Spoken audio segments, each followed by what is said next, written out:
The MC of this story, Geomma, has always been an exceptional knife master. He even worked as a sashimi chef. His life totally changed when he entered the world of a mobile game and received his system with the blessing of the sword god. And one key feature, he could cut anything, even space and time, and deal unbelievable damage as long as he was armed with a weapon less than 30 centimeters long and 5 centimeters wide. So that means the only weapon that suits him is a knife. In this new world, he found himself in the body of a background character with no backstory and lived a quiet life, exploring his new world. He discovered that blessings in this world are what we would call special abilities. To train these abilities, the elite Howakan Academy was created. The academy had long been a school exclusively for upper-class hero families. Until recently, there was no way for non-heroic families to enter the school, until the creation of a special admission system, which gave the non-privileged a chance at entry. Geomma happens to be one of these lucky students accepted into the special admission program. The days passed, and eventually the day comes for him to go to school for the first time. And the teacher inspecting the equipment isn't impressed with what Geomma brings to the table. Geomma's choice of equipment is cheap discount knives from Daiso. Even though he genuinely wants to use these as his equipment, he doesn't look convincing to the inspector. On the day of the entrance ceremony weapon screening, every year there are kids who want to make a name for themselves by playing pranks like these. The teacher thinks that this is the same thing happening yet again, and he decides to use this as an opportunity to establish his authority from the start. The teacher slams his hand on the table and asks, Geomma, do you think this academy is some kind of joke? There's no way you're seriously bringing kitchen knives as your equipment for the class placement test. Geomma confirms, it may look ridiculous, but these really are my equipment. The instructor tries to double down on his disciplinary attitude, but Geomma calmly reminds him, I'm a special admission student from an ordinary family. Just the tuition alone is a huge burden on my parents. So how am I expected to provide expensive equipment? The color of the name tag on Geomma's jacket proves that he really is a special admission student. And the instructor himself knows that these students are not upper class, so they don't have the privileges of other students. The instructor is taken aback by the fact that someone who is affiliated with an institution that is meant to have a level playing field is forced to do these kinds of things as a deeply devoted student. But Geomma has one last thing to say. The same teachings that his master made him take to heart. He believes that blaming the equipment for poor performance is something that only amateurs do. An expert doesn't blame their equipment. And Geomma, as a pubescent teen, already carries this fact in his heart. It's almost as if he has reached the pinnacle of his field. His words of wisdom remind the instructor of someone else who also has a similar unyielding spirit. Since Geomma has clearly made his point clear, the instructor allows him to bring his equipment into the school. As Geomma packs up his tools to head into the school grounds, he can overhear the other students and their obvious dislike of him. The privileged clearly have a special distaste for special admission students. But the instructor doesn't want to hear any of that from the kids. He yells at the remaining students in line to shut up and get a move on, while Geomma stealthily sneaks away. This entire experience is surely going to give him PTSD. He just entered the school, and he's already tired of the whole experience. He knew that the prejudice against him would happen, but experiencing it firsthand still feels awful. At least the equipment evaluation is done, and he somehow made it through the entrance ceremony. The only thing left is the class placement test, but he's already exhausted. He has come this far, though, and now he's officially in the school that he will be attending for the next 3 years. Being here in person is completely different than what he saw on his screen back in his previous life. It's not an exaggeration to say that the city is about the size of a small city. The fact that he is going to study at a school attended by upper-class people is still a shock to him, despite how exhausting the whole experience has been. Thinking back to when he was in the district and had to drop out of school due to his family's circumstances, Geomma can hardly believe this is happening. An announcement comes over the speakers informing the students that the placement test is about to start and new students need to assemble at the training hall by 3 o'clock p.m. This was way sooner than he expected, but Geomma can't let himself be surprised. This placement test is a very important milestone for the rest of his student career in the school. He pulls out one of the knives from his bag, determined to pass the test no matter what. Now that he's holding the covered blade, though, he realizes that he hasn't used a knife even once since he came to this new world. His old teacher used to tell him that he must never let go of his sword. You should sleep with it in your hand if you have to. It's been 20 years since he started living by the sword, and his teacher taught him these crazy habits. A year of rest couldn't possibly have dulled his skills. He gives the blade a few tests, checking the handle and the feel of the sharp edge. And to his surprise, it's not bad at all. Now all that's left is to try out the blade himself. He uncovers it, ready to check its worth by cutting a leaf. As soon as the blade is completely uncovered, a jolt of electricity runs through his body. A status screen pops up, informing him that he has met the equipment conditions and the sword god's blessing will activate as a result. However, his physical body is too weak to receive the blessing of the sword god. The level of his equipment is also too low. This means that suppression has to be used to synchronize the equipment with the user. Geomma is surprised that simply drawing the blade is enough to activate the blessing. But before he can even think about it, the system prays that the blessings of the gods be with him, then activates the first level of the skill. This immediately fills his body with sharp, nearly unbearable pain. He screams out in agony as the pain floods through him, and he starts to think he might die at this rate. The world shatters around him. The pain stops momentarily, revealing a large empty space with a bright red light in the center. Geomma stares at the empty space, his face in shock. The freezing sensation causes him to drop his blade, ending the blessing and causing the world to return to normal. The moment he lets go of the sword, the world snaps back into place, and he comes to. But that doesn't mean the pain stops. The pain was so unbearable, it felt like the entire world was being torn apart. It must be some kind of backlash from using the power without the strength to withstand it. When he tested out the painless blessing, it only caused mild muscle soreness. If every activation is going to feel like this, then he can't use this blessing. Another announcement comes over the intercom, calling for all new students to assemble at the training hall immediately.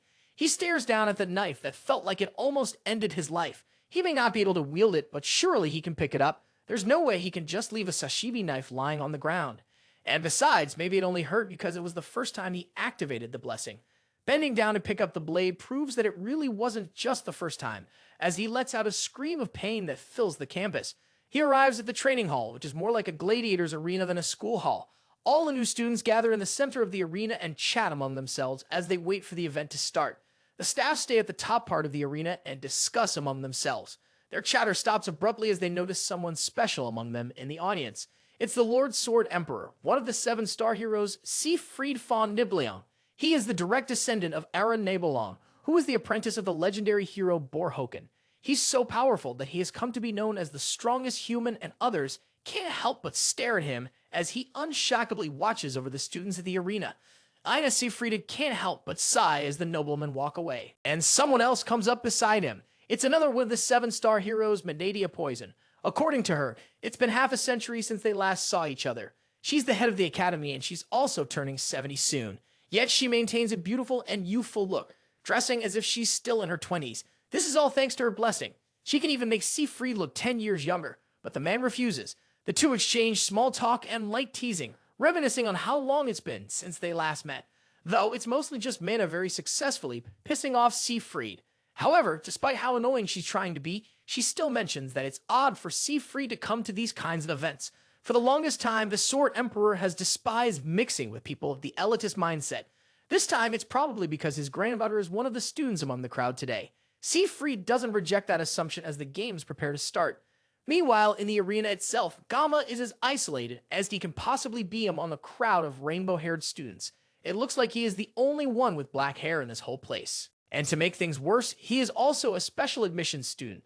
That only makes him even more of an outcast among the elites. This exact scenario must be what they call a humble origin. Among all the new students, though, even as everyone has their own unique appearances, there's one person that catches everyone's attention. As she walks past a crowd of people around her, her wavy blue hair causes everyone to stop and stare. Geomma already knew that she would be a student here, and he doesn't have the same shocked expression that the other students do.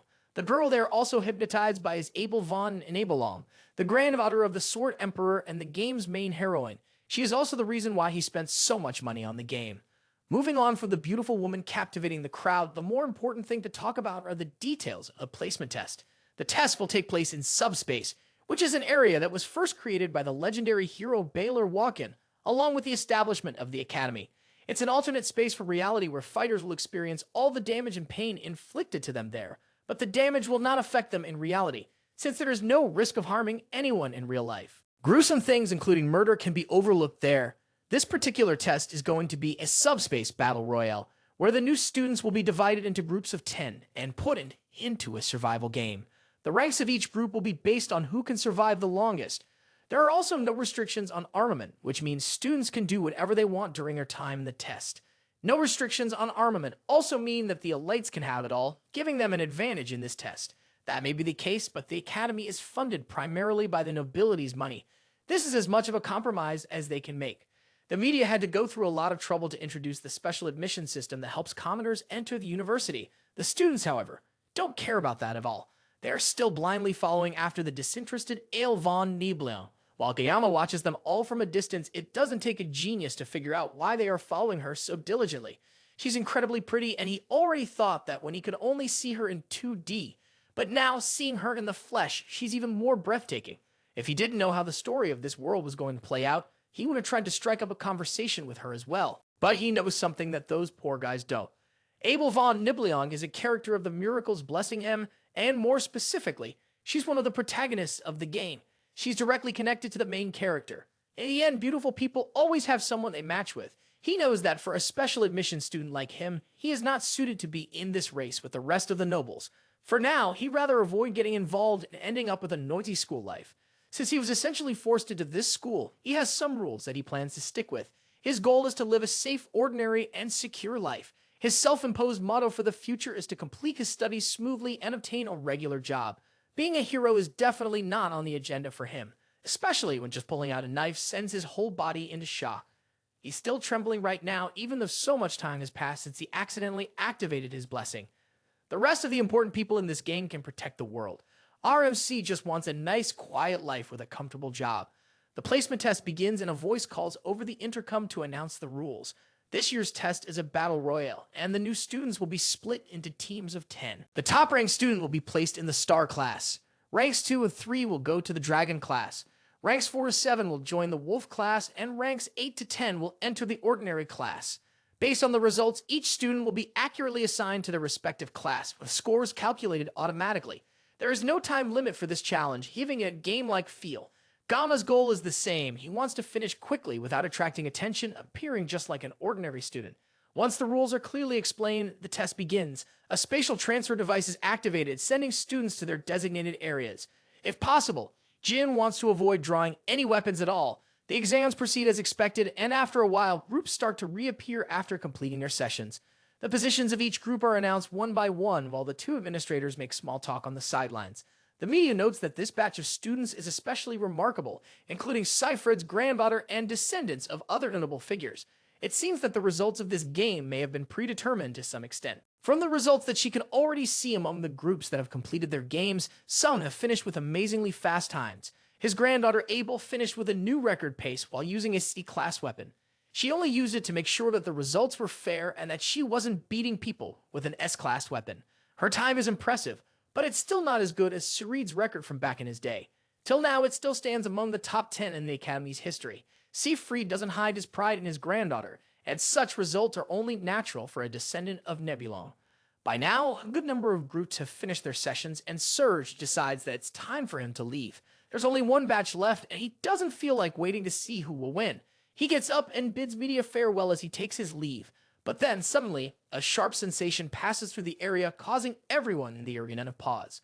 Medea and Siegfried feel something powerful in the air, and the once calm vibe between them is thrown into a panic as they try to figure out what is going on. Siegfried hasn't felt such a powerful sensation in a long time, and it causes him to freeze in place. The sky above them breaks as the final group finishes their test, and two people fall from the sky, unconscious. Another bright light shines in the sky, and someone else falls to the ground last, along with a single sharp blade that pierces into the ground right in front of the unconscious student. Siegfried watches the student in silence as Medea calls for a medical team to check the vital signs of the cadets who just arrived. This all started earlier during one of the group's sessions, while the students were fighting among themselves. Well, they should have been fighting among themselves, but it's more accurate to say that a pair of brothers were beating the crap out of everyone else. Because of these two boys, the outcome of this match had pretty much already been decided. It seems like instead of participating in a battle royale between students, Geomma found himself in the middle of a death match. He knows these two boys well as the evil twins, Mao Jun and Shun Mao, two men with natural-born talent and a boundless love of brutal violence. These two have been deliberately playing with the weaker students for nearly 30 minutes, just enjoying the act of tearing other people apart.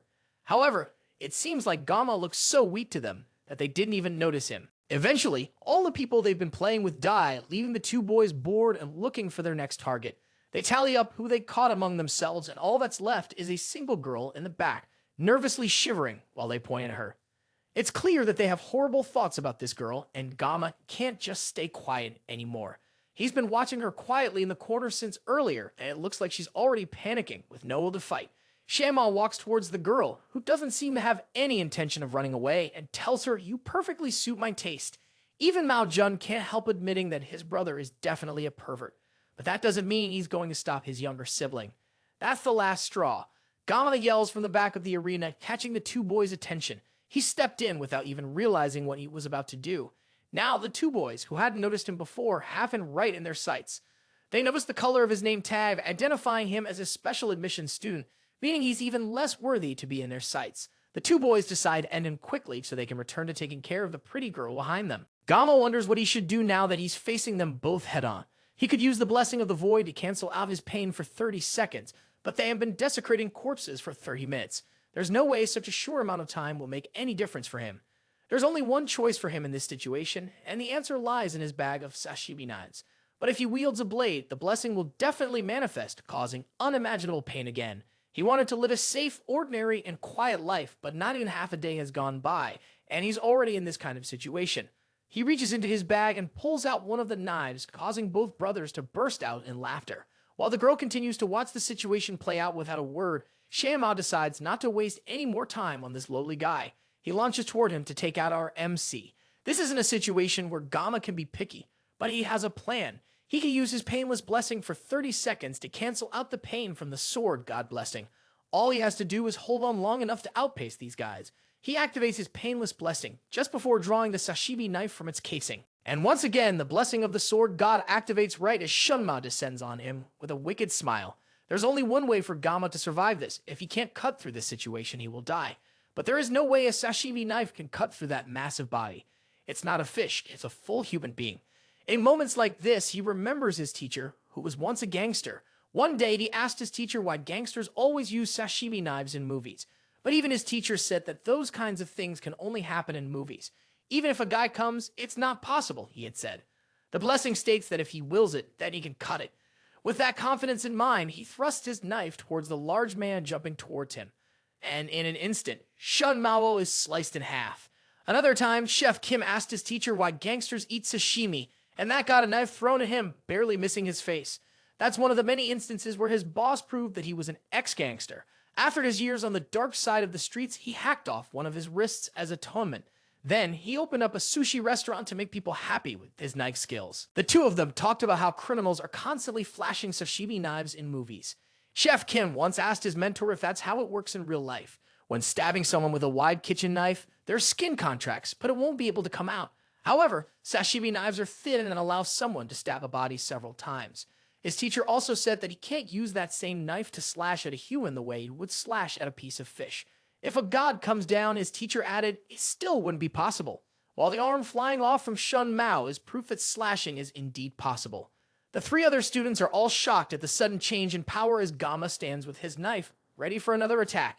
Shun Mao holds his bleeding arm and yells in pain as Geomma walks closer. Left with no other escape, Shun Mao tries to run away, begging Mao Jun to help him before he dies. Before he can get much further with his whining, Geomma cuts him off with a quick slash of his blade, taking the student's head off immediately. His brother screams as Shun Mao's severed head drops in front of him. He forces his brain to remember that this is void space, and that means Shan isn't actually dead. But that aside, this random gloomy guy slashed his brother with nothing but a simple kitchen knife. Mao Jun now has to fight this beast by himself. But someone who clumsily runs around with a knife definitely doesn't have any experience fighting. Even with that, he has to be careful of the knife. Shuma's loss has to be because of his irresponsibility. Now he, as the remaining brother, has to pick up the slack of his defeated sibling. He picks up the severed arm of his brother and takes the power gauntlet for himself. The weapon displays its true might when used with two hands. One hand gives a blessing of resolution, which increases his defense, and the other gives a blessing of intervention, which increases his jumping ability by 200%. On top of that, using the two together also gives increased fist power. Manifesting these three benefits together gives true power that even the gods cannot imagine. Mao Jun has no idea where Geomma got such a powerful weapon, but even S-rank weapons cannot pierce his defense. Meanwhile, Geomma isn't even paying attention to the brute, and he's keeping track of how many seconds he has left before his blessing ends. Mao Jun takes the opportunity to rush in for a sucker punch while Geomma is distracted, and everything that happens next occurs in an instant. Maojun lies on the ground, covered in his own blood and barely alive, while Geomma continues to count down. Once the countdown ends, the effect of the blessing of immunity ends as well. All the pain from the blessing of the sword god hits him at once. He screams out in pain, still holding the knife as Maojun's consciousness fades. Time passes. Eventually, Geomma wakes up in a white room, probably some sort of clinic or hospital. He shakily tries to get up, and the sound of him moving alerts someone outside the door, who announces that he has woken up. Immediately, two people walk into the room and stand before him. These two faces are people he has never met, but somehow he already knows them. 50 years ago, the people who destroyed the Demon Lord's 6th Legion commander were the 7-star heroes, and these two people are among those heroes. The first is the strongest of humanity, Siegfried, and the one who speaks to him first is the Academy's director, Poison. Geomma can't help but wonder why these two powerful people are here together to see him. They start by asking his name, and he tells them. Then, Siegfried gets straight to the point and asks, "What exactly on earth did you do, Geomma?" During his fight, the two stars felt a sensation at the time. Although the sensation wasn't Geomma's, it was still obviously caused by him.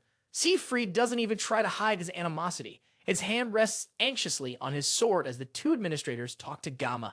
There's definitely nothing good about being targeted by the monster known as the strongest of humanity. Geomma decides to apologize first. He tells them, "Even though it was in void space, it's clear my actions went too far. I'm ready to accept any punishment without complaint." The two men stare each other down. Medea is forced to step in between them before it turns into a fight. She tells Siegfried, "Don't scare the kids so badly," and then gets close to Geomma, assuring him, "Siegfried cleaned your clogged meridians while you were unconscious." The mood shifts as Siegfried yells at Medea for telling Geomma something so confidential. Geomma can't believe that the Swordmaster would do something like that for him. But now that he thinks about it, his body does feel a lot lighter, and it feels like he's moist and heavy, like a feather saturated in water. Although Geomma was unconscious, they reviewed the video of what happened with the staff. They concluded that he did what he did to defend a female student who was in trouble. Medea can't hide her drooling over the fact that Geomma is exactly the handsome prince she has been dreaming of. Siegfried has to pull the school administrator back before she gets into some illegal territory. The main thing Medea is trying to say is that she won't give him any grief over his actions during the test. The twins didn't have the best reputation either. They were admitted after getting the favor of the Academy's elders from the Mao family. After what Geomma did to them in the test, the two of them have decided to withdraw from the school. That's a relief for him since he won't have to share the same school with those two brutes. That isn't all that the two administrators are here to tell him, though. The main thing they came to do is congratulate him for being the top scorer in the whole school. It looks like his peaceful and safe life has officially become impossible. After the meeting with Geomma, the two administrators regroup in Medea's office. The school administrator has been the head of the academy for over 2 decades. But this is the first time something like Geomma's situation has occurred. A student earns the top spot among all the new candidates and then rejects the offer to join the highest class in the school, the star class. They try to ask him to reconsider since being in the star class comes with a lot of privileges, and it's not like this was a fluke either. The top student is determined based on the subspace's direct results. Even though they try to make him rethink his decision, Geomma still doesn't want it. The media asks Siegfried if he's upset that Geomma took the rank instead of his daughter. After all, he saw the video too, and he should have seen how much potential he has. Siegfried doesn't agree though. He sees this as nothing more than an immature child challenging the grading performed by the subspace. The subspace has the will of the founding hero, he says. Since the subspace recognizes him, then the academy itself has also chosen him as the top pupil, and that won't change. Siegfried also has his own personal thoughts. He sees Geomma as someone completely strange. If his skills were outstanding or his physical abilities great, or even if he had a little bit of experience, but Siegfried could tell that he had none of that. And yet, as Siegfried watched himself in the video, there was an undeniable essence of skill in how Geomma moved. It was something he had been chasing his entire life. It represented the ultimate form of swordsmanship. When he was unblocking Geomma's acupoints, he could feel how weak his body was. He hadn't yet undergone any physical training. Still, there seemed to be something stored within him, something even the strongest human could not comprehend. And because of that, Sif felt an overwhelming sense of competition with someone who was the same age as his granddaughter. The media, however, was more focused on the fact that he was quite attractive to her. She was still smitten by the way he revealed his skills to save a woman in danger. If she were just 10 years younger, she would definitely pursue him. She asked Siegfried what was on his mind, noting how quiet he had become. He didn't answer at first and instead eventually asked her, "What do you think students would call someone like you?" The school administrator, intrigued, told him to go ahead and say it. What would college students call her? The answer, when it came, was not at all what she had hoped to hear. She exploded with frustration. Meanwhile, Geomma was heading to his first class in his new school career. He had rejected the star class, so the best they could downgrade him to was the wolf class. Any lower and the elders would have thrown a tantrum. He originally wanted to be in tiger class, but Menadia practically begged him to go to wolf class in exchange for keeping it secret that he is the top student in the school. Geomma had initially wanted to complete his studies securely in a lower class rather than battling and straining in a higher level class. Wolf class was a bit high level, but it was still within the range of what he would have expected. Geomma pushed through the large doors and entered his new classroom. For a moment, all the students in the class looked at him with mild curiosity. Then they noticed that he was a special admission student, and just like that, no one could care less about him. Geomma didn't mind being ignored by them. The fact that they were ignoring him meant that Menadia had kept her part of the deal and hid the fact that he was the top student. Now, all he had to do was live the tranquil life he had always dreamed of. He settled down at his desk as a familiar student walked toward him nervously. She shakily thanked him for helping her previously, but Geomma had no idea who she was. Then she clarified that she was the girl he had saved during the test. Geomma brushed her off and told her that she didn't need to thank him. After all, anyone else in a similar situation would have done the same thing. It may look like he ended up saving her, but he actually did it to save himself. Accepting her gratitude would make him feel like a hypocrite. Geomma changes the topic by introducing himself instead. The girl follows suit, revealing that her name is Chloe. It's a pretty interesting coincidence that they ended up in the same class. Now that the introductions are done, Geomma tries to remember if he has ever heard of a character named Chloe in the game.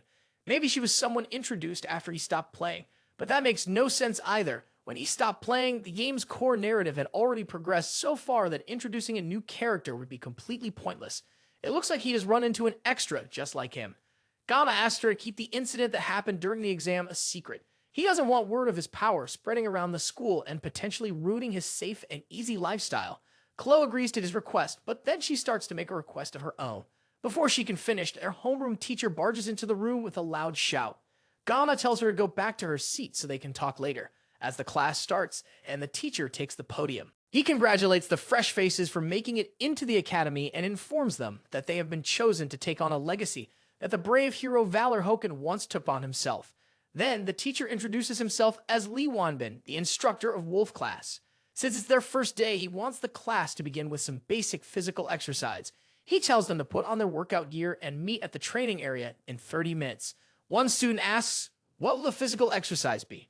He responds, "It's simply 100 push-ups, sit-ups, and squats, along with 10 laps around the training area.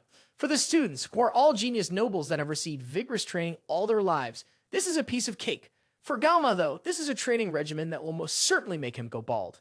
He nervously walks up to the teacher after all the others have left the class and tells him, "I'm not feeling strong enough to take on the training." Surprisingly, not only does the teacher know his name, but he also seems to think incredibly highly of Geomma. It looks like Menadia didn't completely keep her impression of Geomma under wraps. The instructor also tells Lee Wanbin that Geomma is allowed to take classes from any level he wants, considering his status. He denies the opportunity to go to the star class and instead tells the teacher that he just wants to go to the toilet for now. He felt stiff anyway and wouldn't mind going for that run since he definitely doesn't want to go to the star class. And that's how Geomma is forced to join in the tedious exercise with the rest of his classmates. They all run past him with ease while he barely lags behind the group, already feeling like he's about to pass out. Chloe runs up beside him and notices that he doesn't look so great. So far, he's completed about 5 laps, which puts him a bit behind the others. But since Chloe came up from behind, it looks like she's lagging behind as well. He asked her how far she's gone, and she surprisingly tells him that she's on her 9th lap. Then she gives him a little bit of encouragement before zooming off to complete her last lap. By the end of the day, Geomma returns to his dorm room and chubs down several bottles of water. He's been at the academy for just a week, and he's already faced some unexpected problems. Incredibly hungry after the intense training from the morning, he runs to the cafeteria to get some food.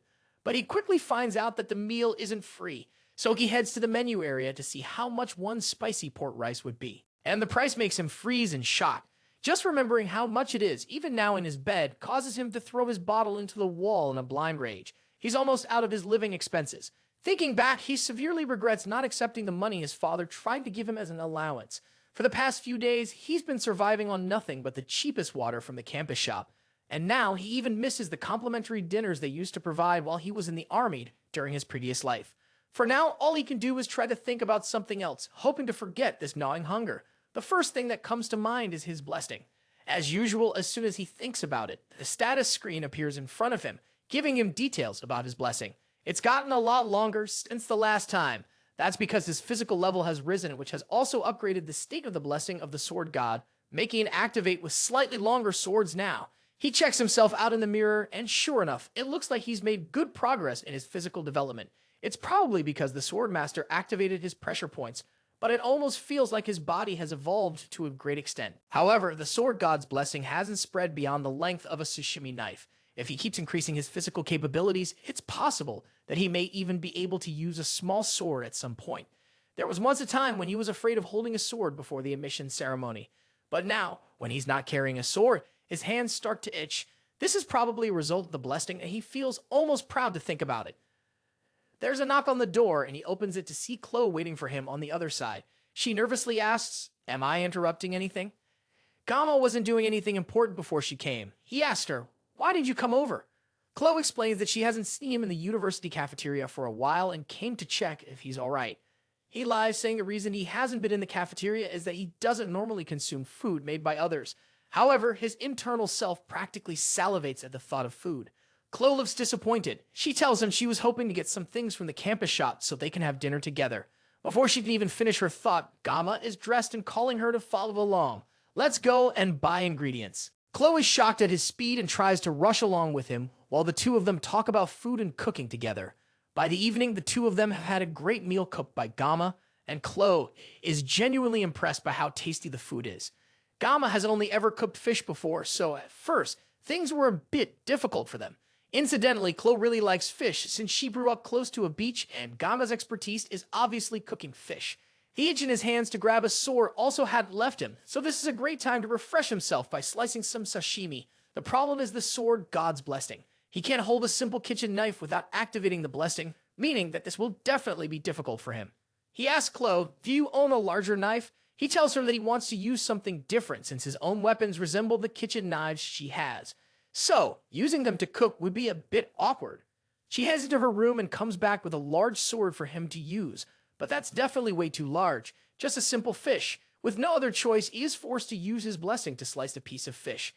Painless blessing will last for 30 minutes. So, he just has to make sure that he's fast enough to finish before the blessing runs out. He was once called the greatest swordsman in the country, and cutting fish has always been his specialty.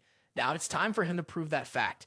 He slices the fish and manages to finish in 21 seconds, leaving 9 seconds of the painless blessing for him to use.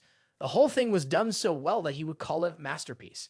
Chloe asks, "How are you so good at cooking?" He confesses that he once worked part-time at a Japanese restaurant. Since she's a noble, she doesn't understand what a part-time job is, and it makes it clear that they are from different social positions. Now that the meal is done, Chloe offers to wash the dishes since he cooked all the food for them. He moves over to the other side of the room to give her space to clean. For the first time in almost a week, he's full, and he can't help but hum in joy. That humming is broken as Chloe accidentally drops a plate behind him. It's most likely because she has never had to clean dishes before, and dropping plates is something that he used to do when he was her age. As he stares out the window and ignores the breaking of plates behind him, a book tumbles off of Chloe's study desk. It looks like it's a diary, and the book coincidentally lands on a page where she writes about him, saving her during the class placement test. Her handwriting is cute, with rounded shapes and stickers. He finds himself picking up the book and smiling at it. The wind from the window turns the pages to another part, where she writes about meeting him in the same class and being interested in him. He finds it all really cute and can't help himself as he turns through more pages, admiring how cute she is. He turns a few more pages and sees his name again, followed by numerous pages with the words, "I love you," written countless times. Another plate breaks and he turns to see Chloe staring at him with blank, scary eyes.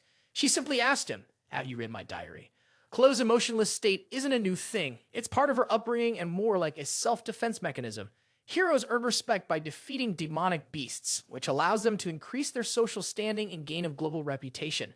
However, within their stagnant ranks, there are certain factions that abuse the weak in the name of authority. When the law is unable to punish these abusers, another group is called from the shadows to take care of these people. The name of that family is Auditor Cicely. They are a family that maintains order and carries out assassinations. Known to work in the shadows while leading toward the light, their presence is a quiet yet lethal force. Those born into the auditor family have been training for assassinations since before they even reached adolescence. Their emotions are restrained and they undergo severe training to become perfect assassination machines. Chloe is a part of this blood-stained family. The first time she soiled her hands with blood was at the age of 15. She has been told all her life not to underestimate her abilities as an assassin, and this has allowed her to become completely conscious of herself. Slowly, her unyielding training distorted her nature and a gluey shadow formed over her heart. By the time her identity had been worn down, only traces of emotion remained. Chloe eventually reached the age to enter the academy.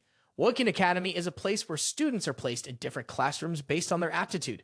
Each student's talent is at least the level of a dragon or higher. However, members of the auditor family thrived in the shadows. They had been placed in the common class by the decree of her family, a decision agreed upon between the family and the academy. She was instructed to remain unnoticed, and throughout her childhood, her family had greatly restricted personal freedom. Chloe accepted her role as someone trained in covert skills and did not protest. She had come to believe that nothing could change her path. That was until the day she met someone she would never forget. As she stood motionless and unable to defend herself, with two aggressive brothers approaching, someone who seemed to be the weakest person in the room stepped forward to protect her. Even though the so-called battle royale was only a simulation and posed no real danger, the boy still tried to shield her. Chloe had long since given up struggling against what she thought was inevitable. She had been trained to act with humility and to stay out of sight. But somehow, because of that boy's intervention, it was as if sunlight had broken through the clouds in her mind. She watched as he wielded his sword not to attack, but to defend and protect her. In that moment, a memory surfaced, a children's fairy tale she had once secretly read under her pillow. The tale told of a princess imprisoned in a castle, rescued by a prince. As the memories of the fairy tale came to her mind, her chest tingled and her cheeks became red. This unidentifiable feeling in her was most certainly love. Now, Geomma had committed the ultimate sin by looking into the private thoughts of this girl. As she stared him down, he tried to play it off, but deep down, he knew he was screwed. He tried to figure out exactly how he had gotten into this situation. Was it when he took the pure sentiments of a teenage girl, or maybe the moment he foolishly followed her when she'd offered to feed him? No matter how he found himself staring at death itself in the form of a teenage girl, his first priority was to get out of there. He changed the topic, commenting on how lovely the moon was before casually trying to find a way to leave the room without getting his head chopped off. She didn't let him finish his sentence. She asked him again, "Did you see my diary?" He tried to play it off, pretending he'd only seen her reference book, complimenting the effort she put into studying, but none of that flattery would save his life right now. He couldn't even believe she'd seen him reading it in the first place, especially since she'd been busy washing dishes while he'd been peeking through it. And she'd even abandoned the formal speech she was using to talk to him before. It's almost like she has become an entirely different person out of nowhere. He promises that he didn't see it, but she pressures him until finally he admits that he saw it. As soon as he says that, Chloe decides that his life must end. She pulls out the same sword she had offered him before, the one she had used to cut the fish. Geomma looks around and weighs his options. They are currently on the 4th floor, so jumping out of the window isn't an option. The only way out for him is through the front door, but Chloe definitely won't let him just walk out of here, at least not with his limbs attached. She really is coming towards him with the sword, and it looks like his time is running out. He tries to figure out why she's suddenly acting this way, and he can only think of one possibility.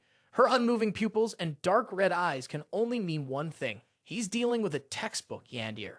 But if he takes into account her sudden shift in attitude from an adorable little strawberry to a fierce killer, it gets even worse.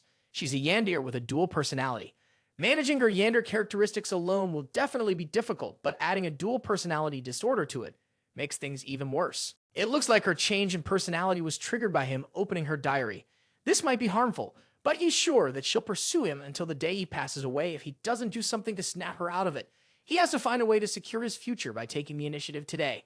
Otherwise, things are only going to get worse for him.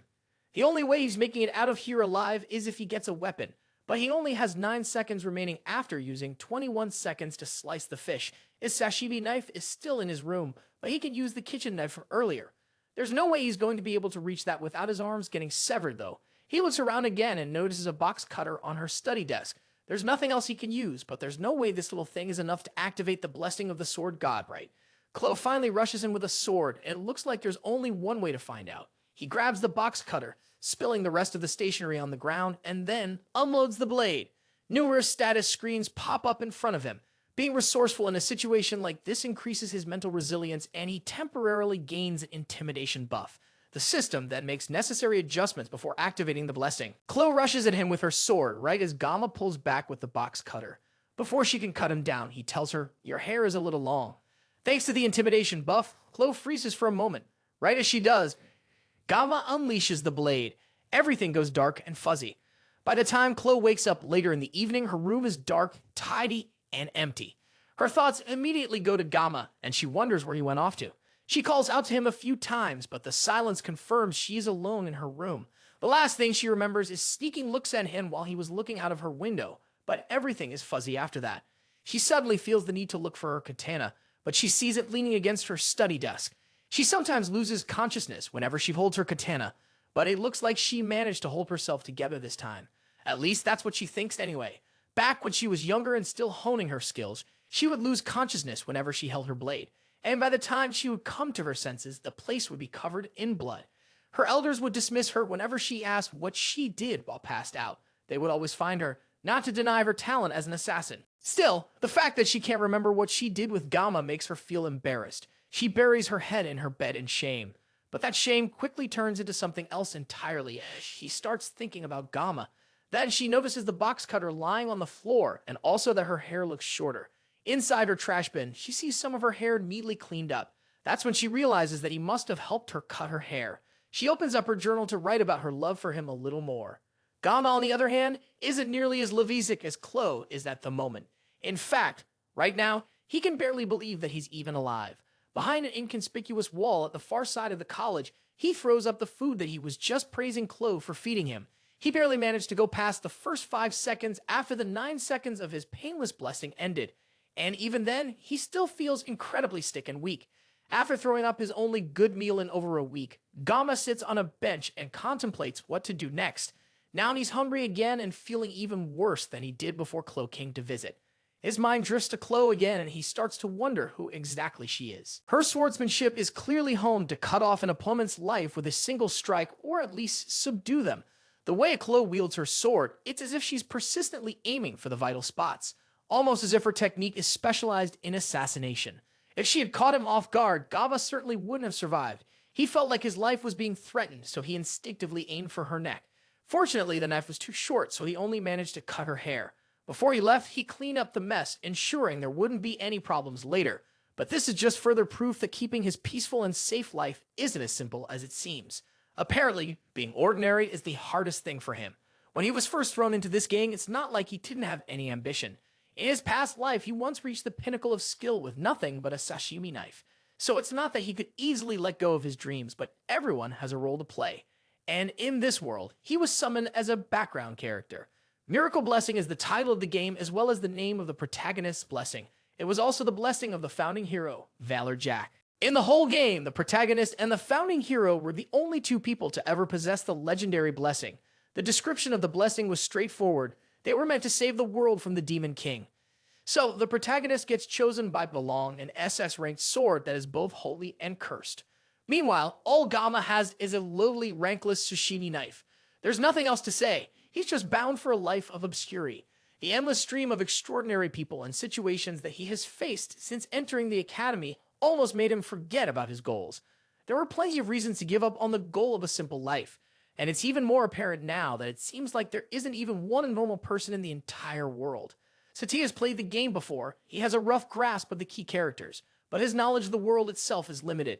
It's already been a week since he joined the academy, which means the protagonist should have already awakened his blessing and begun the late admission process. This is when the game's story actually begins.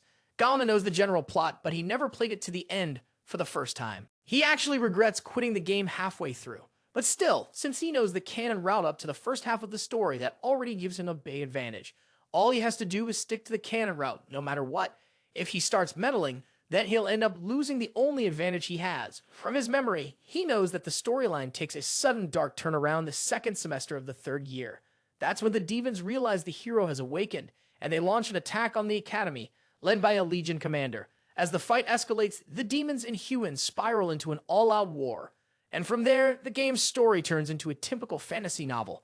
Back when he was playing it, he just wanted to emulate the carefree, simple, youthful life he'd never experienced as a teenager. So he leave the game without a second thought. The problem is that now he's part of the world that is destined for war. and there's a very real possibility that he might die too. He still has 3 years before then, though. He needs to stop running from reality so he can focus on what's possible. He won't let himself die. And he will focus on growing stronger so he can survive. Besides, cliché games like this one always have happy endings where the protagonist manages to save the world. All he needs is enough strength to protect himself. He can't let himself be a helpless weakling who gets killed off. He just needs to train enough to protect himself while keeping as low a profile as possible. To do that, he will have to minimize his use of the blessing of the sword god. The few times he's had to rely on it have already put immense strain on his body. It's a powerful ability, but it comes with way too many drawbacks for his liking. Thinking about the blessing once again activates a status window that gives him information about it. Weirdly enough, there are new entries in the information he didn't notice before. The 3 new entries are body, mind, and armament grade. The numbers beside them seem to be levels. They reflect how much he has grown, and each one will lessen the strain of his blessing on his body. There's also one more called synchronization, but he has no idea what it means. Its description is just some question marks. He tries tapping on it, but access is denied.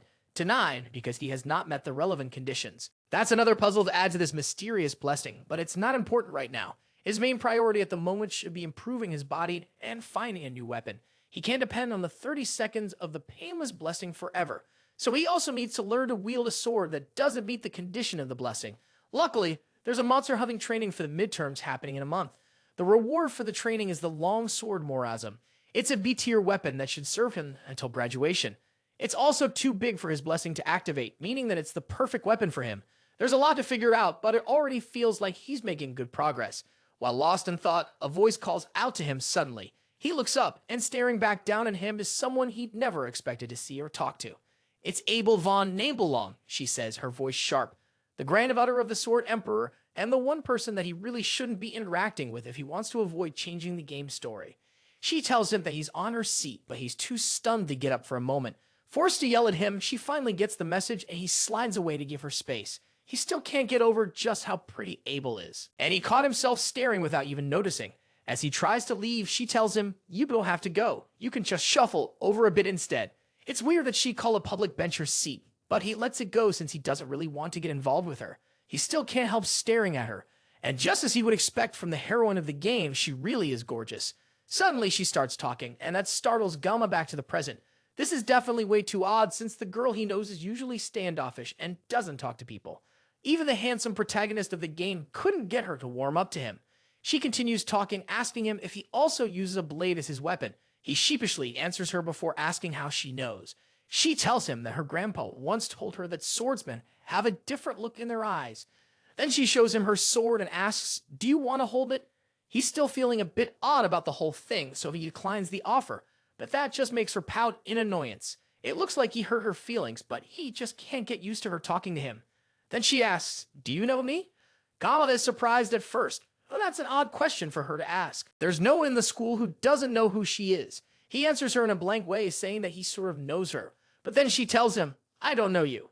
She considers that a bit unfair, the fact that he knows her, but she has no clue who he is. Geomma doesn't agree. "We've only just met," he says. "It's not important if we know each other's names." But she retorts, "You could be a spy sent by the Demon King, sneaking into the academy dressed as a student. It's suspicious you're out here alone so late at night." Although it looks like she's just saying random things, it almost seems like she's serious. Geomma then throws the question back at her. "Why are you out so late at night?" It's obvious, though, from her clothes and weapon, that she just finished training and working out. She tells him that she did breathing exercises and points at him as she talks, unintentionally giving Geomma a full view of the scars on her hands. She hurriedly hides her hands, but Geomma has already seen them. They are signs of her hard work, and Abel agrees with that. It's obvious she, of all people, would be working hard. People don't understand what it means to belong to the Neolong bloodline. They are expected to always be at their best and to be flawless. One slip-up, and they could become a target. Abel then reveals that she is not the top student of the year, and this is the first time that she has ever lost to someone in her life. But somehow, even though she should be upset, she feels strangely liberated. She can't help wondering who exactly beat her and became the top scorer, though she would love to meet them so she can tear them apart. That causes Geomma to cough out in shock. He asked her why she would go that far. "The reason," she says, "is because I feel humiliated." She begged her grandfather to tell her who that person is, but apparently the person isn't even in her class. On top of that, they also skipped the speech, which means she had to do it in their stead. That only felt even more embarrassing as the second-place finisher. She stops herself before she goes any further with her ranting. It's odd of her to decide to share all this information with someone she just met. On that note, Geomma finally asks the question that has been on his mind this entire time. He wants to know why she's talking to him in the first place, considering her personality and how she usually feels about others. The reason is definitely not what he expected. It's because he looks weak. It's her family's motto to be unyielding to the strong and merciful to the weak. And all of her classmates are already unbearable enough, so she doesn't have any friends. That would explain why she's so cold to the protagonist in the game. With that done, Abel gives a little stretch and then prepares to leave. As she gets up, she pauses for a moment and asks him, "Aren't you going to tell me your name?" Just like before, Geomma refuses with no room for negotiation. Time continues to pass. To Geomma's surprise, he continues his academy life without any trouble. Chloe seemed to have made some new friends apart from him. She has settled into the class just fine. Geomma has been keeping himself busy by avoiding her ever since the incident in her room. Sometimes when their eyes meet, her new friends look at him with disdain because of his status as the special entrant. But Geomma has managed to stop caring about people who look down on him for being a special entrant. After all, he's not the only special entrant in their class. Although there are many of them, they've all been really good at avoiding each other. There's definitely some kind of inferiority complex at play, but Geomma is sure that things would be so much worse if he were placed in a higher tier class. By now, the students in the Star and Dragon classes have most likely split into factions and become wrapped up in petty power struggles. Even back when he played the game, it was pretty shocking to experience. But now that he's living in this world, just the thought of being in that environment sends a shiver down his spine. In good news, though, he has been getting proper meals now. That's thanks to something Bedadia gave him the other day as a privilege for being the top scorer in the school. He gets a faculty card that allows him to eat whatever he wants from the cafeteria for free. He's so thankful for this little gift that bowing to the director's office 3 times a day doesn't feel like enough to express his gratitude.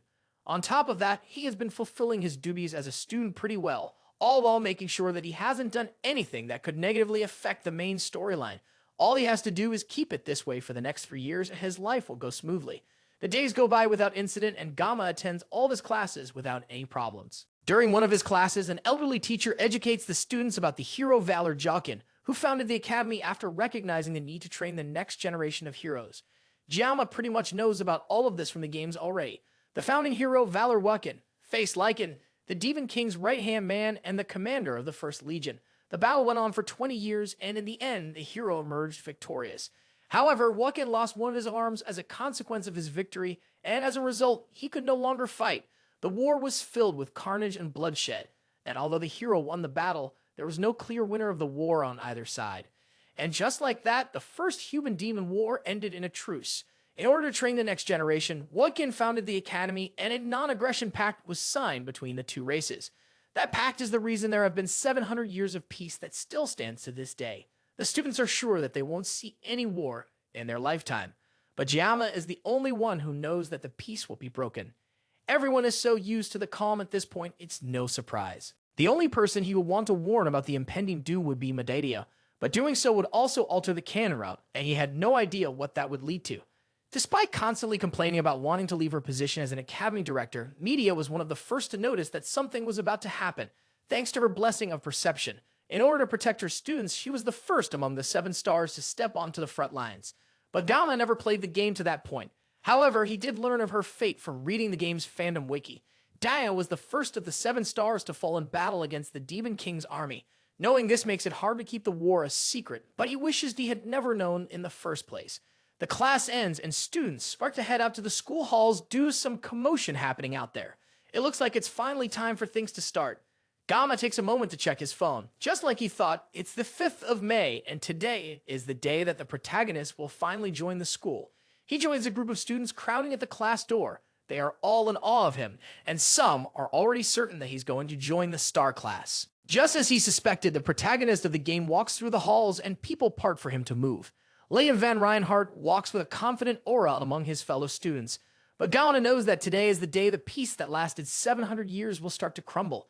Geomma watches as everyone in the school seems to fawn over him, but he already knew this would happen.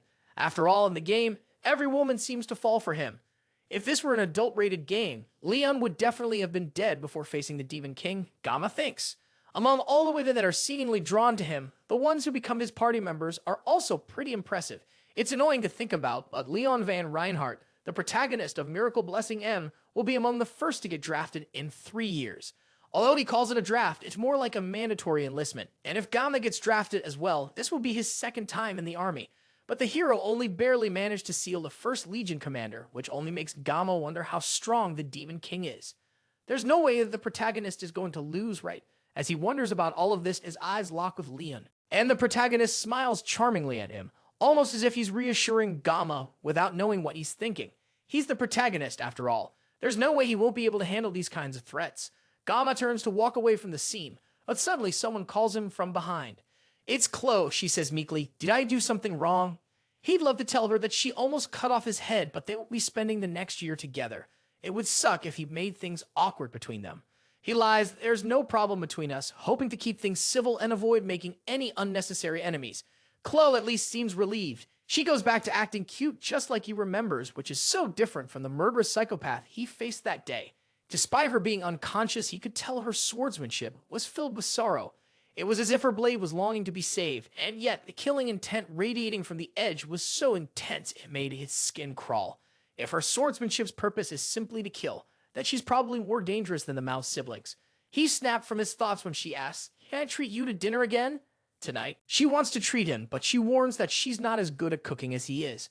The mention of having dinner with her again brings those thoughts of her bloodlust back to mind, and he almost instinctively wants to refuse her. But the puppy dog eyes of a cute girl are a terrifying weapon. It's almost impossible for him to say no to a face that cute, and he feels bad for even thinking of refusing. But if he doesn't refuse, he might wake up in a fridge tomorrow morning. Instead of dinner, though, he has a better idea for them to spend time together. He asks her for a favor and tells her that she's the only one who can do it for him. This causes Chloe to become docile immediately. Geomma wants her to teach him swordsmanship. He needs a sword instructor. Later in the school's training grounds, he swings a wooden sword, testing his own limits just as he expected. Because of the size of the sword, it doesn't affect the blessing. Now, all he needs to do is try to develop some swordsmanship skills. Chloe is insanely strong. She'd be the perfect person to train him. This is also a pretty good excuse for him to avoid going to dinner with her again. Ever since that day, he made sure to watch a video called Surviving a Yandere before going to bed. Somehow, it looks like it has helped him in dealing with Chloe for the meantime. Chloe walks up to him in casual clothes, her katana attached to her hip. He just arrived since they planned to meet at 8, but she's been waiting for him since 6:30. Geomma takes a moment to admire her. Her crop top gives him a good view of her muscles. He couldn't notice it before because he only ever saw her in a school uniform, but that would explain why she's so strong. He gives her a wooden sword and Chloe looks at him confused. "Why are we using real swords?" she asks. "There's no way we can train with real swords," he responds. "We're definitely not fighting with our lives on the line, so there's no need for real weapons." Chloe gladly takes the wooden sword from him and tests the swing. The power of her thrust with the sword is enough to send a small shockwave crashing between them. She's so strong that the air around them trembles just from that strike. Geomma starts to get second thoughts about asking her to train him. For now, he needs to err on the side of caution. Before their training starts, he decides to check his blessing one more time. The sword's length isn't an issue, thankfully, and his body has been growing steadily. But now that he thinks about it, it's odd for a blessing to upgrade with experience. He doesn't remember if blessings also come with additional side effects. And he also has no idea how much more. He needs to grow before the mysterious hidden trait shows up. Chloe walks up to him and asks him, "What's wrong?" He's reminded of the fact that only he can see his status screen. To her, he must have looked like a crazy guy who's spacing out. He turns to start their training and nervously says, "Go easy on me. Today's our first day." Then he readies himself with his sword and faces Chloe. He learned everything through hands-on experience. He firmly believes that to master something, you can't just give a piece of yourself. You have to be ready to sacrifice your entire being. The reason he adapted so quickly in the academy is because of the training he received in his class. He learned from a young age how to read when he's growing and when he's stagnant. And even now, he can tell that things aren't perfect, both his stance and his grip on his sword. However, even with all of that, the final stroke of the sword must always strike the opponent. He opens his eyes to begin the duel and sees Chloe already rushing toward him at full force. He barely has time to dodge her first strike as Chloe switches her stance and launches another attack, which he is barely able to parry. Somehow, as the fight continues, she seems to keep getting faster and Geomma is barely able to keep up with her pace. And on top of all that, she might even be holding back since he told her to go easy on him. Her sword clashes with his again, and this time, the wood begins to crack from the force. Her relentless onslaught of attacks doesn't slow down though, and she continues to strike while he barely manages to parry and dodge. With how much force he's using, if he gets hit by even one of her attacks, he might actually die. He can't find any opening to counterattack, but before he can even figure out how to counterattack, his sword has finally had enough. It breaks in half. Chloe tries to apologize and tells him that she was going as gently as she could. She still ended up breaking it. That is the least of her worries, though, because the sword has reduced in size and length, which means that, unfortunately for her, the sword meets the conditions for the sword god blessing to activate. However, there's something terribly wrong. The weapon has been damaged, which causes an error in the system. The suppressive force that usually holds back the full power of the blessing instead starts altering Geomma's personality. By the time the alteration is done, his humanity level has decreased, leaving him as nothing more than a fighting shell. The sword god's divine blessing fully activates. Geomma turns to her, holding his half-broken wooden sword. A menacing aura builds around him.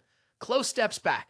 Geomma's entire attitude clearly starts to change. While his body seems to move on autopilot, inside his mind, Geomma finds himself back in his past body. He's standing in his kitchen. Everything feels like a dream. Right now, all he can think about is cleaning and cutting the fish that has appeared in front of him. He doesn't remember what he was doing before this, but right now, he just has to get back to work. It's been a while since he's worked on a fish like this, so he decides to cut the fish with a Chinese cleaver this time. As he tries to pick it up, a message pops up informing him that he can't pick it up. Since that doesn't work, he tries to pick up the knife. Once again, a message appears telling him that he can't pick it up either. There's only one option left. And there was the sashimi knife, the only blade the system allowed him to pick up. He remembered that holding it was supposed to cause pain. Yet when he took hold of it, nothing happened. In fact, he felt strangely refreshed. A voice echoed in his mind, telling him to accept the situation and let go of any hesitation. In the real world, Geomma kept moving toward Chloe with the knife in hand. She called out for him to stop, but he continued forward, his eyes filled with determination. Without warning, he rushed at her, and Chloe barely managed to raise her sword in time to block. The force of the impact sent her stumbling backward until she hit the wall. His presence now felt completely different from their earlier sparring session. He closed in again, aiming to press his advantage with the hilt of his weapon. Chloe quickly stepped back to avoid the strike. Even after taking only one hit, her body already felt heavy and sluggish. She couldn't understand what had caused Geomma's sudden change. But she knew she had to find a way to end this match before things went too far. She tried once more to get him to stop, but Geomma didn't respond. Instead, he dashed toward her again, so fast that in her current state, she had almost no chance of evading. All she can do is continue begging him to stop. Eventually, she shouts out his name just as the sword strikes down towards her head. Back in Geomma's dream world, he wonders why the fish he's been trying to cut is avoiding him. The fish is making a lot of noise, bouncing around, and he can barely make out what it's saying. It sounds like it's calling out someone's name. The sound gradually becomes clearer, until he can just barely hear the fish calling for someone named Geomma. Chef Kim's mind begins to clear. Slowly, he realizes that he is Geomma, and the fish is calling for him. He barely grasps what's happening, just as he is about to stab Chloe with the broken sword. Just before the wood can pierce her skin, Geomma throws the sword, slamming it into the wall, narrowly avoiding accidentally killing his friend. Chloe opens her eyes and sees Geomma holding her, smiling down at her. Because he's no longer holding the sword, the blessing has ended, and he's back to his senses. Chloe nervously asks, "Are you all right?" He calmly replies, "I'm fine," and turns to leave, thanking her for helping him train. After he leaves, Chloe makes her way back to her dorm room. She's had a feeling since the entrance exam, but Geomma's capabilities are more peculiar than strong. When she fought him, she could tell he wasn't fighting with skill, but just raw instinct. Even though he subconsciously activated his divine blessing, she was no match for him. Even with that half-wooden sword, he managed to completely overpower her. As she walks through the campus, someone peeks out from the shadows and comments that Chloe looks quite content. This mysterious newcomer is Knox Aigor, and also Chloe's older brother. Knox mocks her for hanging out with a lowly person. After joining the academy, Chloe knows that he's talking about Geomma and warns him not to talk about her friend like that. Knox didn't even know his name until now, but warns Chloe that she should avoid loitering around with him unless the Aigor family will erase him. Chloe turns and walks away, telling Knox that even if the Aigor family comes, they will be no match for Geomma. As Chloe walks away, Knox wonders about the guy who has changed his sister so drastically. Speaking of Geomma, as he walks home, he also takes a moment to think about his blessing. The power he has been given is a far cry from the blessing or a favor from a god. It's more like a curse, if anything. In order not to rely on the sword god's blessing, he tried to find new weapons, and yet that power chased after him and even took control of his body, as if mocking his efforts to avoid it. When he fought Chloe, he felt no pain. Instead, he felt pleasure as if he were intoxicated. Just like a curse, the blessing toyed with him like a puppet, whispering sweet words into his ear, telling him to slash, cut, and destroy. Because of that, he gave up his body, right up until Chloe's screams dragged him out of his daze. Thanks to that, he suddenly remembered his own name and returned to reality. He regained consciousness just long enough to throw the wooden sword away, feeling as if he would lose more of himself forever if he didn't get rid of it as quickly as possible. It's funny to think that Chloe, a yandere who almost killed him not long ago, is now the girl who managed to pull him out of his daze. He had been pissed off that she broke the sword in the first place, but in the end, he felt a deep sense of gratitude. That's why he didn't make a fuss when he returned to reality. He was terrified of activating the sword god's blessing again. But today proves that he can't just ignore this issue for the rest of his life. This gift is something he has to deal with for the rest of his life, and it's the reason that his wish to live life normally will most likely never be fulfilled. As he practically crawls his way back to his room, Geomma realizes that there is something in him trying to devour his sense of reason. This definitely isn't a blessing. It's a curse that is trying to consume him whole. 3 days later, classes continue as usual and Chloe chats with her new friends. But something is clearly wrong. Since they had that duel, Geomma has not been coming to class, and they never shared their contact info. She hasn't even been able to check on him. Every time she went to his dorm, the only thing she would hear in response to her knocks were pain groans. She considered breaking the door down, but she feared that he would end up hating her for it. She likes watching him from her seat during class, and she's lost track of how many times she would secretly glance at him throughout the day. At first, she thought she was drawn to him because he risked his life for her, but that's probably just an excuse at this point. Whatever the reason, she's drawn to him now. She just misses him. The next day, Geomma still hasn't shown up to class by the time the teacher is yelling at everyone to settle down and be quiet. It's raining today, so the teacher tells them they will be having a study hall instead of training. As the students start to make their way to their seats, the instructor notices that Geomma has not shown up for several days. However, knowing him, there has to be some reason for it. So the instructor decides to just wait patiently for him to return on his own. As he disciplines his students, the doors to the class creak open, and Geomma calmly struts in with a completely new look. Chloe stands up out of her seat in shock as Geomma apologizes to the instructor for being late to class. His eyes are sunken and look almost dead, while a strand of hair on his head has turned pale white. Even the instructor is a bit shocked at Geomma's new look, just like the rest of the students, and he nervously tells Geomma to sit down. The students remark that Geomma looks different and oddly more handsome. By the end of the day, the other students leave the class to go about their business. While Chloe approaches Geomma for the first time in 4 days, she nervously asks him what happened and why he didn't show up for so long. And he stays quiet for a bit before telling her that he just felt a little bit sick and not to worry about him. From her shaky voice, he can tell that she doesn't believe his words completely, but there's nothing else he can do to convince her. For the past 3 days, he went through something similar to extreme withdrawal symptoms until he was mentally exhausted. He couldn't get out of his room or eat anything, so he just buried himself in his bed while praying that his convulsions would go away. The pain he suffered during this time was far worse than before, and all of this was a price for using the broken weapon. On top of that, when he glanced in the mirror, even though his appearance seemed the same, his expression was far more sunken, and his hair seemed to be turning white. All of this was very clearly a penalty from the sword god. Chloe seems guilty, and it's probably because the last time she saw him was at the training grounds, so she must think that this is somehow her fault. To calm her down, he asked her if she's still interested in having that dinner with him like she wanted before. That shocks Chloe even more than him coming back to class, and she nearly rushes him in a hug. It looks like that was the right choice because she seemed to really like that suggestion. She asked him what he would like to eat, and the first thing that comes to his mind is fish. As they talk, a strange sensation passes through him, and he turns to see someone staring at them from the end of the hall. It's Chloe's brother, he mutters, and the atmosphere changes as soon as they see him. Geomma goes directly to confront the newcomer. Instead of staring, "You should come in and talk to us." Right away, Geomma notices something wrong with the guy's eyes, but Chloe tries to get in between them before anything crazy happens. Her voice is shaky, and there's definitely some hesitation in how she's acting, but she's still trying to protect him in her own way. Knox asks Chloe, "Is this really the guy you're choosing to break Aigor's rules for?" Chloe tells him, "I want nothing to do with my family." But her brother reminds her, "You can't just wash the blood off your hands. If someone is born as an auditor, they'll always be an auditor." Chloe speaks like she's a rebel, and her brother speaks like he's from a historical drama, but Geomma is just annoyed by the whole thing.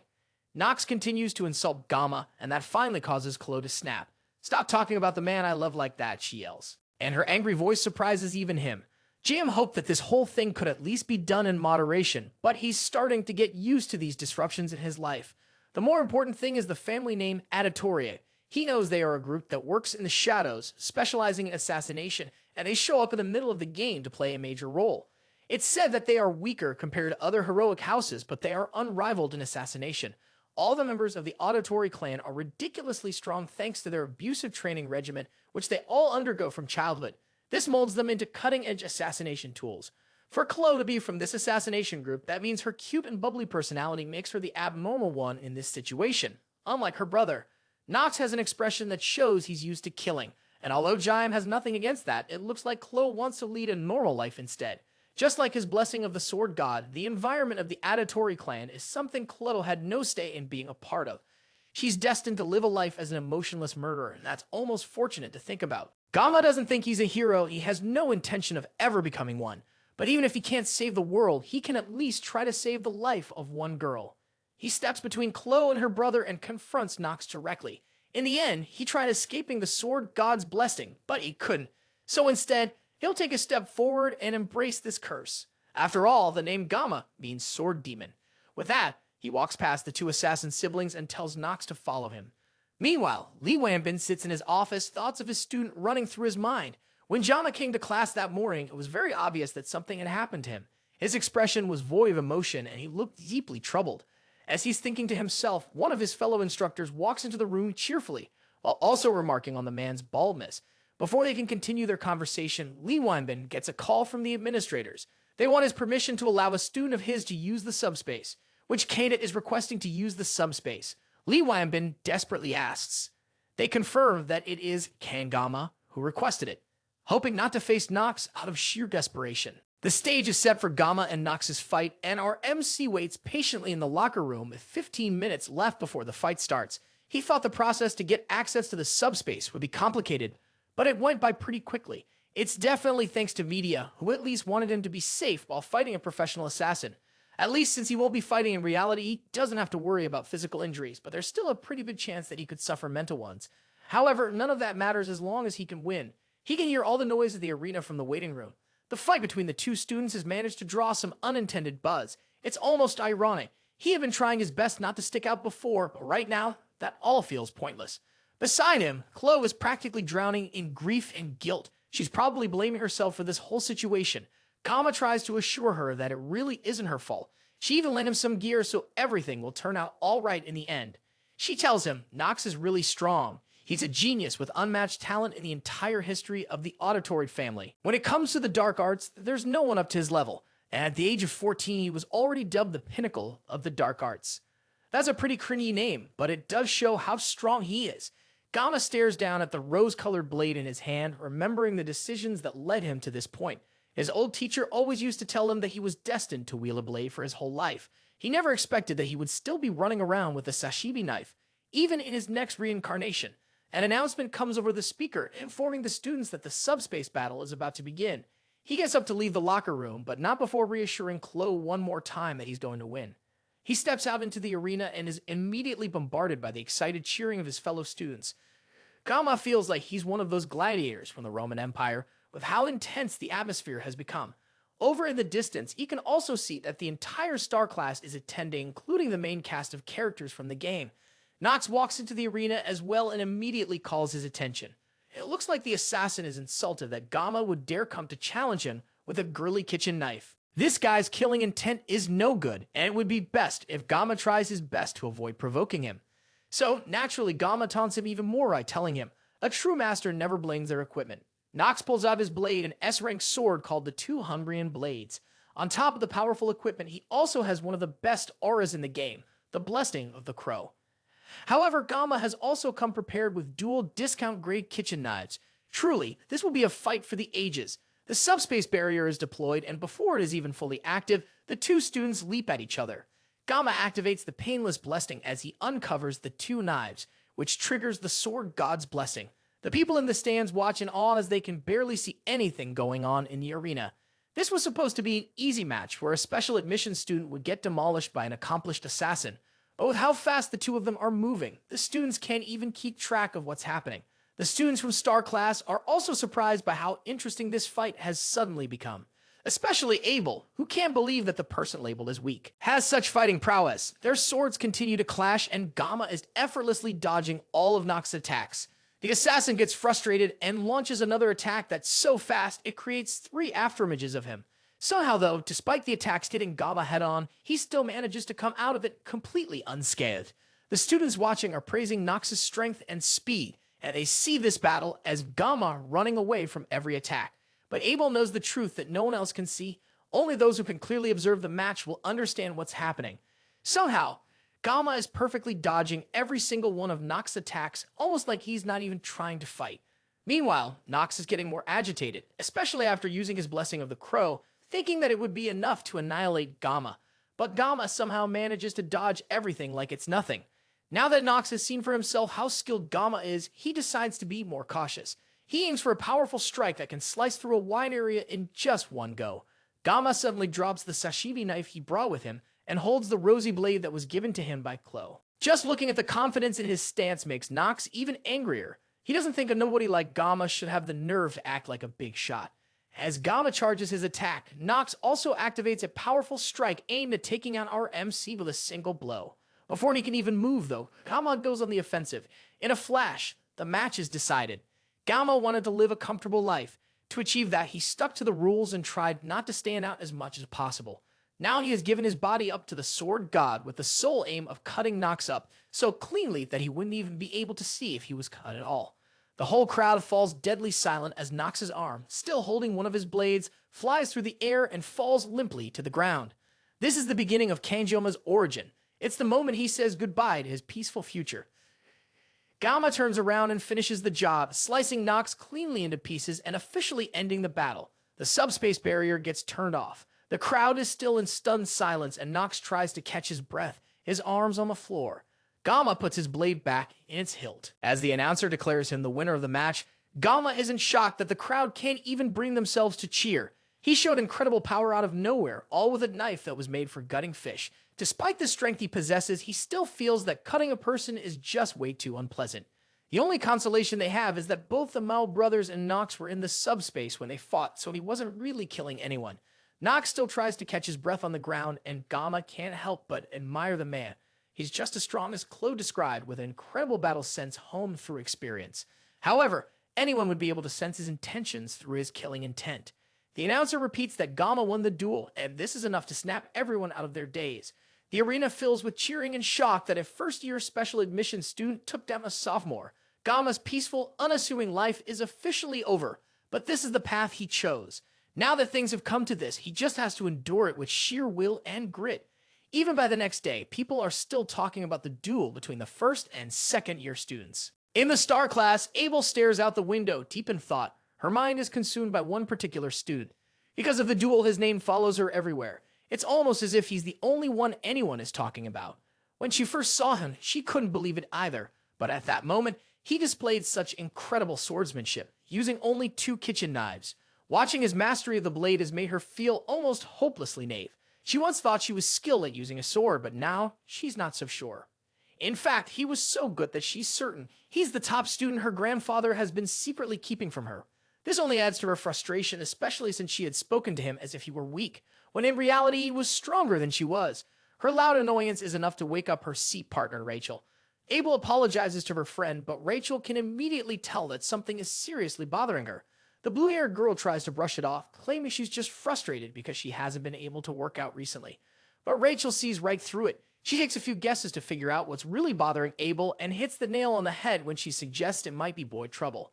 Rachel bursts into uninhibited laughter at the thought of Lady Abel being interested in romance. All while, Abel tries to convince her friend that it really isn't what she thinks it is.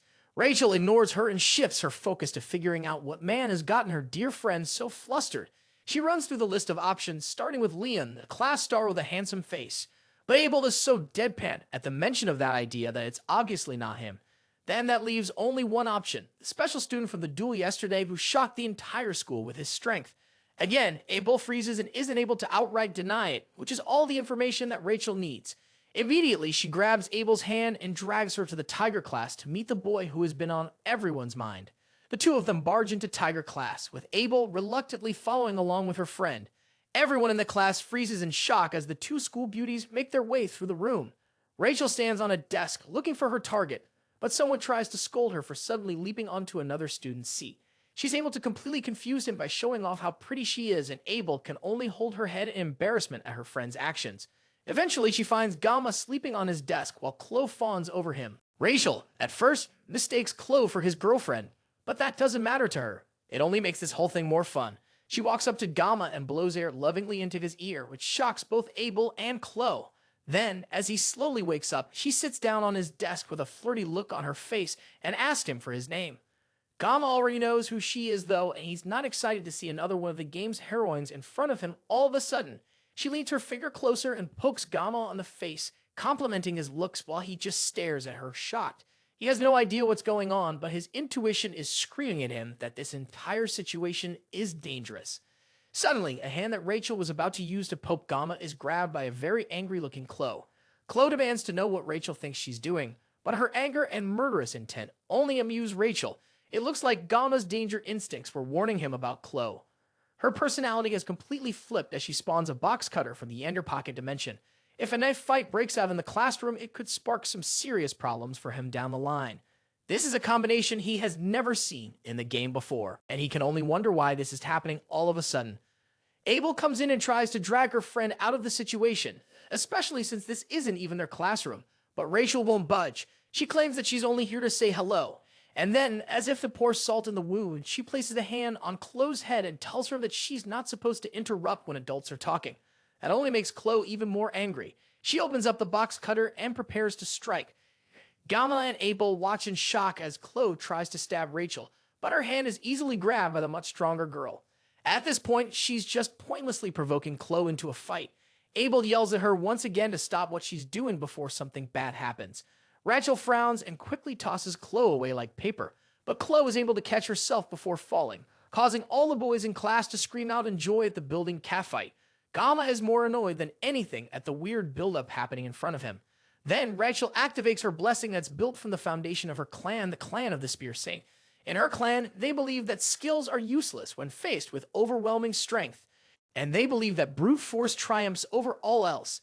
That's the same motto that Rachel Deer, the niece of the Spear Saint, believes in as well. She bluntly asks Geomma, "Is Chloe your girlfriend?" Our MC doesn't hesitate in saying no. This causes Chloe's aggression to momentarily turn toward him.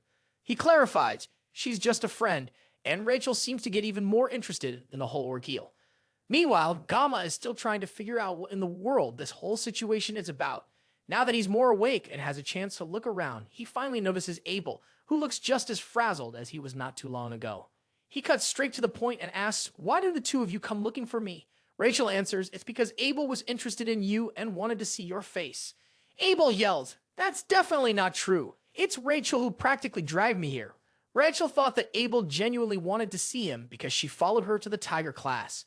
As the entire class's attention turns to her, she tries to shyly explain that there was a misunderstanding. But now, Geomma just wants them to leave. He tells them bluntly, and that shocks the two girls. And Rachel can barely hold back her laughter. That makes her even more interested in Geomma. She likes interesting guys. She tries inviting him over to her dorm room after class to do some ungodly things together. And that's the last straw for Chloe. She yells, "Rachel, get away from my Geomma right this moment." Rachel tries to mock her again, but Abel has had enough. Even she can barely hold back her anger at Rachel's flirting. Sensing that things might be getting too far, Rachel finally backs off, but not before telling Geomma, "I'll see you later." He quickly refuses and tells her, "Don't come back." The two girls finally leave the class, and Geomma immediately goes back to sleep. Chloe rushes to check on him. No one notices Abel pausing for a moment, staring longingly at Geomma before walking away. Abel and Chloe continue their walk back to their class, and Rachel can't get over just how impressed she was by Geomma's attitude. It's one thing to be cold, but from his hollow eyes, Rachel could faintly tell there was an underlying subtle feeling. She could get her throat cut if she continued poking him like that. She was just curious about him, but he went far beyond her expectations and actually gave her chills. From the little she could see, she could already tell that he was easily a step above all the style with no substance students that crowded the star class. Her clan pulls no punches when it comes to getting betrothed to the most outstanding warriors. In a way, he just might be a precious resource she wouldn't want to let go of. Rachel turned around suddenly and apologized to Abel. Abel, on the other hand, felt like she should be apologizing to the students of Tiger class for the scene she'd made. But that's not what Rachel meant. She was apologizing about Kangma because going forward, she wasn't going to yield. Not now that she was interested in him.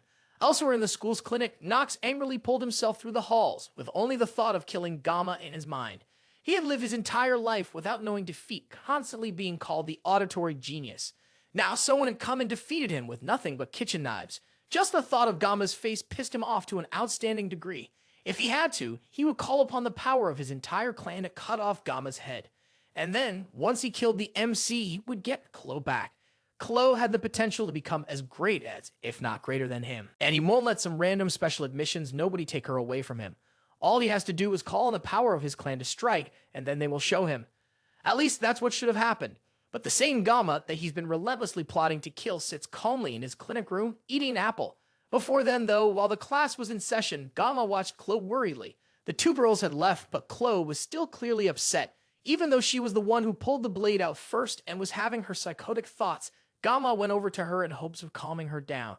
Even though he could probably talk her out of whatever mental break she was about to have, he still wished she'd at least put the box cutter down when talking to him. He asked her about how Knox was doing. She sadly told him that her brother was in the Academy's medical ward. That's odd, Geomma thought. People can actually get injured in the subspace, so Knox shouldn't have any need for medical attention. The last Chloe had heard, he was admitted into the ward despite having no injuries. But it should be fine. There shouldn't be any reason for Geomma to worry. Still, Geomma couldn't help but think about it, even though he had been sliced up in the subspace. Knox is the kind of person who would be weak enough to be traumatized by that. To make sure nothing else happens, he has to check in on Knox. And to do that, he asks Chloe to tell him where Knox's room is. To sweeten the deal, he even pats her head, which is another tip he got from the How to Handle Yandere type series. That's how we got to where we are today. As Geomma stares down Knox, who is still surprised to see our MC in his room, Geomma comments on the room. He mentions how the auditory must be loaded with cash to get a hospital room this fancy for just one person. Before Knox can ask Geomma how he got into this room in the first place, our MC picks up a skinning knife from the bedside counter. Knox momentarily goes on guard, wondering if Geomma wants to finish what he started. However, instead, Geomma simply picks up another apple, cleanly peels the skin off, and places it right back on the table. Then Geomma gets up and walks right past Knox, advising him to take fruits and vegetables for his health. That pisses Knox off even more. The assassin reveals a knife hidden under his sleeve, ready to stab Geomma while he's least expecting it. But, as if predicting this, Geomma warned him, "If you ever think about getting back at me or causing trouble, I'll have no choice but to deal with you along with the entire Eddator group." With that, Geomma shut the door firmly as he left. The force was so strong that the apple he had just peeled fell neatly into thin slices, proof that he had moved so quickly Knox hadn't even realized it. Walking out of the medical unit, Geomma hoped his mission was complete. Now Knox was like a candle that could be snuffed out at any time. His resolve had completely collapsed, all thanks to Gamma's overwhelming presence, though Geomma secretly hoped this wouldn't come back to cause problems later. After all, the Eddator family was a highly skilled and formidable group. There was no way Geomma could take them all on with just 30 seconds of pain neutralizer. Even if he could handle 10 people in that time, the rest of the family would be another matter entirely, and that was only in the worst case scenario. Either way, Geomma preferred to avoid unnecessary conflicts whenever possible. As he walked under the moonlight back toward his dorm, he felt as though he was standing in the calm eye of a storm. Strangely enough, he was beginning to get used to this new and turbulent way of life, as long as Knox didn't stir up trouble again. Then he doesn't have to worry about things getting too insane. But he has another problem to deal with, and that's the girl he wanted to avoid the most, Rachel. In the original game, she approaches the main character first and gets attached to the main heroine, Abel. Now that she's decided to approach it instead, this is a clear sign that the timeline has changed drastically.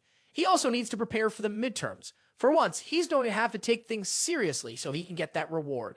The test will require a group of 5 students to subdue a demonic monster. The 5 students will be picked regardless of class, and this test is meant to emphasize teamwork. Individual prowess is definitely important, but having faith in your comrades is certainly more important on the battlefield. The best thing a weak student can do in this situation is find the right teammates and hope to be carried by them. Although it's not like the monsters are much of an issue anyway. The monsters it will be hunting in this test are dank demonic monster mermen. Geomma remembers them looking really gross in the game, which means facing them in real life is going to be even more disgusting. If they were mermaids, then at least they would be more attractive to look at. But mermen aren't just going to be gross.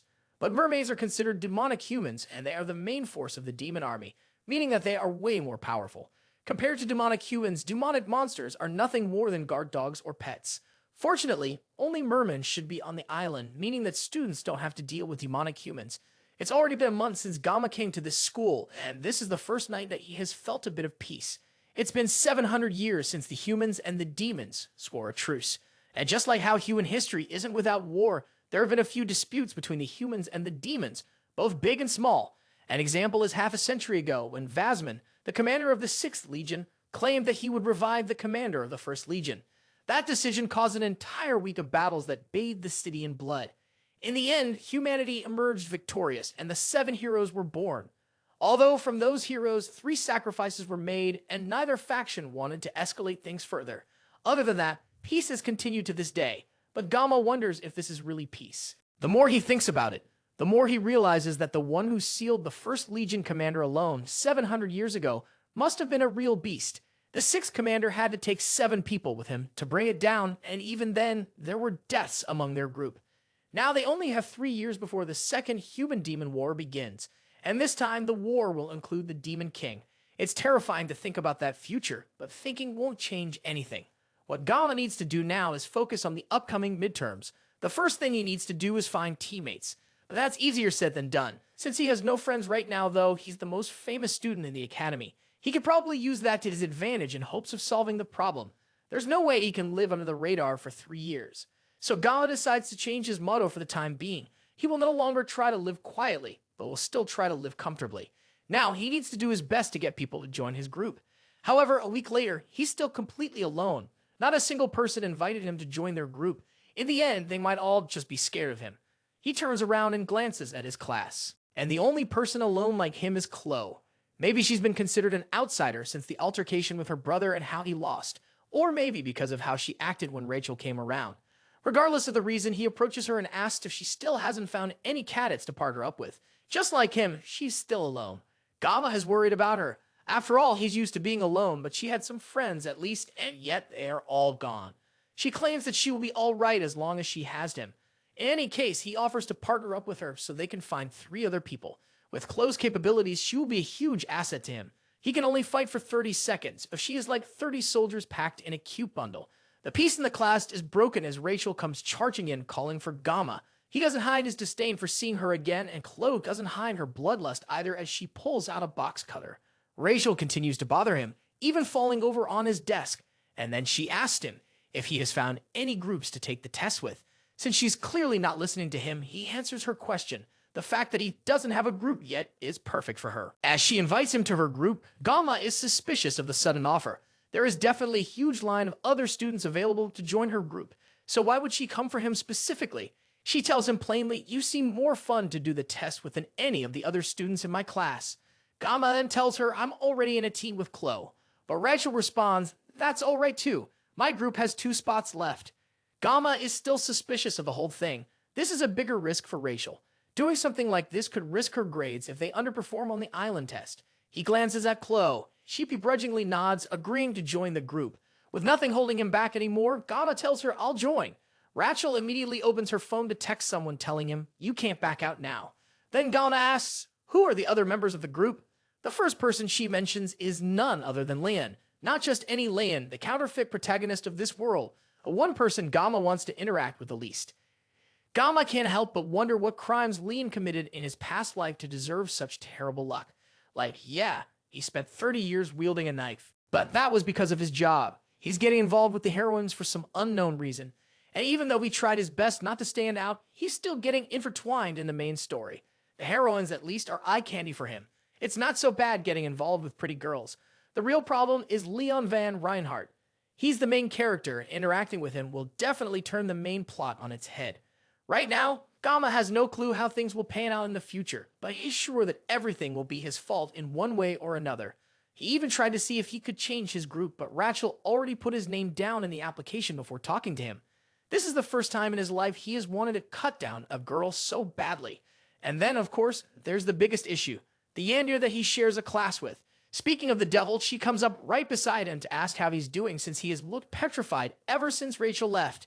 He tells her that he was just a bit overwhelmed thinking about taking the exam with star-class kids. Chloe tells him that no one is stronger than him in star class, and he weakly thanks her.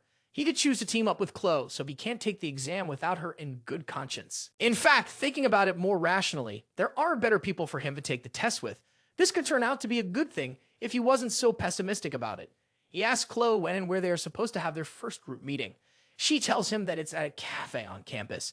It's nearly time for them to meet up, so he suggests that they start heading there now. They get there first, and both he and Chloe order drinks for themselves. Chloe gets a delicious avocado smoothie for herself, and Geomma can't help but watch her in envy as he thinks about how expensive a single cup of that thing is. Then he takes a sip of his cheap espresso and almost has a seizure at how horrible it tastes. Since this cafe is an outside company, the faculty cards don't work. So, for the first time, he's forced to use his own money. As he rethinks his life choices, his phone buzzes with a message from Rachel. She tells him that she's close by, and not long after, she walks into the booth with Lion and someone else close behind her. Lian and Geomma make contact for the first time, and then Geomma glances at the person beside him. The first impression he can get from the guy is that he must be some sort of delinquent. Lian is the first of the guys to introduce himself with a hand outstretched to our MC. Geomma takes it in a handshake, and Lion compliments him on the battle he had in the subspace a few days earlier. Just from the way he talks, Geomma can tell that he's a perfect blend of intelligence and class. Then they all sit down, and Rachel suggests that they do proper introductions. Leon goes first and introduces himself as the group's leader and a student of star class. He ended up becoming the leader of their group somehow, and he seems genuine when he says that he looks forward to working with them all. The next to introduce herself is Rachel, but everyone there already knows her, so she passes the baton to the person sitting beside her. His name is Speed Weapon, and he's also a student of star class. His introduction is short and straight to the point, but Geomma is more interested in his unusual name. Chloe goes next and introduces herself as a student from Wolf class who made it into the group thanks to Geomma. Rachel mocks her for the way she calls Geomma Jankin instead, and the two of them have a stare-off for a moment. Chloe calms herself down with a sigh and finishes her introduction. Finally, Geomma introduces himself. His introduction is even shorter and more straight to the point than Speed Weapons, giving only his name and his class. The others acknowledge the awkwardly short intro. Leon brings out a laptop so they can discuss the main topic of the meeting. He presses a button on the computer, and a holographic map of the region they will be taking the exam on is displayed. The site is called Scopuli Island, Lion explains. You will be teleported to a designated location on the island through a subspace. However, only the gate will be a subspace. Once you make it to the island, your experiences will be real, and you can actually be injured by the demonic beasts. The assigned area for their group is the northeastern coast. 3 groups, including theirs, will be hunting for mermen in the area. There is a limited amount of mermen present. So, the objective of the exam, Lion continues, is to hunt as many mermen as the limit allows. With the information passed across, Lion ends the presentation and asks for questions from his group. Speedwagon goes first, raising his hand. Are there any risks besides the mermen on the island? The instructors have already done research on the island to ensure there will be no monsters or demons aside from the mermen. Lion reassures them. Then Chloe asks, can other groups ambush and battle each other? This question catches the rest of the group off guard, much to their shock. Leon calmly assures her, the exam's objective is strictly to exterminate demonic beasts, so conflict between groups would lead to disqualification. That question must have been part of her habits as an assassin. With no other questions from the group, Lion disbands them, telling them to prepare for the midterms until they meet again the next day for another discussion. The other cadets exit the cafe, leaving Geomma alone with Lion. The atmosphere is awkward. Geomma moves to hurry up and leave, but Lion suddenly calls out to him. The Fox MC asks, where did you come from? Geomma pauses and takes a moment to ponder the strange question from Lion. He had heard a similar question before, but this one, coming from Lion, feels fundamentally different. Lion looks deadly serious while asking, and Geomma can't tell what he's thinking. He could have asked that question earlier during their introductions, but Lion specifically chooses to ask it after everyone has left. After noticing the long silence, Lion apologizes for springing such a question out of nowhere. I can't help but feel like you're similar to me, he says. While it's true that the world's official language is Korean, due to where the game was made, that doesn't mean that other cultures don't exist. Anyone can tell just from a glance that Geomma is Korean. So, it's for Lion to ask where he's from and state that they are similar. With still more silence from Geomma, who is struggling to comprehend this weird conversation, Lion tells him, pretend like you didn't hear anything, before getting up and leaving the cafe. Geomma stops him and throws the question back at Lion, asking, Where did you come from? It was a reflex response, and Geomma regrets it immediately. But he knows that he won't be able to sleep tonight if he doesn't get an answer.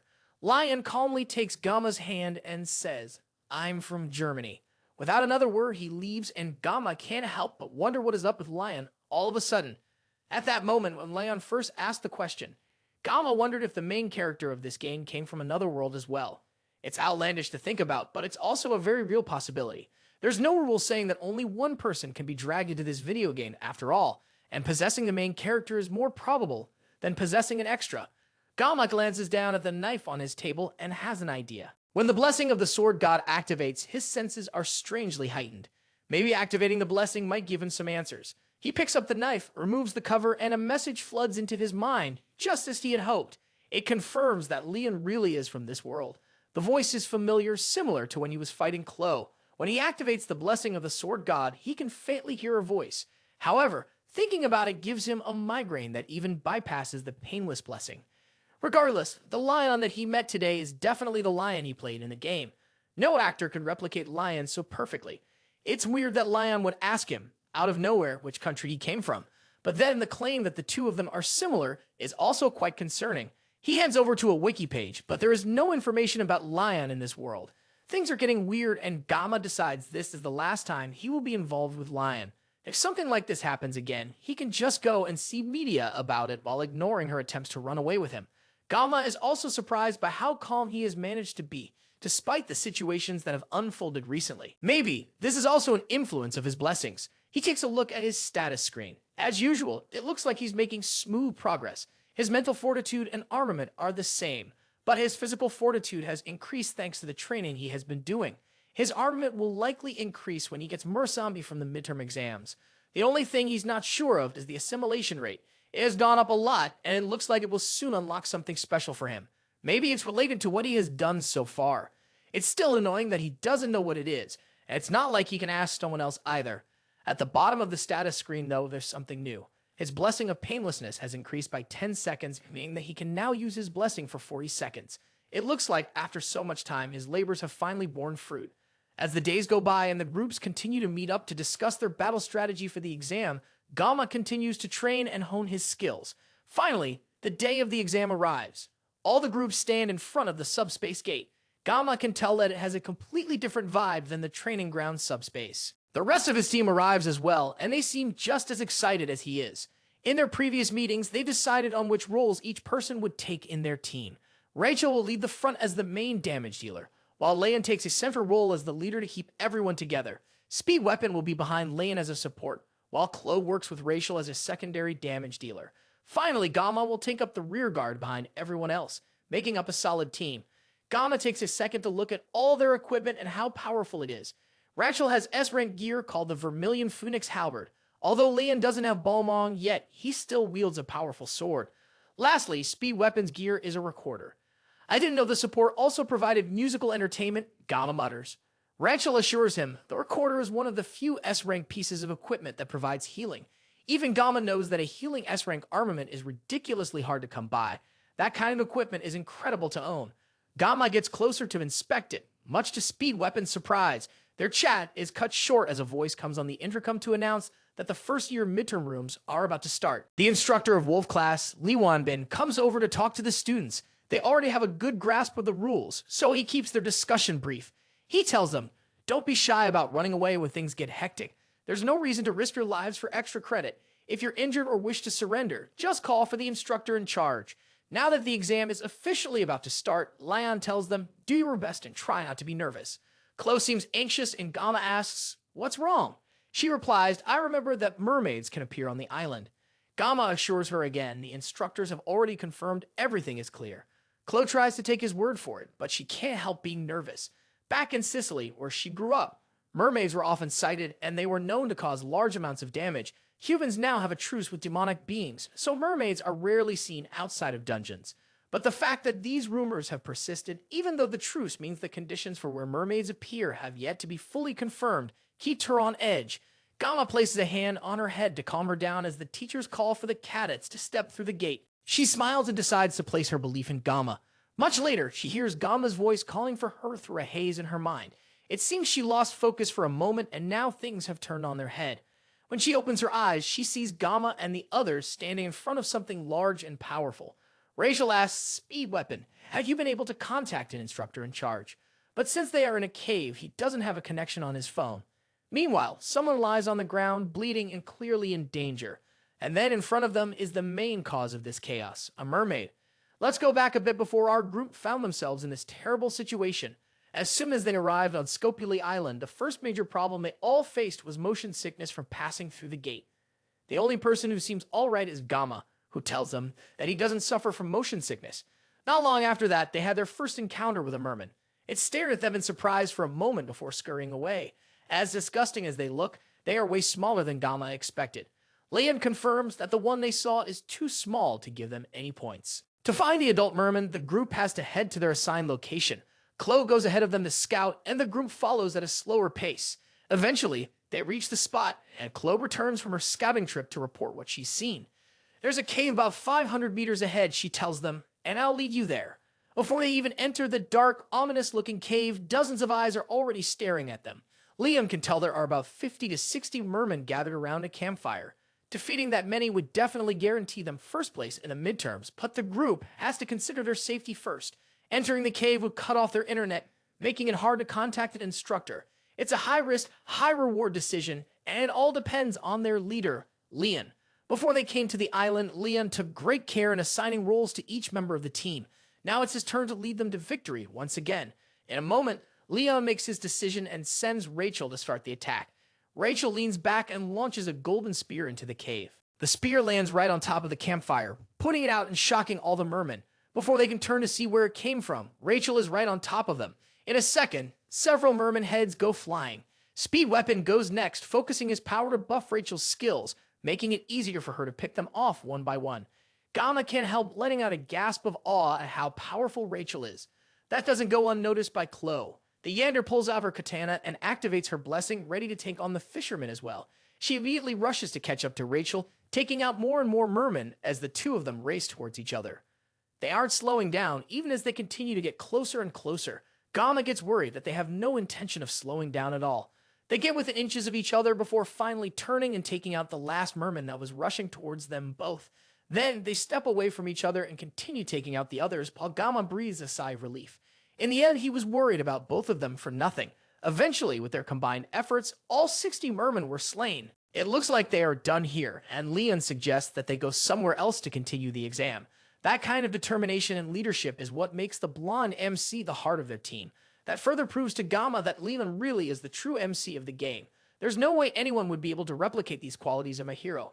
As Jean's thoughts continue to wander, he takes his eyes off Leon for a moment. He looks back up just in time to see the blonde hero fall to the ground after taking a fatal blow to the stomach.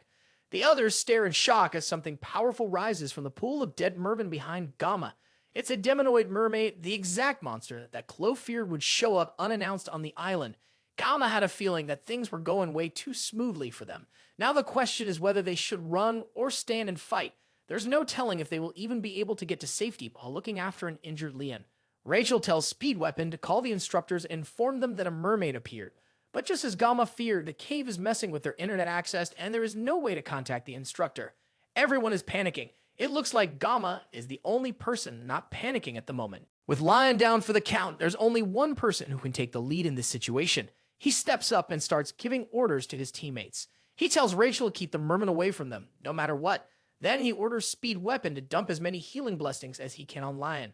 Finally, he calls Chloe, who seems to have zoned out, and tells her to evacuate the other cadets. He also tells her to inform the instructors about what's going on. It takes a moment for his words to sink in, but eventually, she heads off to do what he says. Now that everyone has been given proper instructions, Geomma steps up to the mermaid, much to the shock of the others. He tells Rachel and Weapon that he's leaving the merman to them. As for the mermaid, cutting up big fish has always been his specialty, so it's only fair that it goes to him. Demons can use a unique power similar to a human's blessings. It's called magic, and it's a power strong enough to take down the protagonist in just one hit. That's the difference in strength between humans and demons. Geomma has the blessing of the sword god, but that doesn't guarantee he will survive this battle. Even in the original game, it was impossible to take down a magic-using demon without a party. And yet here he is, about to solo a boss that usually requires a full-scale raid. In other words, Geomma is in deeps, but there's no way he can back out of this.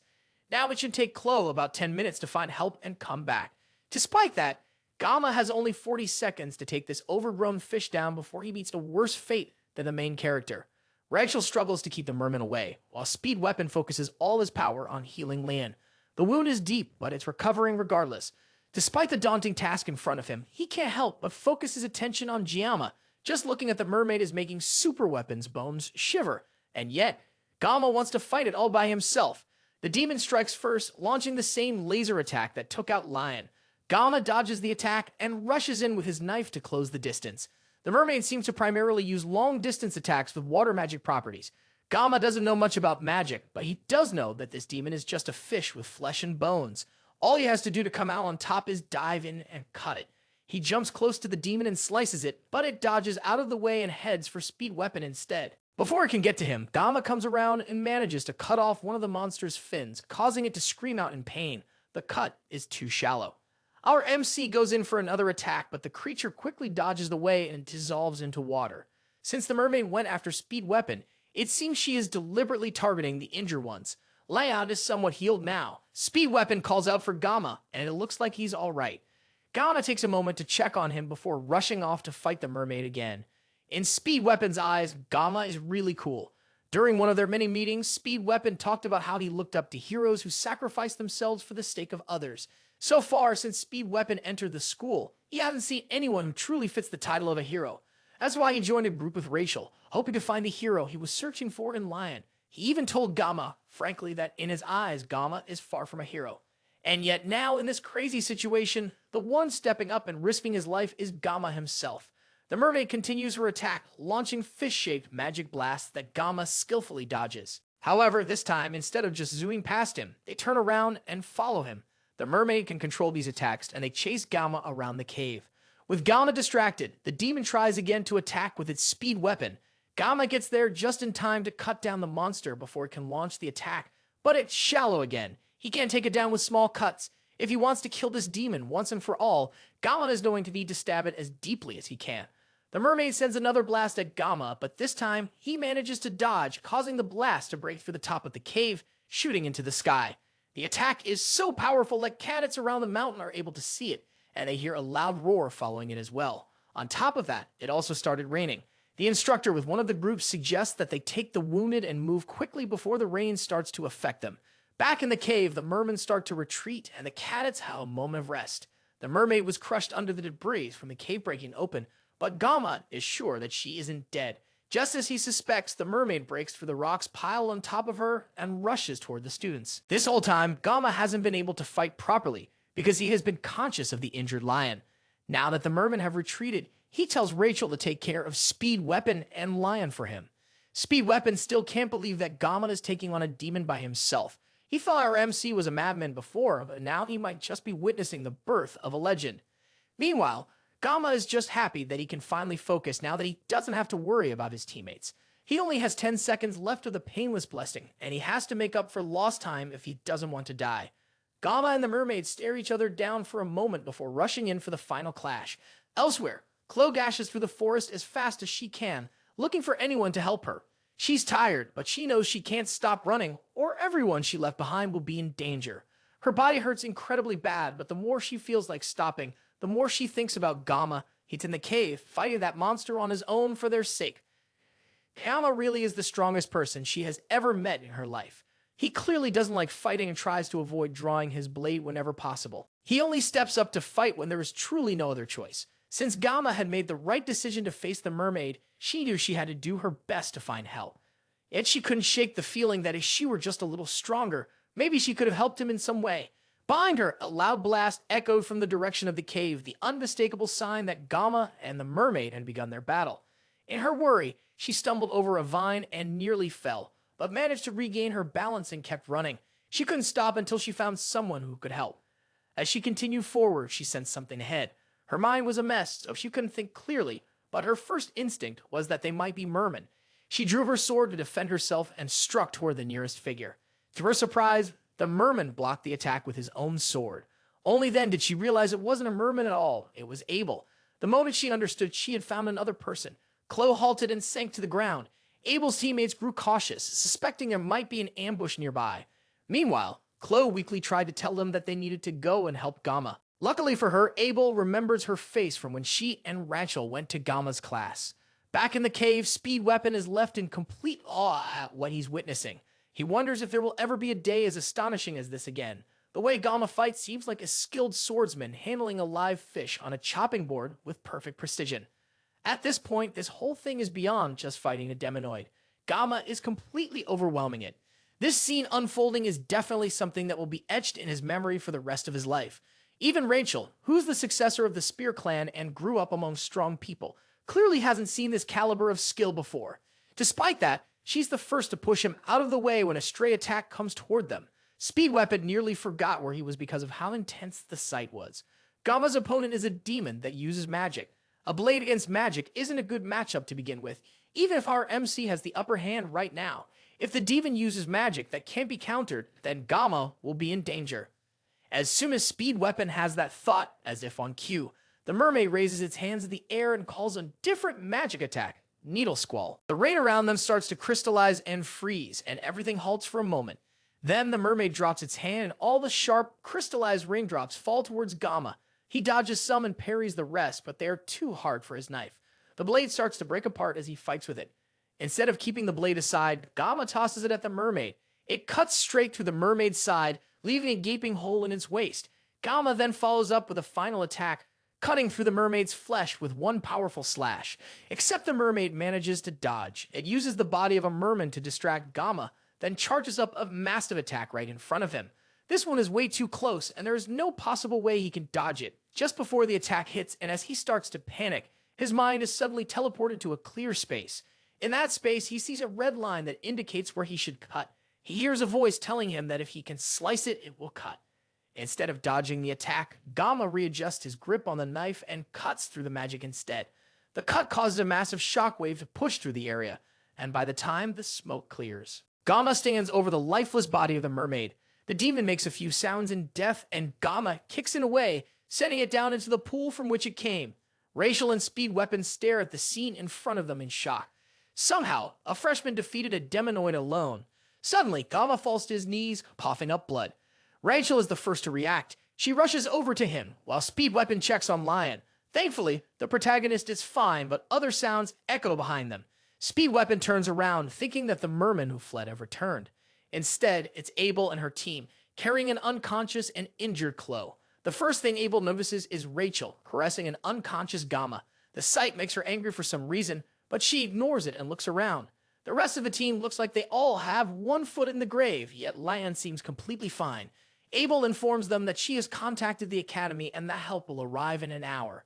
Now that assistance is on the way, she wants to know exactly what happened. She tells Speed Weapon to explain, but he's more frustrated by the academy and the instructors who claim they had thoroughly checked the island. He doesn't believe that they will believe him anyways, but he starts to tell them what he witnessed. Speed Weapon gives Abel a basic rundown of what happened and how Geomma defeated the mermaid alone. Just like Speed Weapon predicted, she can barely believe it. The tales that her grandfather told her when she was younger were more realistic than this. And yet, as ridiculous as the story is, the evidence around them proves that it's the truth.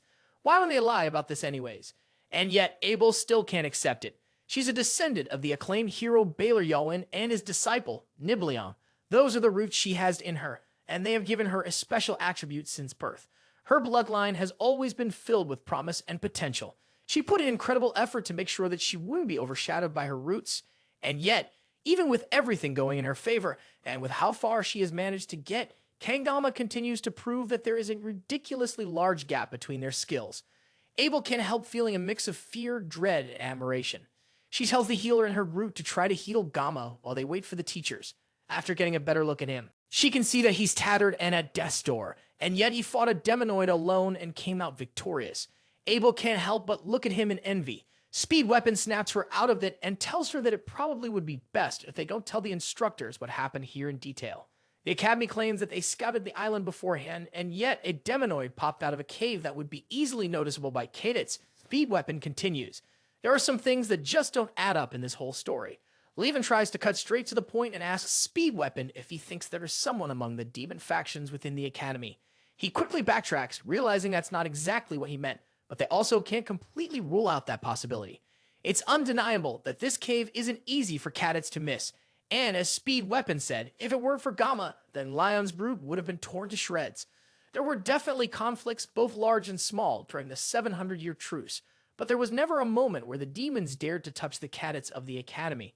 There was also a clause in the truce stating that if an act like that were to happen, it would justify war. Speed Weapon tried to pull everyone out of their tense thoughts, reassuring them that they might be overthinking things. It's not a bad thing to be cautious about the possibility of a spy in the academy, Speed Weapon said, but it's still too soon to jump to conclusions. For now, we need to make sure our stories match.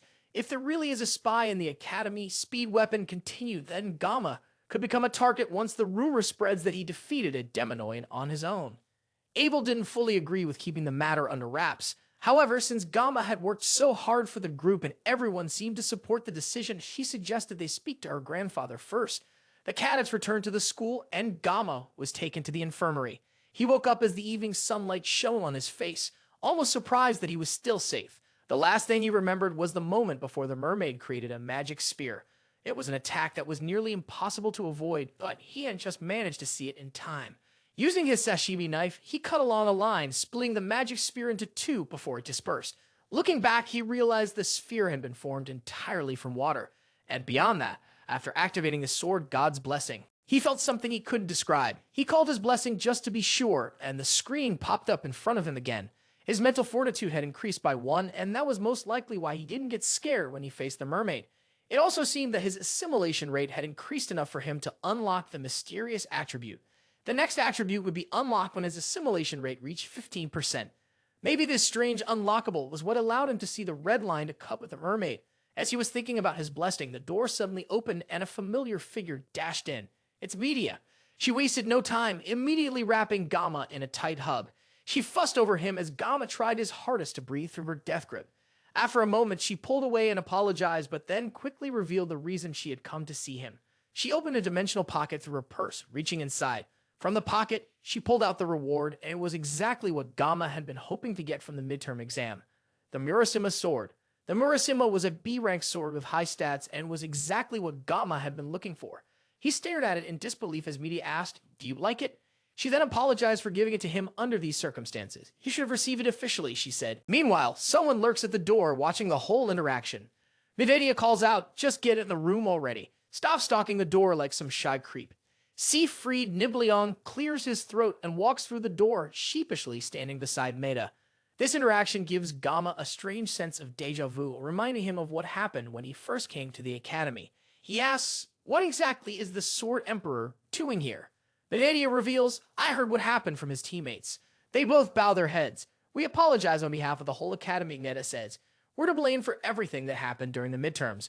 Because of our negligence, everyone who was there nearly lost their lives." Geomma can't bring himself to speak. As Maida continues, she swears we will uncover the truth behind the incident. Siegfried speaks up as well. "Thank you for saving the cadets." Geomma nervously scratches his cheek and meekly replies, "I just did what I could." Midedia continues, "Even though your actions were remarkable, we need to keep this incident under wraps." She pauses, her expression serious. "I'm sure the mastermind behind this is still in the academy. We have to keep things quiet if we don't want this leaking out to the public." Geomma understands and doesn't hold their decision against them. Midedia smiles and says, "Sometimes Geomma acts like an old man trapped in a teenage boy's body." The two administrators leave the room and make their way back to the administrative block. As they walk through the halls, Midedia asks her old friend, "Do you remember the day we met after enrolling in the school for the first time?" Siegfried was laying on a bench and she told him to shove it. In response, Siegfried drew his sword without a word. Siegfried pretends not to remember anything, and Midedia smiles slightly. The whole thing feels like it happened just yesterday, but it's already been 60 years since then. Yet, even with that, they haven't filled a tenth of Woken Academy's history. Back when they enrolled, the school was already ancient and filled to the brim with history. There had been big and small incidents, but the academy had nurtured and protected its cadets for 700 years. Suddenly, the atmosphere changes and Midedia's aura causes the surrounding windows to shatter. Before the midterms, she had received reports that they had completed multiple preliminary surveys of the island. Even though it was rare, Scopely Island was known as a ground for mermaid sightings. So she took every precaution to make sure that nothing would happen to her precious students, and yet something terrible like this would happen under her watch. C placed a calming hand on her shoulder, and she snapped out of it with an apologetic look. Then she immediately switched to fangirl mode as she thought about how amazing Geomma was. The fact that he took a mermaid down all by himself was incredible. She turned to Siegfried and asked, "What do you think?" Siegfried had seen natural-born talent countless times. He had witnessed many names hailed as the chosen ones of their era, only for them to lose sight of their life. In families of heroes where glory and honor are desperately sought after, the word genius is recklessly thrown around. When a child shows the slightest bit of promise, they are called a genius because of their bloodline. It's a word that he forbade from being used to describe even his own granddaughter, Abel. But if it's Geomma, whose talent is so unfathomable, maybe the word genius can only apply to him. If he continues to accumulate experience, Siegfried wondered just how far he would go. Maybe Geomma could even reach the place that Siegfried could only dream of, without answering her question. Siegfried walks past Mob, but not before advising her to stay put at the academy for now. She smiles and follows after him, and the two continue their small talk as they make their way through the halls. Later, Geomma is released from the hospital, and he goes to attend class as usual.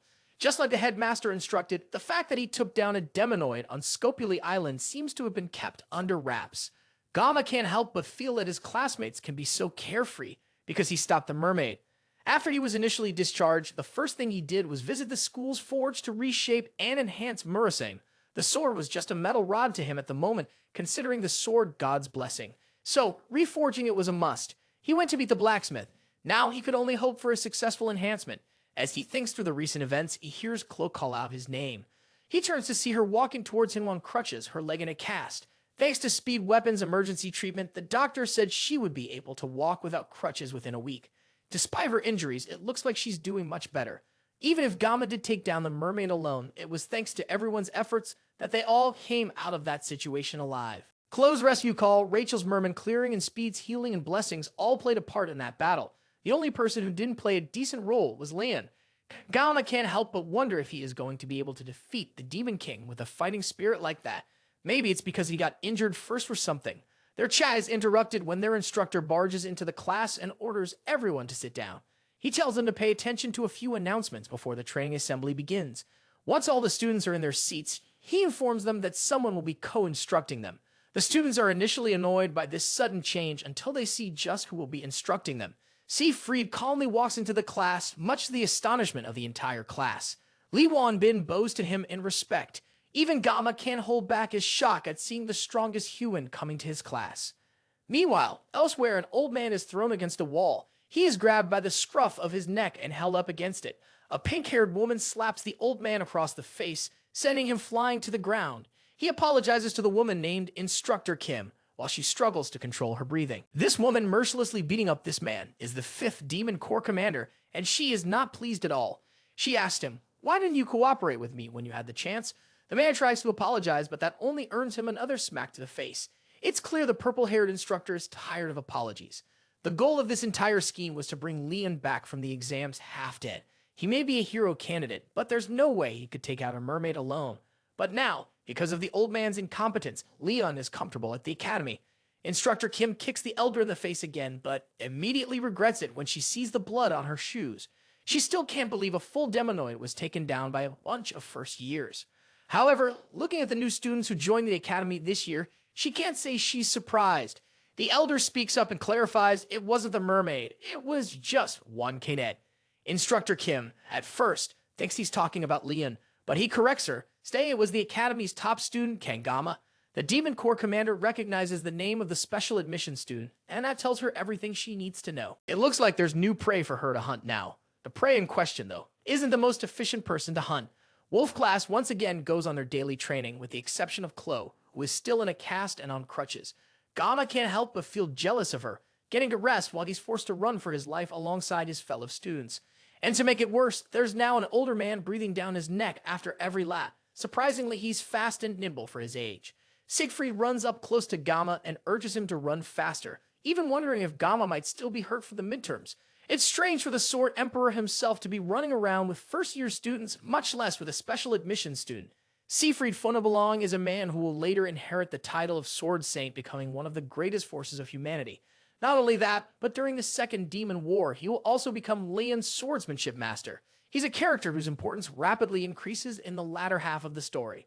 So why is someone this important training with Wolf class?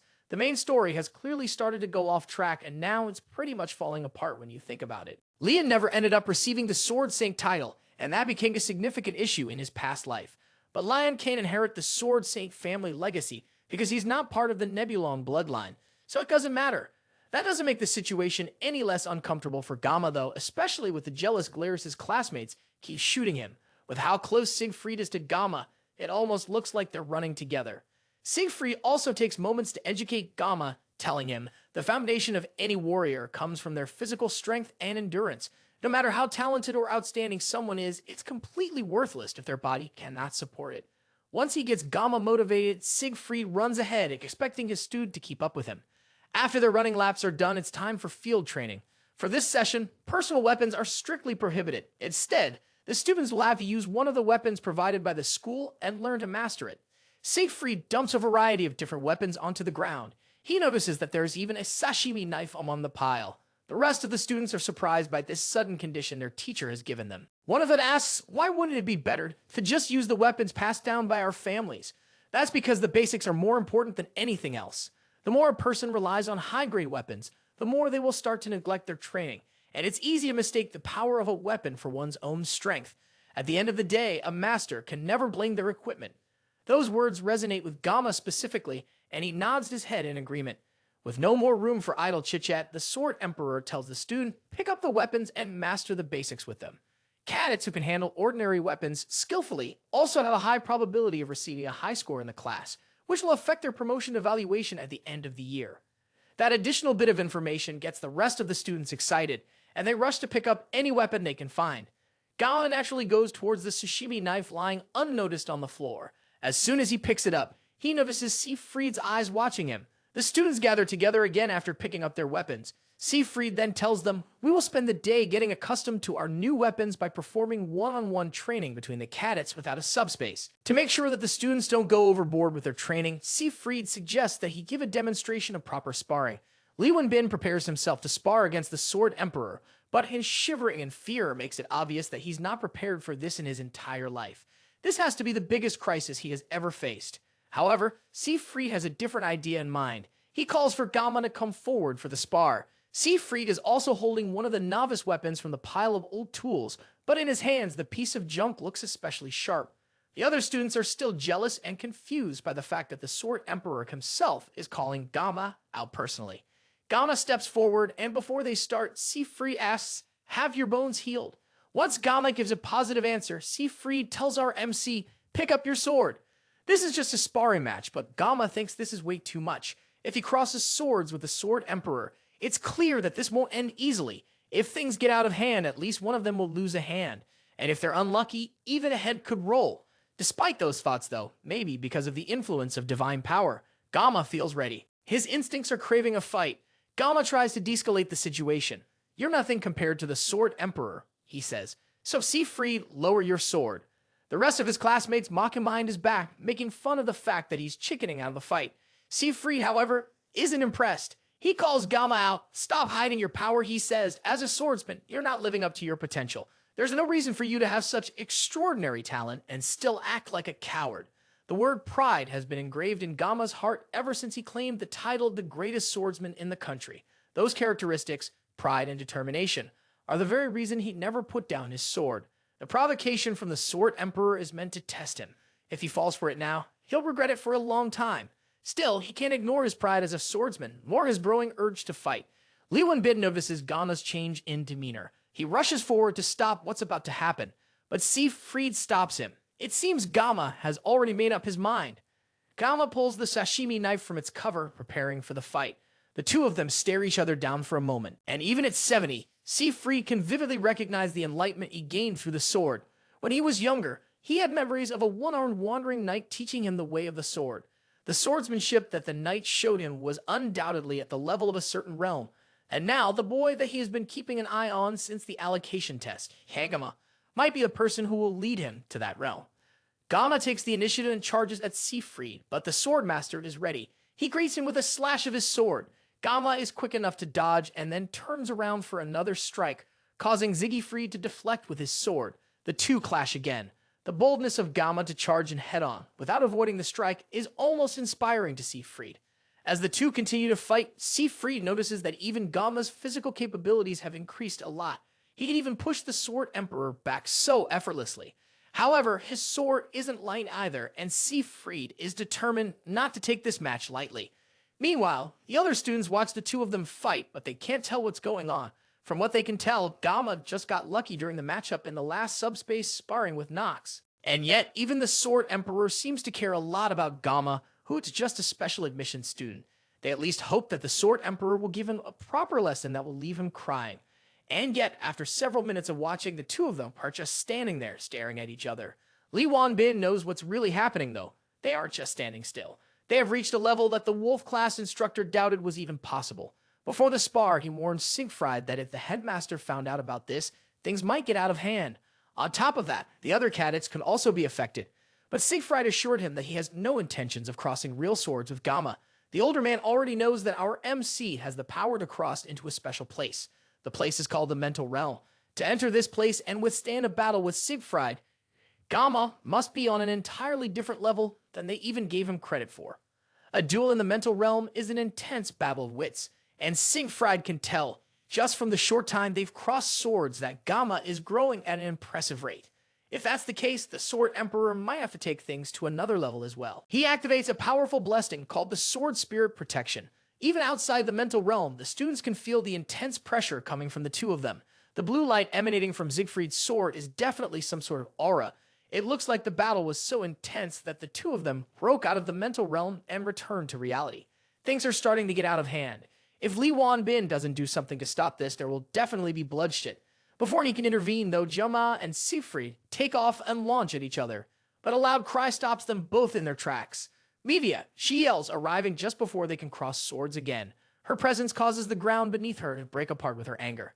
The fight ends, and Siegfried is taken back to Medeidia's office for a proper scolding. He apologizes, but the headmaster is clearly not in the mood for weak words. She yells at him for going too far, trying to pick a fight with a student after she went through so much trouble to get him a spot as an instructor in the school. In that moment, Siegfried lost his self-control and exerted his aura to the fullest. He probably would have gotten an even greater scolding, but as soon as Media arrived and de-escalated the situation, he turned around to her and apologized. In over 50 years that they had known each other, Medeidia had never heard him say sorry, and yet he said it today, not just once, but twice. That was the only reason she was calmly trying to listen to him right now. She directly asked him, "Why would you unleash the sword spirit's blessing on a student?" If Medeidia hadn't arrived when she did, things could have turned deadly. Siegfried told her, "If I hadn't released the blessing, I wouldn't have been able to gain the upper hand against Geomma." That stopped Medeidia in her tracks. For someone with as much pride as Siegfried to admit that things must have been truly incomprehensible. She knew about the innate talent of King Ji, but she also knew better than anyone just how strong Siegfried truly was. Then he revealed, Geomma has already reached the Mental Realm. Siegfried, for comparison, had only managed to master it by the age of nearly 30. The fact that a 17-year-old had already done it was more than Medeidia could believe. Siegfried didn't know either, but there was no denying what he had experienced. All this new information was far too much for Medeidia to understand, but she remembered what she had seen after stopping the fight and going to check on Geomma. The moment she ran up to him, any semblance of dignity, both as an educator and one of the 7 stars, vanished. In that instant, the only emotion she felt towards Geomma was fear. It was a fear similar to what she had felt when she met the 6th Division Commander Vass. She couldn't understand why she would have such an eerie feeling towards one of her own students, but it did lend more credibility to the crazy things Siegfried had been telling her. She then asked Siegfried directly if he had lost. The normally calm and quiet man became irate in a second. He yelled, "Even if Geomma's talent isn't innate, there's no way it compares to mine." He went on to say that he wasn't fully armed at the time, and that was why things went the way they did. Media called him out. "Breaking your own rule by blaming your equipment," she said. "Can equipment really be an excuse when facing off against a student?" The way he was overreacting only made him look ridiculous. Her words stung so much that he tried to activate the sword spirit's blessing right there, but a firm slap from Medeidia pulled him out of it. Elsewhere, Geomma woke up from a dream where he relived the fight with Aigor. Everything had ended well. But the Sword Emperor is quite hot-headed. If the media hadn't intervened, things could have gotten really dangerous. The Mental Realm is also a really strange thing to experience. It is only achieved when one grasps full mastery and understanding of their weapon. It's an active space that can be activated when certain conditions are met. Only peak masters who have honed a single weapon for their entire lives can enter it. Because of this, even in the World Miracles Blessing game, not even 10 heroes can freely enter the mental realm. Leon, the protagonist, blessed with the qualities of a hero, needed 3 years of private training just to set foot in it. That's the point where Geomma stopped playing. However, Geomma managed to do it right away. Maybe it's because of his sashimi knife. Including his previous life, he has been using the sashimi knife for more than 20 years. What's more, every time he unleashed the sword spirit's blessing, he would experience a concentration that transcends perception. The tangled web between the life he's living here and his past life starts to intertwine, breaking through situations. Based on his experiences so far, avoiding situations only makes things worse. Rather than being swept along passively, it would be better to tackle what he can do and solve things step by step. Now that he can freely control the mental realm, he can probably try to train in combat without relying on the sword god's blessing. He stands up from the bed and slowly uncovers his sashimi knife. After a brief moment of concentration, he re-enters the mental realm. In an instant, the realm shatters. A large hand reaches through the void toward him.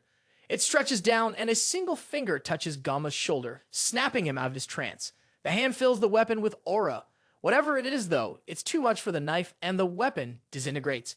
Elsewhere, some elders argue among themselves in a dimly lit room. The old man who had been speaking to the Demon Corps commander is now arguing with the rest of the Academy's elders. The main thing he's trying to do is convince the other elders to investigate Geomma, suspecting he might be a candidate for the hero. The rest of the elders disagree, as it's already well known that the hero candidate is Lion. The elder tries to make the case that Lion is still half-baked and can't even properly manifest his blessing. While Geomma has very obvious capabilities, these were first shown when he took down the Genius Twins during the class placement exam. What's more, Adebi is also blocking information about him under the pretense of protecting the student.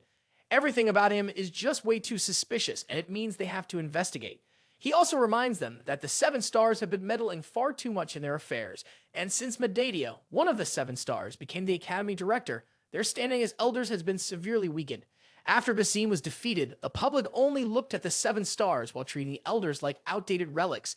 If a hero were to appear, that would shift their reputation even more. The other elders agree with this and also feel they need some sort of public enemy to maintain their power. They unanimously agree that the hero who threatens the Demon King must be eliminated. The man became an elder of the Academy because of the purple-haired instructor. That's why he's putting so much effort into persuading the elders through sheer force. If he doesn't act now, Heroine, the 5th Demon King Division Commander, will definitely make him wish he were dead. After some more persuasion, the elders finally agreed with the verdict that Kang Geomma needs to be investigated and eliminated. For that, they need to issue orders to the Adater family. That is the only problem on Geomma's plate, though. Right now, he's staring at the blacksmith he trusted to take care of his weapon as the man backs away in fear. Despite his hopes of using the Murasame as an alternative to sashimi knives, somehow he managed to turn his only hope of escaping the sword god's blessing into a sashimi knife. And if that wasn't bad enough, the sword has also been reduced from a B-rank weapon to an E-rank one. Even Volander is confused. In the 30 years he's been smelting weapons, he has never seen anything like this happen before. What happened was when he tried to work on the sword, it's as if it refused to be forged. He hastily melted the metal and reforged it, but he barely managed to give it a proper shape. If any ordinary blacksmith had tried to do this, they would have ended up with a useless lump of metal. Even with Geomma's 20 years of experience with knives, he can tell that the craftsmanship is impressive, and the specifications also align perfectly with the sword god's blessing. But the hardness is still E-rank. The knife still has the potential to be a good weapon though, so if it's reinforced, it will definitely become useful. All Geomma has to do is bring the reinforcement materials, and Volunderer will fix up the weapon without any additional charge. Geomma still isn't convinced though. He angrily asks, what will happen if it breaks again? Shakily, Volunderer assures him, even if it's an E-rank weapon, it has the growth potential of an A-rank weapon. It could grow to become even better. He continues, there's also the Never Fatal material, which will guarantee that the Murasame will become stronger. But that material can only be obtained from A-rank or higher demonic beasts. A-rank demonic beasts are on par with E-rank demonoids. Sending Geomma on this mission is the equivalent of telling him to fight something like the mermaid again. It would be crazy to risk his life to reinforce equipment, especially since even low-rank demons drop reinforcement materials. Geomma asks Volunderer, promise me this at least. The blacksmith swears on his honor as a blacksmith. That aside, Geomma presses, I want Volunderer to at least refund half the cost of the leftover scrap metal, which is worth about 10 million won. Volunderer can't agree to that, especially since he made the weapon exactly as Geomma ordered, and he even said that he wouldn't charge for enhancement costs. Geomma argues that his B-rank sword was reduced to scrap, and considering the market price, this only seems fair. Villander still tries to fight back, but the glint of the blade and the death glare from Geomma aren't enough to shut him up. Realizing that he can't get out of this, he tries to bring the price down to 500, but Geomma changes it to 1,000. That's still way too much for him, but Geomma isn't going any lower. His sword is definitely more than ready to get value out of Volender in other ways. It's either the money or his life, and Volender finally agrees to the price. Geomma heads to a lone bench on campus to take another look at his blessing. After obtaining a new weapon, his armament has increased and additional options have become available. The biggest reason that he hesitated to use the Sword God's Blessing is because of the excruciating pain, but his new stats have reduced the pain by 1 level. It can be further leveled up, which means that leveling up his pain reduction should be his biggest priority. He tested it earlier, and although the pain is still unbearable, it went from feeling like he was about to die to feeling like he could barely breathe.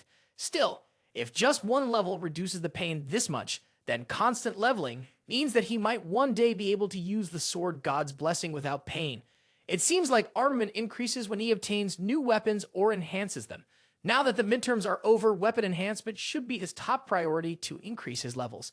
If he keeps growing at this rate, he might finally be able to understand this power. Or maybe he'll even figure out who threw him into this world. As he's eating lunch on the bench, someone sneaks up on him, causing him to startle out of his thoughts. It's Chloe, and it looks like her healing is going along smoothly. She even took off her cast. Geomma asked her, "Is your body all right now?" She still needs crutches to move around, but she already feels stronger than before. As they talk, Geomma notices a crumb of rice on her face and reaches over to clean it up. The brief contact is enough to cause her to fall over from pure joy. But from the ground, she notices the Murasim on the bench that Geomma was sitting on. This is the first weapon she'd seen with that isn't just some kind of kitchen utensil, so it's a pretty big deal. He's still bothered by the fact that it's E-rank. Although he got some money back from the blacksmith, he still needs to gather enough materials to enhance the weapon before it can become usable. There's no real reason for Geomma to get stronger. Ever since he cut down the mermaid, he has been able to handle mid-tier magical beasts. The main reason he wants to enhance the weapon is to reduce the pain. Clovis stakes his thoughtful expression as him being disappointed by her mentioning that the weapon is E-rank. She immediately decides, through perfectly reasonable Gander logic, that the blacksmith who made Geomma sad must die. Geomma snaps her out of it, but also notices that someone or something is watching them from close by. He walks over to a nearby tree and kicks it hard, causing an unexpected guest to fall down from it. It's Knox, Chloe's brother, and he doesn't seem very happy that he was found. Chloe is prickly about him suddenly appearing, but Geomma can't smell any blood on him, and he doesn't seem to be armed either. However, he was following them, so there must be something that he wants. Knox stands in silence for a moment, and Geomma assumes the worst. But Knox quickly clarifies that he isn't there for the usual murderous reasons. He came to warn Geomma that the Academy Elders have requested for the Invader family to get rid of him. Chloe confronts Knox and asks, "Is that why you came over?" He doesn't respond. Instead, he tells her, "Since you've been away from home for so long, you've lost your edge." Chloe doesn't listen and instead tells Geomma, "Get behind me. I'll protect you." The two guys watch the slightly disabled girl desperately swipe at Knox from far away before Knox continues his warning. Knox doesn't care what Geomma has been up to recently, but the elders are oddly fixated on him. It's not just him either. The whole Adater family has a sense of unease. So they have temporarily postponed the request. They made the request in secret and even bypassed the Academy head. However, since it's a direct order from the elders, it's hard to ignore. If the pressure continues, the family will have no choice but to investigate our MC. Regardless of the reason, since Chloe was a member of the Adater, Neox felt like she needed to know this as well. That explains his motives clearly. He came under the pretext of family principles, but in the end, he was just worried about Chloe. With nothing else left to say, Knox turns to leave. But Geomma stops him for a moment. He wants to ask Knox about what he said last time, about Chloe becoming weak while being with Geomma. But the red-haired older student turns around and continues to walk away. Even he can tell that Chloe is happiest by Geomma's side, and he decides to leave it like that. Even Chloe has never seen her brother act like this before. Before he leaves, he just tells Geomma, make sure that Chloe doesn't get hurt anymore. Geomma doesn't immediately understand, which only angers Knox more, so he hurriedly agrees. Then Knox takes the opportunity to ask Geomma directly, "How did you become so strong?" Geomma seems surprised that he is considered strong. For someone to be strong, in his opinion, they should have the ability to withstand any threats at all times, like the Sword Emperor. Someone like Geomma, who can only maintain that level of strength for less than a minute a day, isn't at a level where he can boast about his strength or even talk about it. Knox used Chloe as an excuse to reveal family secrets to him, an outsider, so there's no way Geomma can trust him to keep his mouth shut. He decides to pick something to satisfy Knox. He tells the redhead that he lacks desperation. No matter how skilled Knox is as an andator, there's a certain vibe that comes from someone with real-world experience. If he stays cooped up in the academy, he'll reach his growth limit. He needs to go out first and gain real-world experience. If he continues working hard, he'll definitely gain something. That's about as much rubbish as Geomma can spew out without sounding like he's lying through his teeth. He quickly gets up and walks away before Knox can ask any more questions. Back in class, the students learn about history and the nature of blessings. Geomma isn't focused on the class and is more interested in the intel that the Academy Elders are targeting him. The Academy Elders descend from 5 of Baylor Jawakin's 7 disciples. Geomma remembers that they are a group with immense influence, not just in the Academy, but in the whole world. Their role in the game was to constantly obstruct the protagonist for the sake of their own power and safety. They were called the corrupt remnants by the players. Since they should be targeting the main character, why are they suddenly focused on Geomma? He jots out some possible reasons why they would be after him in his notebook. Looking at all the achievements he has gained since coming to the school, he realizes that he has caused a lot of trouble. At this point, it feels like he's trying to stand out, but no matter what he has done, it makes no sense for the elders to target him.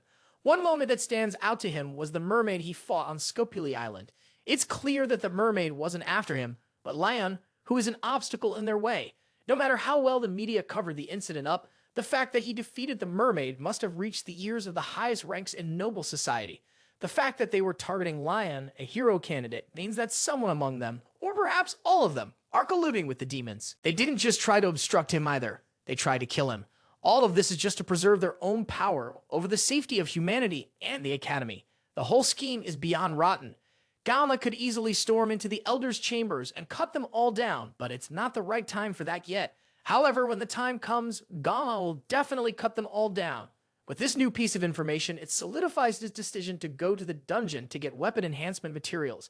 First, he needs to gather a party since it will be too hard to do this alone. Chloe would be more than happy to help him, but he needs other people too. Instead of a brute like Rachel, he needs to find someone more strategic. The first person that comes to his mind is Speed Weapon. After class, he heads over to the Dragon class to look for Speed Weapon. As soon as he gets there, he's immediately confronted by a brute who clearly doesn't like the fact that Geomma is his special student. This third-rate extra is definitely the kind of person that Geomma knows will be annoying to deal with. Our MC walks away from the confrontation, warning the one-and bully not to bother him before he gets his jaw cut open. The brute immediately pulls back his fist, ready to start a fight. Geomma immediately feels that the punch is way too slow. Before he can retaliate, though, someone else beats him to it, smashing her fist right into the brute's jaw. The commotion attracts the attention of other students as Speed Weapon blows on his hand, which hurts from hitting such a hard jaw. Geomma has heard of strength mages, but a strength healer is definitely new. Speed Weapon then smiles and asks, "Didn't our MC come looking for you?" Geomma agrees to talk outside and tells Speed Weapon everything he needs. The breakdown is simple. Geomma needs to form a party as soon as possible and requires help recruiting members. If we work together, Geomma continues, the clear rewards will be split among the team. In exchange, I want to keep the materials from the magical beasts. The reason he needs help is because in his class, if he says he's gathering a party, no one except Chloe will join. But if you lend a helping hand and talk to people from the Dragon class, Geomma adds, things will go a lot smoother. Speed Weapon thinks for a moment and says if it worked for the Academy's rules, you'd easily be able to clear 5 or 6 dungeons on your own. That would be true if he could handle the effects of his blessing without his magical painkiller. Geomma admits that he can't even clear one alone. But Speed Weapon doesn't agree with that and thinks that Geomma is just being humble. The conversation switches to idle chatter and Speed Weapon talks about how Geomma looks a lot better now after the events of the midterms. After some small talk, Speed Weapon accepts Gamma's offer since there's no reason to refuse. He has a feeling that working with Geomma will be a new experience. The dungeon Geomma has in mind is a C rank called the Buffalo Dungeon in Shaolin. Geomma, Chloe, and Speed Weapon make up a party of 3, so they just need one more member. Geomma straightaway says that he would prefer it if it were Rachel or Leon, but they wouldn't want to come anyway. Rachel has been in seclusion since Geomma was hospitalized. She's been practicing in the academy training grounds. Leon, on the other hand, is preparing for the upper grade dungeon raids with second and third year students. That's good news for Geomma, but it still leaves the question of who the last member of the team will be up in the air. There's one person that comes to mind for Speed Weapon, but knowing them, they are already asleep. That's insane news to Geomma since it's still the middle of the day. That's just how they are though, and Speed Weapon isn't at all surprised. He tells Geomma that he will introduce the two of them, but first, they need to go to the convenience store to get something. Later that night, they head over to what seems like Speed Weapon's house. It's a Japanese-style building, and Geomma had no idea that the academy even had such a place. Even during his time playing Miracle's Blessing M, he never came to this place. In his past life, he was a Japanese cuisine chef, but he never actually went to Japan, though he always wanted to visit. They walk around the courtyard and get to the back, where they find the person that Speed Weapon was talking about.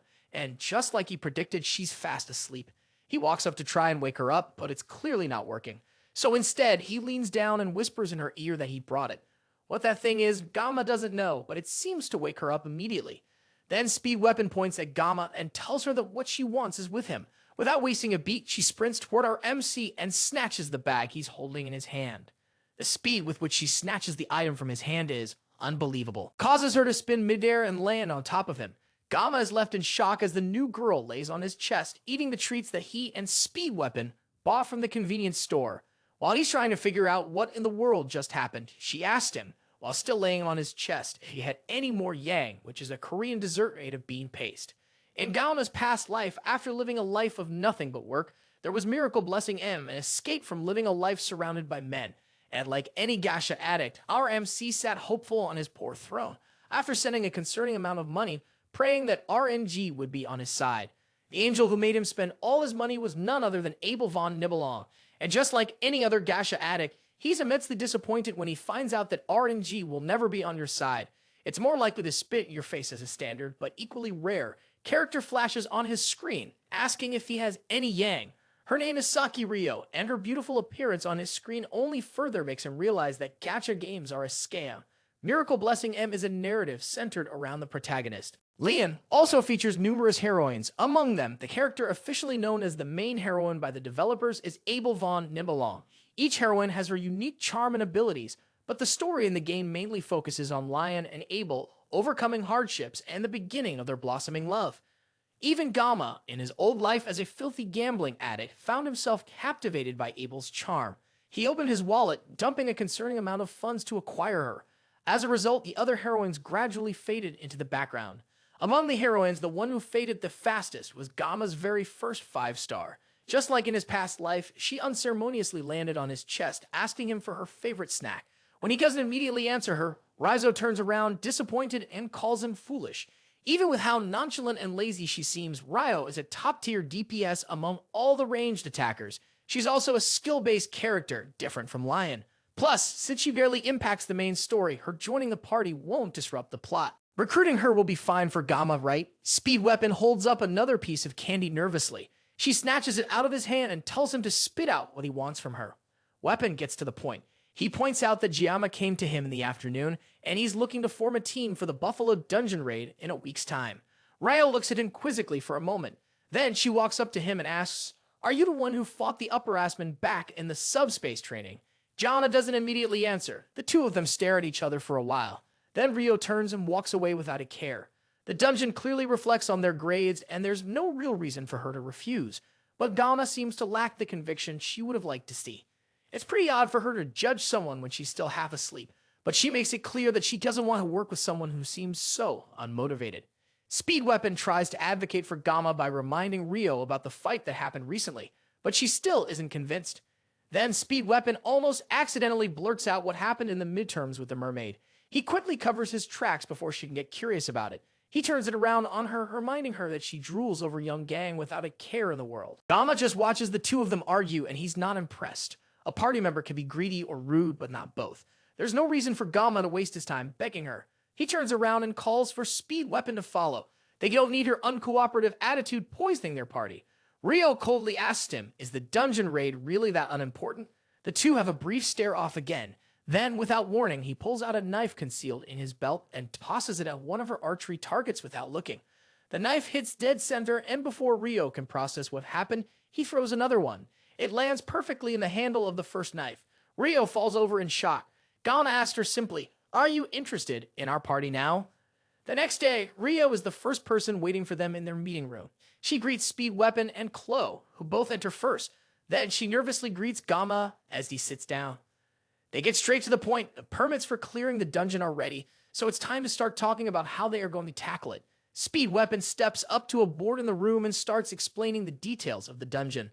The Buffalo Dungeon has cranked demonoid buffaloes. They are nicknamed water buffaloes and are known for charging from a distance before engaging in close combat. However, they are vulnerable to ranged attacks. Overall, it's a relatively straightforward dungeon challenge, but the Academy enforces one strict rule for any student attempting it. They must never open the stone gate at the center.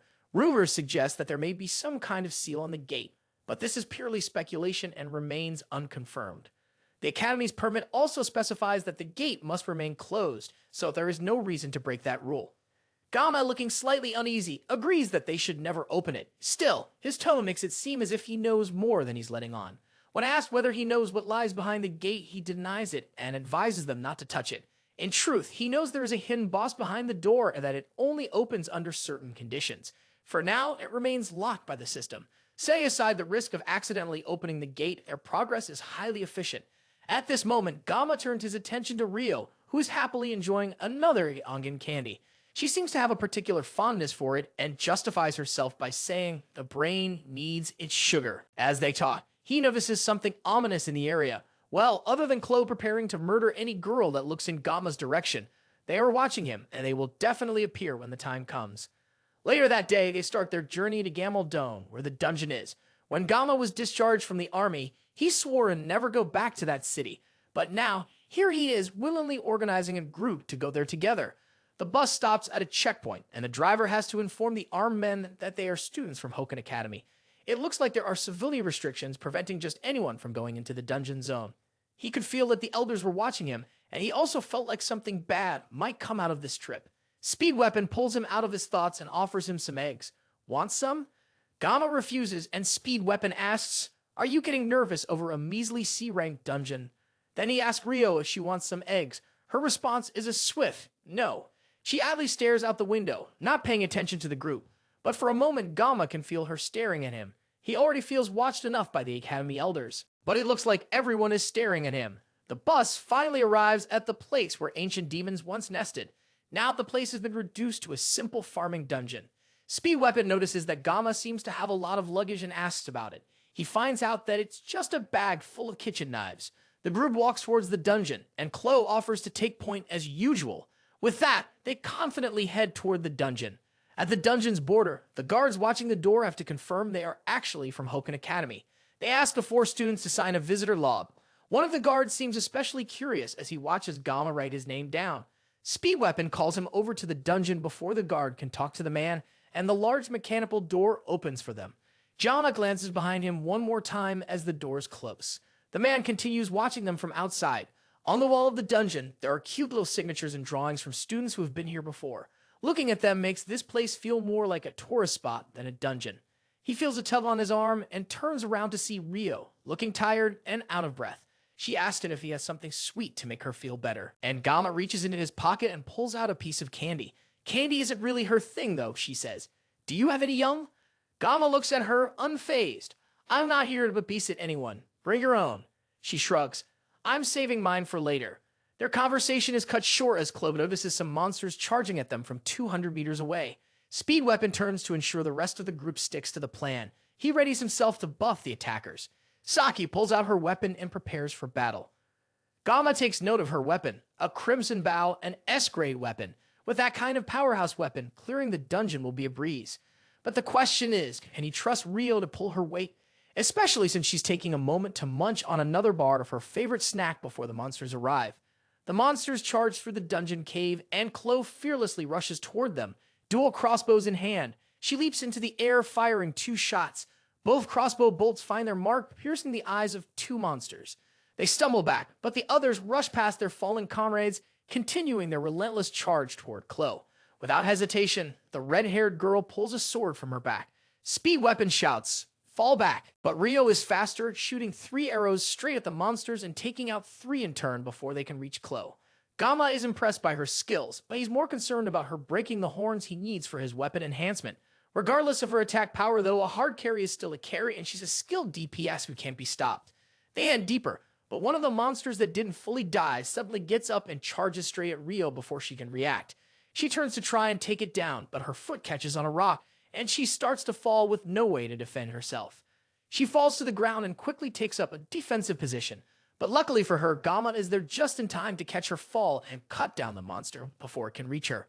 Rio stares at him in shock as he lifts her off the ground, and her excitement and shock escape in a cute little hiccup.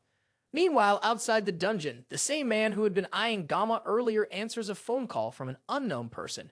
It looks like a plan has been set up in the background. Now that most of the monsters have been dealt with, Geomma takes his time collecting the buffalo horns that he will need for his weapon reinforcement. As he's collecting them, Rio comes up behind him and hands him a piece of yandere to thank him for saving her earlier. He wouldn't mind accepting it, but Chloe's raw yandere aura behind him isn't helping matters. He calls out to Chloe and whispers some instructions to her regarding the staff member they saw earlier. She acknowledges the information, and the two of them continue talking about it. Speed Weapon decides to ask if the two of them are dating since they seem so close. Chloe blushes at the thought of dating Geomma, but our MC smoothly shuts it down, pointing out that not all male and female relationships are romantic. Chloe isn't happy about that and glares at Geomma, but doesn't say anything. She changes the topic and asks why there are so few mobs in the dungeon. No matter how popular a dungeon is, it wouldn't be this empty. Ryo also feels like something is off with how few buffaloes there seem to be in the dungeon, and it almost looks like they are running from something. Buffaloes don't behave like that, so their movements are a bit off. They are docile creatures, and locals in the area even use them for farming. Geomma can't believe that people would use demonic animals for farming, but crazier things have happened. There's also something more suspicious, but Rio doesn't mention it. They have cell phone signal to call for help anyway, so things should be fine. As they make their way through the dungeon, Geomma asks Rio how she and Speed Weapon know each other. The reason is because Rio topped the written exams and Speed Weapon came second. He bragged about it for weeks, and that's how they got to know each other, Rio explains. She also confirms that she ranked third in the placement tests. Geomma didn't take Speed Weapon for a loudmouth, but Speed Weapon surprisingly tells them, Rachel is my distant cousin, so being loud is in my blood. Being distant relatives also explains why Geomma, who was a player of the game, didn't know about Weapon's connections to the main characters. Weapon's family is a branch of the Chang'an clan, while Rachel is from the main branch. That's why they at least know each other. It's not the time to talk about this though, and Weapon assures Geomma that he's living the dream. If anything, Geomma is the impressive one here, so there's no need to worry about me. Weapon even says that Geomma could join the 7 heroes, and Chloe agrees. But Poe doesn't say anything. Instead, she walks forward away from the group and declares that she hates the 7 heroes. The others watch her puzzled, but they don't have time to focus on it. For now, they just need to work together to finish the dungeon fast and then go back. They need 20 kills for it to be considered a dungeon clear. As they walk through the area, Geomma notices some strange, cursed-looking claw marks on the walls. Weapon and Chloe walk ahead and call Geomma to follow them since he was lost in thought. Meanwhile, outside, the man continues to talk to the mysterious person on the other side of the phone. He confirms that Geomma's route should have encountered the enraged buffaloes by now, and that he followed the person's instructions. He thinks that they should have been dealt with by the enraged buffaloes by now. The person on the other end tells the man not to be too cocky, and asks if he will take responsibility if their plan fails. The man can't answer the question, and the academy instructor just tells him to call back when he has results. The call ends, and the man looks into the open dungeon doors. He's dead either way, so he might as well confirm things for himself. He also forced the gate open to make sure that their chances of surviving the dungeon are 0. But thinking back to Geomma's eyes, it's almost as if the teenager could see through everything, just to make sure that things were going well. The man walks into the dungeon to check the damage. Back inside, Chloe warns the group. More magical beasts are approaching from behind us. With her blessing, she can detect roughly 50 of them running in their direction. Suddenly, the earth around them starts to rumble. A stampede of buffaloes charges toward them. This swarm is way too much, and it's hard to believe that buffaloes are the ones charging. They were supposed to be harmless, but this group of buffaloes is clearly being irritated by something. In that moment, Geomma's memory reminds him of something his mentor once said. Every blade has its purpose. You can't use a chicken knife to kill an ox, and sashimi knives are meant for fish. But Geomma had asked about beef sashimi. It was the same as using a sashimi knife to butcher an axe. His mentor raises his knife, and Geomma initially thinks he's about to get hit. But instead, his mentor just smiles down at the fish he just cut and agrees. This is definitely true. This situation somehow reminds him of the past, and Gamma realizes that he's about to use a fish knife to slice cows. With no time to waste, Gamma starts giving orders to the group. He tells Chloe to distract the herd without charging in. He needs her to disrupt their formation without attacking. Then he turns to Weapon with a smile and asks, "Are you ready?" Weapon can immediately tell that Gamma is about to pull off yet another miracle and returns the smile. Warren ready for this moment. Ryo, who's not used to how much raw plot armor Gamma has, can't understand why they are so calm about this. Then he calls out to her.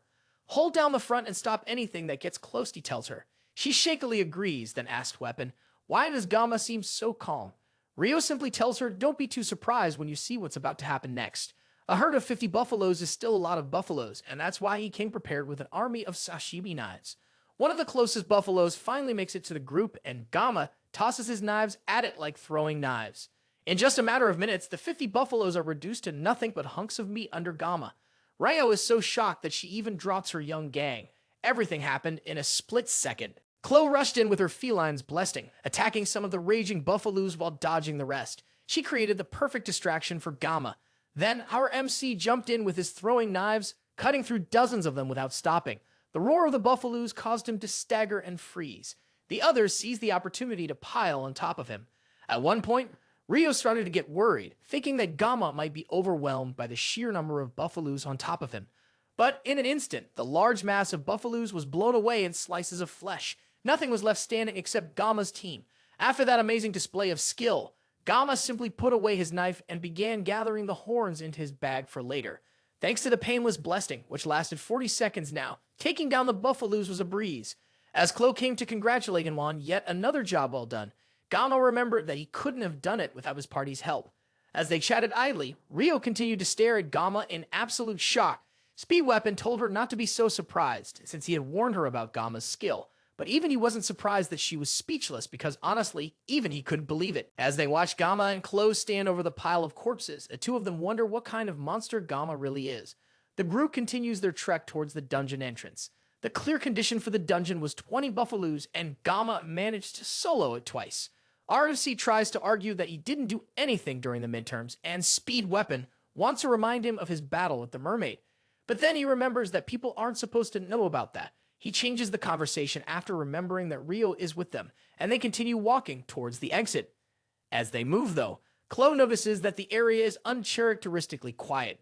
They arrive at a pillar-like structure, and it looks like it's the one gate they aren't supposed to open. As they stare at it for a moment, the gate suddenly starts to open, and the chains that seal it begin to fall apart. Meanwhile, elsewhere in the dungeon, the worker from before stares in shock at the pile of buffalo corpses in the dungeon corridors. He can't believe that they somehow killed this many buffaloes by themselves. The only thing he can think of is his 20 billion won debt from Charon Land. A few days ago, a woman claiming to be a Hoken instructor approached him with an offer. If he does what she wants from him, then she will wipe his debt clean. She wants him to take a demon stone, use it to tame the buffaloes, and then put them into a frenzy when Kangama shows up. Finally, she wants him to open the stone gate in the depths to finish things off. At first, he was hesitant because she wanted him to sacrifice the students, but the pull of having his debts cleared was way too much for him to ignore. He took the stone, salivating at the thought of all of his worries disappearing. The instructor left, telling him that she would be in contact and that he should answer every unknown number. With the thought of his 20 billion debt being canceled, there was no way he would care about a bunch of brats. With the stone gates open, they wouldn't survive. Galen and his team walked through the stone gates, wondering where exactly they were. Now it was starting to make sense why everything seemed so easy.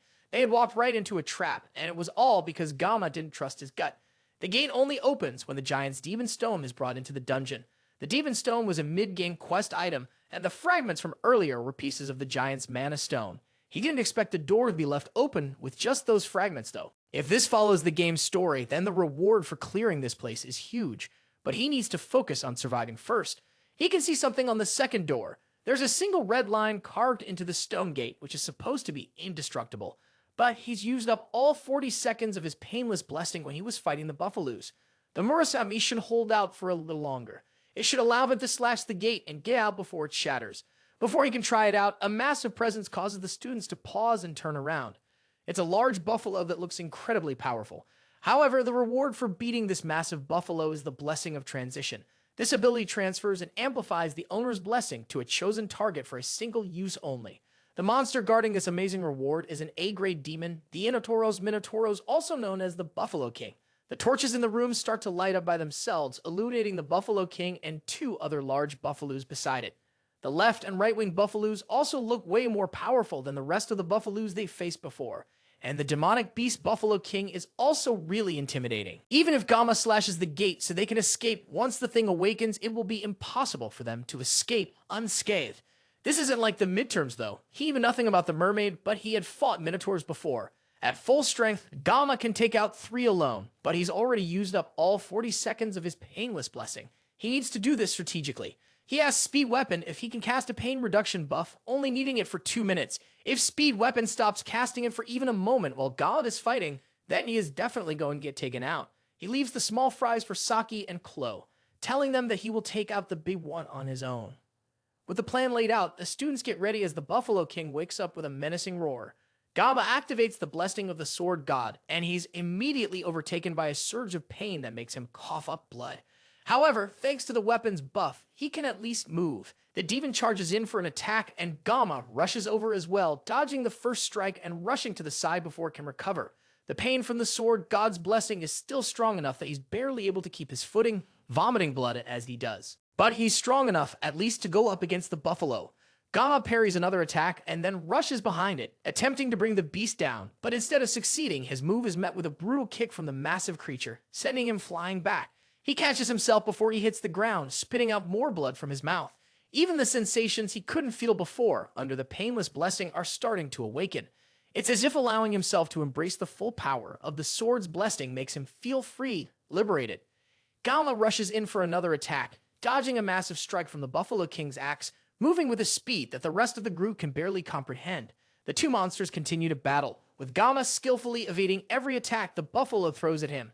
In frustration, the Buffalo King raises its axe above its head, then swings it down in a powerful arc, aiming right at Geomma's head. As the smoke clears, Geomma rests peacefully on top of the buffalo's axe, completely unscathed. Rio can barely believe that a human can even move like that, much less fight at that speed. But she can't focus on Geomma's fight as she's also engaged with one of the buffalo guards at the moment.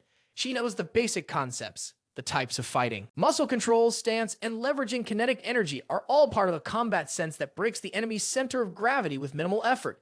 However, knowing these things and putting them into practice are two very different things. As Jai fills her thoughts, she shoots an arrow straight into the eye of the buffalo, causing it to charge at her in rage. In moments like these, even when facing death's door, Geomma still has unshakable focus. His attitude reminds her of Siegfried, the Sword Emperor. She pulls back her bow and aims at the charging bull, blowing its head off with a single powerful shot. She turns back to Geomma and remembers a rumor floating around recently that talked about a special admission student who was strong enough to make Kaze-free use his aura. Meanwhile, Geomma's aura isn't too far behind, and the fear causes the Buffalo King to rage out, trying to punch Geomma off its axe. Instead, Geomma cleanly dodges the punch and easily cuts open the arm that the monster tries to use to punch him. Meanwhile, Chloe also manages to take down the buffalo she was fighting, wiping the blood off her face. She's still inexperienced when it comes to demonoids, but she knows that the more human-like they are, the deadlier they are. It may vary from person to person, but if a demon acts like a human to that extent, then it is definitely incredibly powerful. That means the one that Geomma is fighting is incredibly strong. The monster roars as it clutches its slashed arm and takes its axe in its other hand, preparing to cast a magic spell. That's strange though, since demonoids can't cast magic. However, looking closer at what it's doing, it's not casting magic. Instead, it's burning its life force in exchange for mana. It's hard to even approach the monster because of the rampant magic power. Yet, even now, as Speed Weapon blows into his flute with all his might, he still believes that Kang Geomma can do something miraculous in this situation. The monster raises its axe, which is now completely fused to its one good arm. Then it brings it down on our weakened MC, who's still bleeding profusely from his mouth. Geomma raises the Murasame and blocks the initial attack, causing a massive amount of energy to leak around him. He wanted to try cutting through the magic attack, but it's way too dense. However, he can't dodge the attack either, since his teammates are standing right behind him, and they would take the brunt of the attack. The Buffalo King continues to push on with its assault, and slowly, Geomma begins to get pushed back. It almost looks like he's about to be taken out, but then an arrow suddenly shoots straight into the monster's eyes. Geomma turns to see Saki angrily telling him, "Stop zoning out and cut the monster down already." Gamma closes his eyes for a moment. When he opens them again, he's filled with a new power. Slowly, the axe begins to cut open, and the Murasame shines with a blue light. The blue glow is very similar to Siegfried's sword aura from when he and Geomma sparred. Eventually, Gamma is able to push through the axe and completely cut through the Buffalo King, taking it down with a single slice. Even with everything they've seen so far, his teammates are still shocked by just how powerful Gamma is. The once terrifying monster falls to the ground in two large chunks of meat. Gamma looks up at the dungeon ceiling, his nerves finally calming down now that he realizes he actually managed to cut it down. Ryo stares at him in shock for a moment, finally understanding why Speed Weapon has so much faith in our MC. On top of that, his assimilation rate increased from 9.3 to 12.7. Speed Weapon falls to the ground, his lips sore and bruised from blowing on the flute for so long. At this point, Kangjama continues to shatter every bit of common sense every time Speed Weapon sees him. The blue light that shone from his sword was bright enough to illuminate the entire cave. At such a young age, he's already manifesting an aura. It's hard to believe that he's even human. Ryo comes over and reminds him to breathe, shocking him back to reality. Then she tells him that she understands what he meant earlier when he warned her not to be too shocked by Gamma. She also understands why he keeps following Gamma around. Then she asks Speed Weapon if the Academy's rules stop Gamma from transferring to their class. That may be the case, but it doesn't stop a student from doing things the other way around. Ryo smiles, realizing now that she feels like tagging along with him too. Gamma struggles to catch his breath as the adrenaline leaves his body. Even with Speed Weapon's blessing, the strain on his body is still unavoidable. Still, fighting without the blessing of painlessness is progress for him. Chloe collides into him, crying as she frantically asks him if he's alright. He tries to calm her down because her weight on his body is messing with his already grave wounds. She backs away from him, blushing as he rethinks his life choices. A status window appears in front of him, informing him that he has acquired a new blessing. Originally, this blessing should have gone to Leon, and its rank is his spirit rank, the rarest in the world. It's a blessing that only reveals its full potential when combined with another. The blessing of transition can transfer an own blessing to another living being or an object. However, the user must make direct physical contact with the target. It's an essential blessing for controlling the dual-natured Belong, a sword that Lion will acquire later in his adventures. Since Gamma has found himself with this powerful blessing, he might as well make the best of it.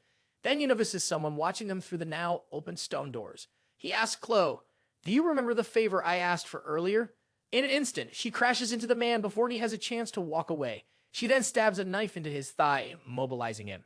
Speed Weapon and Ryo have no idea what's going on.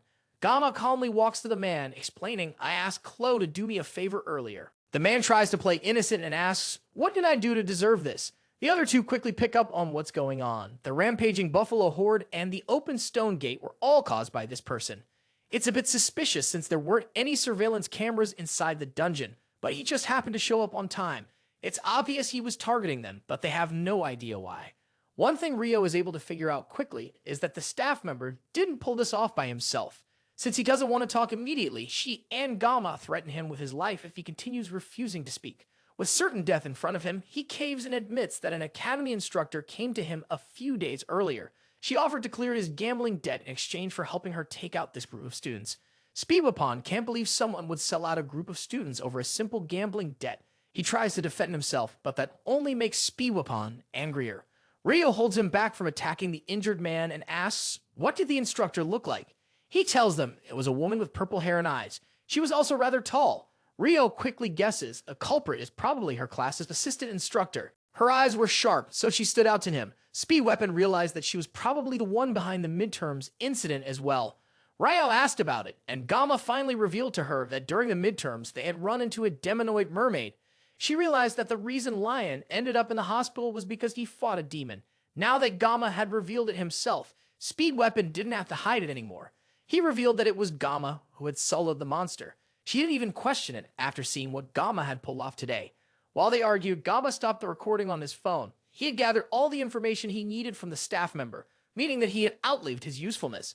Chloe ripped her sword out of the man's thigh, causing him to shout in pain.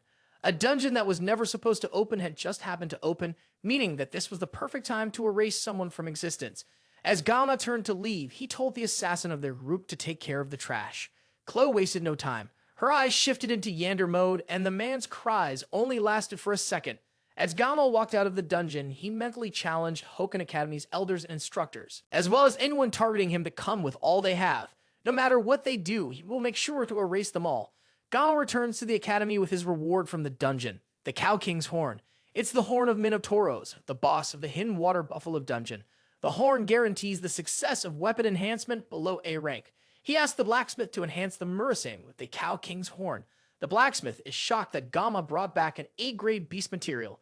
Even though he's a Hoenn Academy student, it's still insane. He asks Gama how he managed to take down the boss all by himself. Gama simply replies that he couldn't have done it without his team. Then, he drops the battered Murasame on the table and asks if it can be repaired. Valander, who is excited, is now appalled that Gama could wreck the E-rank sword he painstakingly worked on. But one glare from Gama changes his mood entirely. With her business done, Gama turns around and walks off, leaving the sword with Valander to finish up. As our MC walks away, Valander wonders how his life ended up like this. As revenge, he considers making the sword even shorter this time, before Gama leaves the shop. He turns and tells Valander to use the leftover materials to buy a drink for himself. Valander sighs, wondering how a kid like this walked into his life. Back in Gama's class, he takes a moment to reflect on how much he's grown. He has definitely gotten a lot better, but it wouldn't be a bad idea to ask Speed Weapon for more blessings later. He takes a look at his blessing screen, and it looks like it gets longer every time he looks at it. The most noticeable change is the assimilation rate. Unlike the other stats, the assimilation rate jumps drastically after every major battle. It's likely that clearing another dungeon will raise it again, he thinks. Maybe it will unlock something even more interesting for me. Unlike his skyrocketing stats, though, he has been growing gray hair since the day after he had his first spar with Chloe. Now, Gaman is worried if he's going to lose all his hair after it turns white. With all the enemies targeting it recently, it's best for him to be fully prepared. He can't let issues like these lead to a meaningless death. He also needs to study how to use the blessing of transition. It's a shame that he stole it from Lion, but as the protagonist of the story, he will end up drowning in buffs anyway. There's too much to do, but for now, he needs to focus on recovering. He looks down at his table and notices a gift of Yoken, an unbearably sweet candy that's so sweet, it's bordering on inedible. The gift is clearly from Rio, and it causes Gama to recall the fact that for the first time ever, he led his own team to clear a dungeon. Being targeted for assassination is now just another part of his daily life, but having people to call friends isn't all that bad either. Weapon and Chloe don't play a major role in the main story, and he's not even sure if Chloe considers him a friend. After the dungeon, Chloe ended up hospitalized with a fever, and Gama considers visiting her when he has the time. He doesn't have any more time to be lost in his own thoughts. As the instructors of Wolf class walk in and tell the class to settle down, his phone vibrates in his pocket. He gets a text from an unregistered contact asking what he's doing. Gama has no idea who this person is and wonders if they messaged him by mistake. Then the mystery person messages him again and tells him to look in front of him. He glances up and sees Rio walking into the classroom with a cocky smile on her face, waving her phone at him with the same wallpaper as the unregistered contact's profile photo. The instructors announce that from this day forward, Saki Rio will be assigned to their class. The announcements are over, and the instructor orders them to change into their gear and report to the training grounds in half an hour. The rest of the class can't believe that Rio is in their class, and the instructor even said that she requested the reassignment herself. They try to talk to her as she walks through the classroom, but she ignores all of them. Gano watches as she struts through the classroom and wonders if she's actually coming to his class. Among the year's recruits, she's considered one of the current miracle generation, since she is one of the top 4 students in the school. The others are him, Rachel, and Abel. She also ranked first in academics, and her combat skills aren't far behind. She really is a true balance of brains and brawn. She's also the daughter of Kojima Saki, one of the 7 heroes also known as the Absolute Bow. Kojima Saki holds the title of Prime Minister of Japan, which means that Ryo is basically Japan's princess. And in this world, Japan is still a superpower. So people in the class are rightfully losing their minds like they just met a celebrity.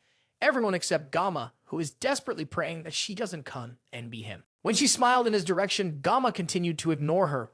Ryo leaped onto his desk, landing with graceful precision. She showed him her phone, making it clear that he should save her number immediately. It seemed that Gama's uneasy feeling was once again correct. Back in Gamo Chorin at the dungeon gates, a group of investigators was questioning witnesses about a missing person case in the Buffalo dungeon. The last thing the missing guard had said before entering the dungeon was that he was concerned about the cadets and wanted to check the situation himself. Aside from looking a bit fatigued, the guard had shown no other unusual signs before entering. The investigators asked the guard being questioned to leave so they could continue their inspection. As night fell, They stepped outside for a short break. While dungeon accidents were not uncommon, no matter how severe an incident was, there was usually a body left behind. This time, however, no human body was found. Instead, the scene was filled with signs of a fierce battle, fallen buffalo beasts, and blood marking the aftermath. It was hard to believe that this could have been the work of students. And yet, candidates all returned safely afterward. While the staff member who went in after them disappeared without a trace, not even leaving a body behind, something definitely doesn't add up here. The detectives can't figure out what that is. They wonder if he could be inside the stone gate, but that seems unlikely since the stone gate has never been opened before. And it's not like they can just bust into the academy and interrogate the Canaan's Eye directly. The place is crawling with nobles, and the higher-ups wouldn't even approve a warrant. One of the detectives leaves to go take a leak, while the other leans against a cargo crate trying to figure out what's going on. Suddenly, his partner falls to the ground beside him as long, slender legs emerge from the shadows towards him. The detective immediately recognizes the power as magic, which means there's a demon nearby. But surprisingly, it's a human who walks up to him. Before he even has a chance to figure it out, his head is sliced off cleanly by the woman, leaving his body to fall to the ground. The last thing he can think of is that this is a human who made a pact with a demon. She's a demon, half human, half demon. In other words, she's a villain. Rio happily enjoys her snacks as she relaxes in her new seat beside Geomma. She asks Geomma why he didn't eat the snack that she shared with him, but he ignores her. He tells her that close sits where she's currently sitting sometimes. Rio doesn't seem to care since it doesn't matter whose seat it is. As far as she's concerned, it's first come, first served. Geomma takes the opportunity to try and ask her why she transferred to their class, but he's cut off by the teacher, who announces that there will be 5 minutes until assembly. The rest of the students get up and make their way out of the class. But Rio, instead, puts an eye mask on her head and prepares to sleep. Geomma asks her if she's going to come for morning training, but she declines. I prefer to meditate instead. In truth, she's just going to take a nap in class without a care in the world. Before he goes, though, she tells him not to call her Saki anymore. She wants him to call her by her first name, Rio. In my country, close friends use first names, not last names. But Geomma tries to point out that Weapon calls her Saki. She brushes that point away and tells him to go and have fun training before settling in to fall asleep. Elsewhere in the dragon class, Rachel takes a moment to stretch as she thinks about how noisy her class is today. She tries to strike up a conversation with Abel, pointing out that Rio transferred out of their class recently. It's unusual for her to do that since she's known mainly for just sleeping in class all day and not putting in any effort. Abel doesn't seem to care, but Rachel continues to push her, realizing that it might be bothering her. After all, transfers don't happen unless there are open spots, and apparently, their class was short by one student this year. It's impressive that Rio found out even though she's always sleeping in the archery hall. Abel doesn't understand why Rio's transfer should make her bothered. Rachel clarifies that recently Rio teamed up with Geomma to clear the Buffalo dungeon. Abel starts to realize what Rachel is implying, and her cheeks flush as Rachel continues to tease her about her crush on Geomma. Abel tries to deny it, but Rachel has noticed that whenever Gamma's name is brought up, she reacts very differently. There's definitely something going on there. Abel shakes her head and makes it clear that she has only talked to Geomma a few times and nothing else. There is absolutely nothing between them, and she'd prefer if Rachel stopped spreading weird rumors. Rachel takes that as her saying that nothing is happening right now. But that doesn't mean that something can't happen later. Then Rachel's entire demeanor changes. She tells Abel that she can fool others, but lying to herself isn't a good look on her. That causes Abel to freeze.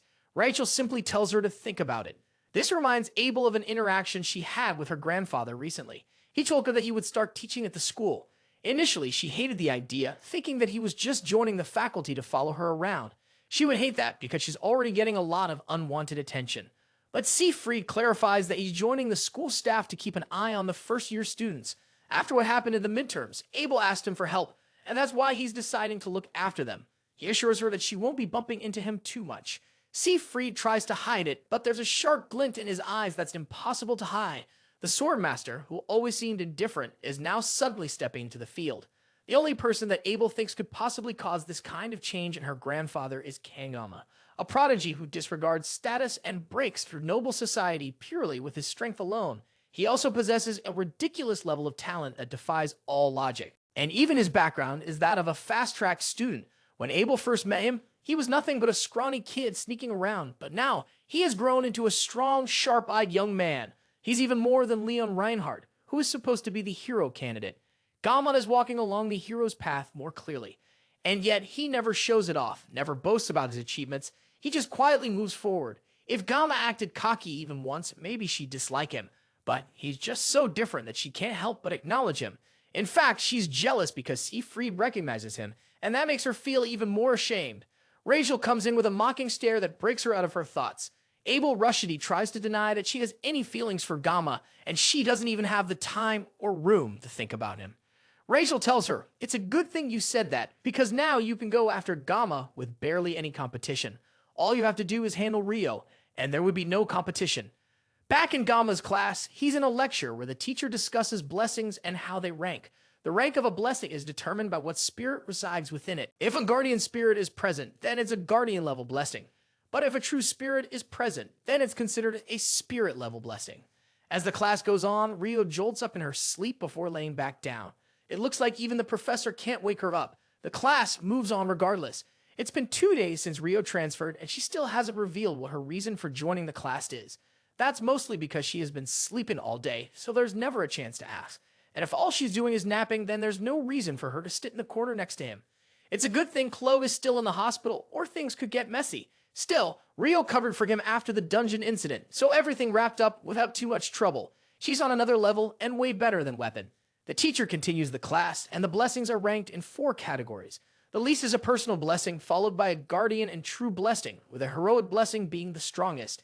Most cadets in the academy have a personal spirit blessing, which is the weakest, but the personal spirit blessing can outperform a guardian level blessing. Spirit level blessings, though, are insanely rare. And Geomma just happened to grab one of those spirit level blessings, the blessing of transition.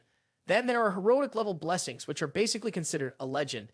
Since the dawn of blessing manifestation, there's only one person who has ever awakened it, the hero of origins, Valor Hawakan. In modern times, though, there's a rumor of one more person. Geomma knows that the person they're talking about has the miracle blessing. Their class is over, and the teacher says they will finish the story next time. But Geomma has one more question. He asks about the phrase he always hears faintly whenever he activates the sword God blessing.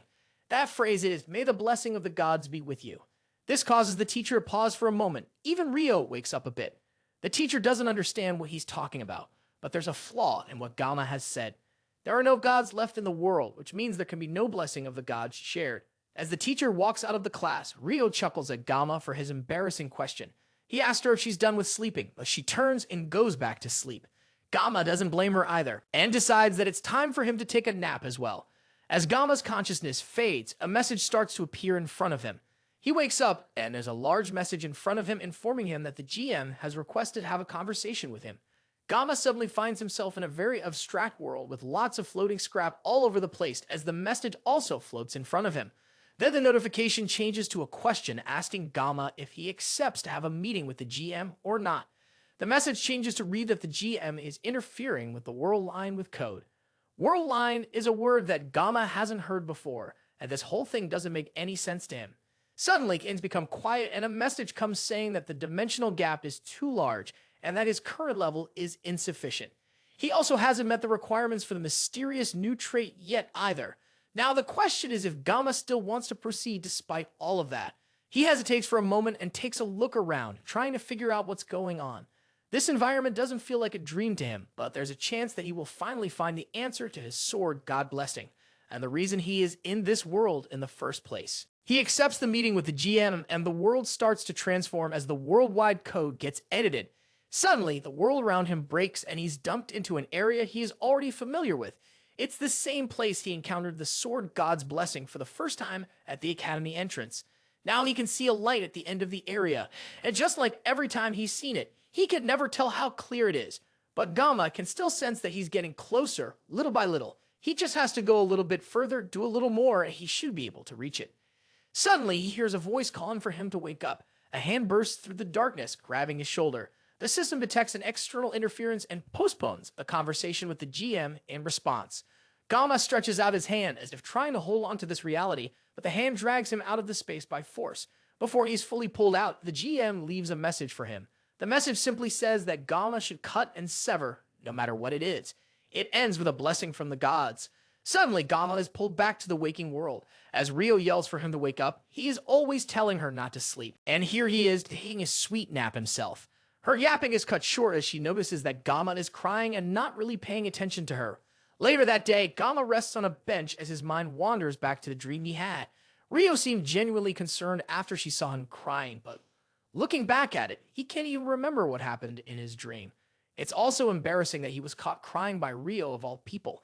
As he's thinking to himself, a group of his new, unorthodox friends walk up to him. They've met up to summarize everything they've figured out so far. They know for a fact that someone inside the academy is targeting Geomma, and they need to take care of it. Ryo interrupts Weapon as he starts his summary since she already knows this whole story and doesn't want an entire recap. Geomma was the one who asked Weapon to give everyone a brief, but it looks like he's suffering. As the two of them argue, Geomma notices Chloe coughing behind him. She's wearing a face mask and clearly hasn't fully recovered. He asks her if she's feeling better, and she says that she is, although she's just keeping her distance from everyone in case she's still contagious. He turns back to the two arguing friends and asks Rio if she has figured anything new out since they last discussed. She's more upset that he called her Saki instead of Rio and makes sure to correct him immediately. Geomma nervously looks towards Chloe, but it seems like she's too sick or too concerned about passing on her flu to react like she normally would. To pacify things, Geomma starts calling her Rio as she wants, and the conversation goes back to their current situation with the Academy Elders. Weapon feels like they need to clarify things and figure out their next steps. Other than knowing that the Academy Elders are targeting Geomma, they also got a description of the suspicious female instructor from the guard. Knowing all of these things doesn't solve anything, though, and the Elders' motives are still entirely unclear. The auditory family will probably end up handling it properly anyway. Regarding the female instructor, though, Rio has a feeling that she saw her somewhere while checking through every instructor and assistant through the Academy's internal security system. She found someone who matches the person they are looking for, but strangely, her identity can't be confirmed. Geomma is shocked that Rio can do something like that, but for her, it's basic in the world of tech overflow. The Academy security is world-class, though, so she got to do her hacking at the crack of dawn when the system was at its weakest. She was already sleep-deprived, but now she's even more exhausted. That's the reason why she's always been sleepy during class. That's probably also how she got his number, despite the fact that he never gave it to her. Basically, they haven't confirmed anything yet, and it's not like they can just march up to the Elders and threaten them. However, Weapon has a different idea. He wants the four of them to start their own club. Clubs at their school have free movement and financial support from the Academy. The Academy emphasizes cooperation among students, and there are a lot of perks. One of them is that the clubs are treated as official Academy-affiliated groups. Joining a club also means they will get the Academy's protection, since being students clearly isn't enough. A club could act as a double layer of protection for them, since they have enemies both inside and out. Geomma also knows about how clubs work from when he played the game in his past life. The club system was one of the many features of the game, and it was a mechanic designed for the Academy-based game, letting players decorate their own personal space with furniture. Players can also invite characters and boost affection, but it's more likely a way to empty the wallets of countless hardcore fans. This became known as the housing system, and Geomma was never interested in it because he didn't have the time for it. Who knew that it would end up becoming useful like this in real life? There are special requirements for making a club, though. They need at least 5 members. Then they need to submit a club proposal form to the administrative office. They need 1 more member, since all of Gamma's friends are more than happy to join a club for his sake. As one gets older, human relationships start to become more calculated. And yet, these people fully trust and support him, even though they barely know each other. He can't help but be appreciative of them for being by his side in this situation. Now, the first thing they need to do is choose a club name. Chloe suggests that they call it the Memories of Assassination, but that's a bit too edgy for the rest of the group. Rio suggests that they call it something random since no one would care what name they pick, but Weapon shuts her lazy idea down. They think about it for a bit more in silence before Geomma suggests that they make a travel club. They can clear dungeons and travel a bit outside the Academy without turning too many heads in suspicion. The group seems to be accepting of the idea, and just like that, the travel club is born. Next, they need to pick a club advisor as soon as possible. They have to sort things out before the exams that are coming up next week. Without an advisor, they can't form a club.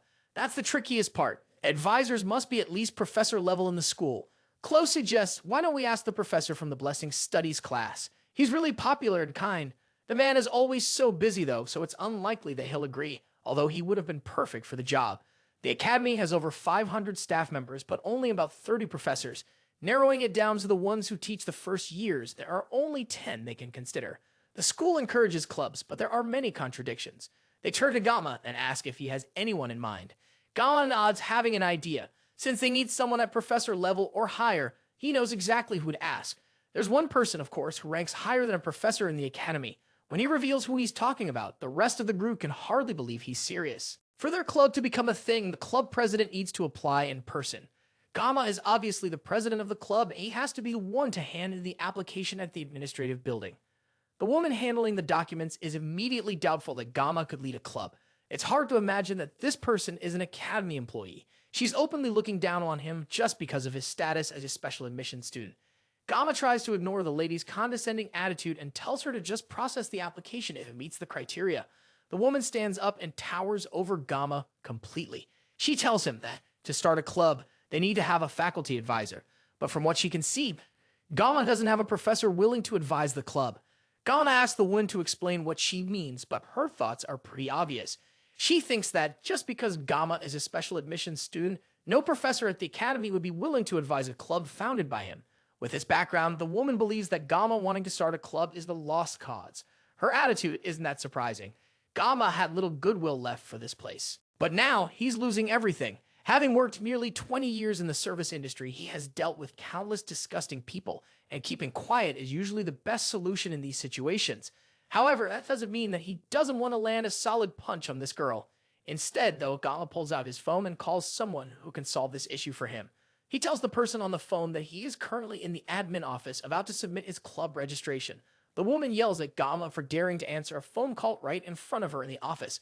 The person on the other line says that they are nearby and will be coming soon, and Geomma ends the call.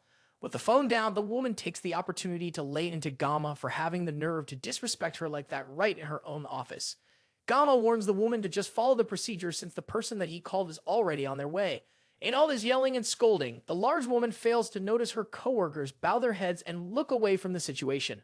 The woman continues to boast that she's the cousin of a close friend of the headmaster and that she has the power to get a special admission student like Geomma thrown out at the drop of a hat. That line causes Geomma to snicker. Then he leans in and tells the woman to quiet down because her voice is too loud. That's the last straw for her, and she starts to show an unhinged face that Geomma calls her true face. The door suddenly bursts open and everyone jumps in surprise. From the busted doorframe, a very angry headmistress walks into the office. Geomma tells the woman to pay her respects to his club advisor. She smiles at Geomma, happy that she gets to see him face to face again. Geomma tries to apologize for the inconvenience, but Mai tells him that she would run anytime if he asks. Hearing Gamma's name for the first time makes the woman realize that she's been talking to this year's top freshman student this entire time. Media cheerfully tells her student to leave the papers down and go study for his written exams. Now that she's here, she'll make sure to take care of everything for him. With Geomma gone, Media changes her tone entirely as another staff member hurriedly brings a chair for her to sit down. The woman tries to explain that there is some sort of misunderstanding, but the headmistress doesn't even need to use a blessing to know that the woman was mocking his background. And of all the people for her to choose to mock, she chose the student who was personally selected by the headmistress and the swordmaster. Without a word, Media uses her blessing to place a resignation letter on her table. She tells her to start writing in 5 minutes. With everything taken care of, Media tells Shim that the club application went smoothly. They just have to find one more member. The girl is probably fired, but he has no sympathy for her. Media then tells him to come by her office after class. Geomma returns to the man who has become both his enemy and his friend, the blacksmith, Volander. He's here for his gear, and Volander tells him to wait a moment. Now Volander finally looks like a real blacksmith, but Geomma doesn't know what the blacksmith thinks of him.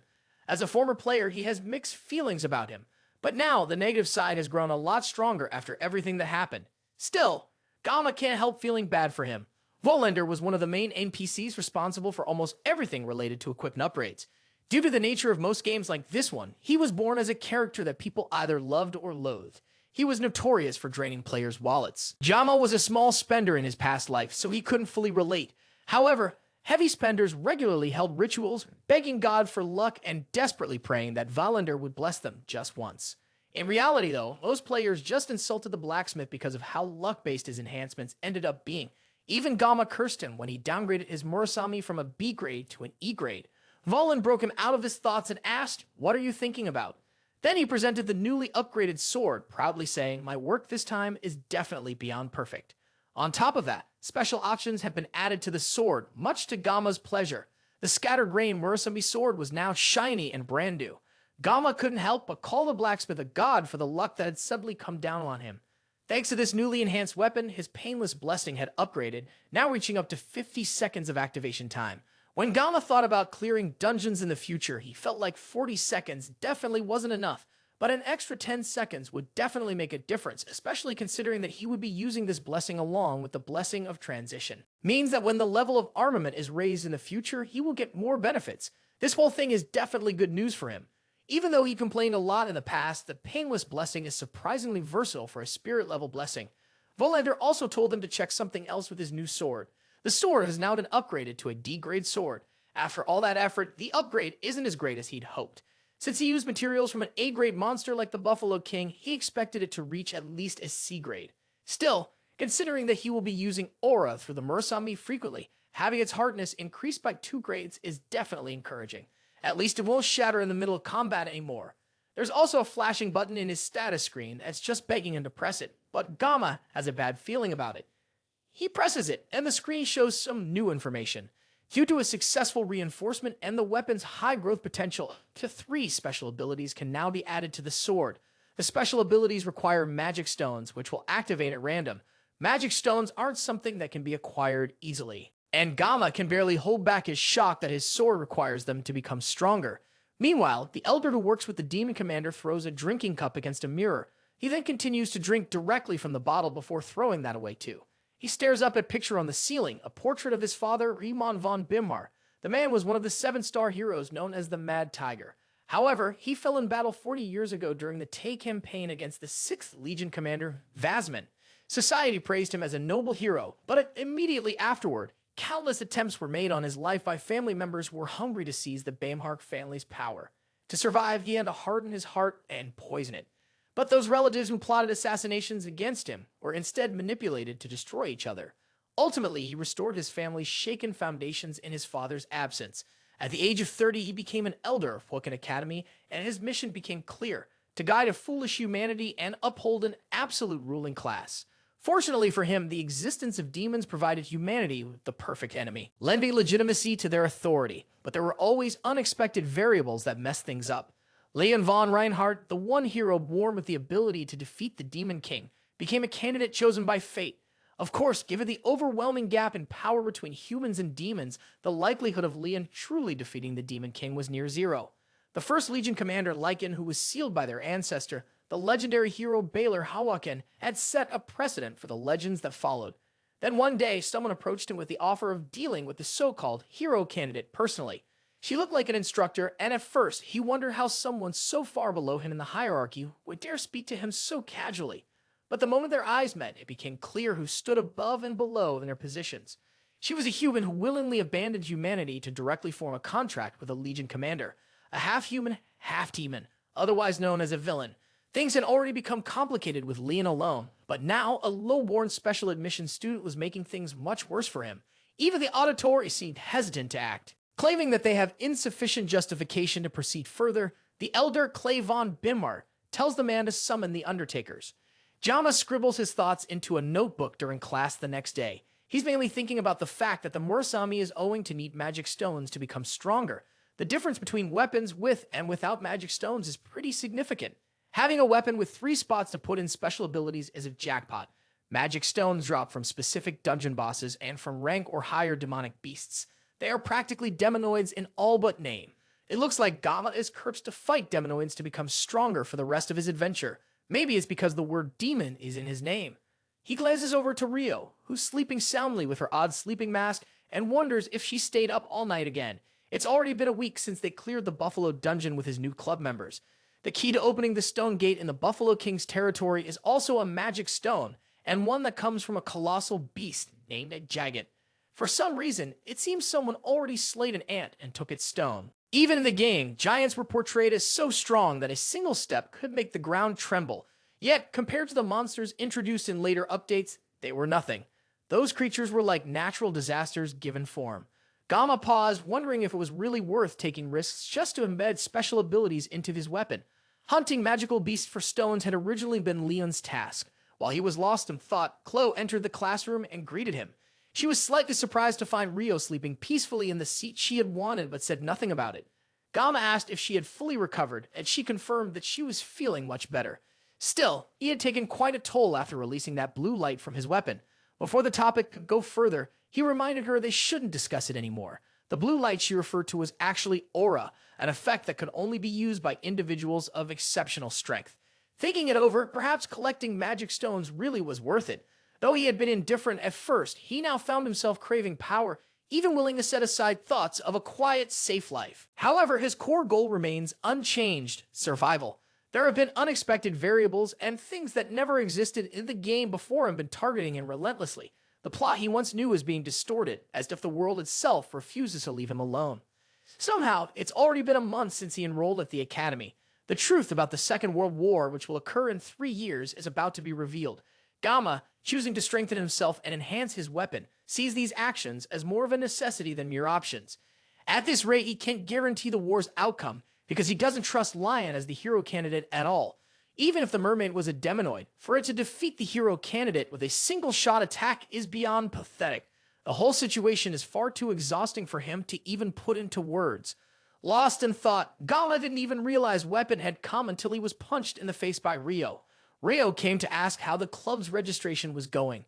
Geomma confirmed that the headmaster had approved it, and they could start as an official club once they found one more member. Speed Weapon also dropped some news. Lion has been on a rampage recently. He has been clearing high-ranked dungeons non-stop. It looks like Lion is finally acting like a protagonist, and Geomma is considering taking back what he said earlier about the blind. Rumor has it that Lion even cleared an A-rank dungeon the previous day with a small party, while they barely made it out of a C-rank dungeon. Weapon points out that Ryo is oddly well informed about the blonde protagonist, and it's pretty obvious that she's into him.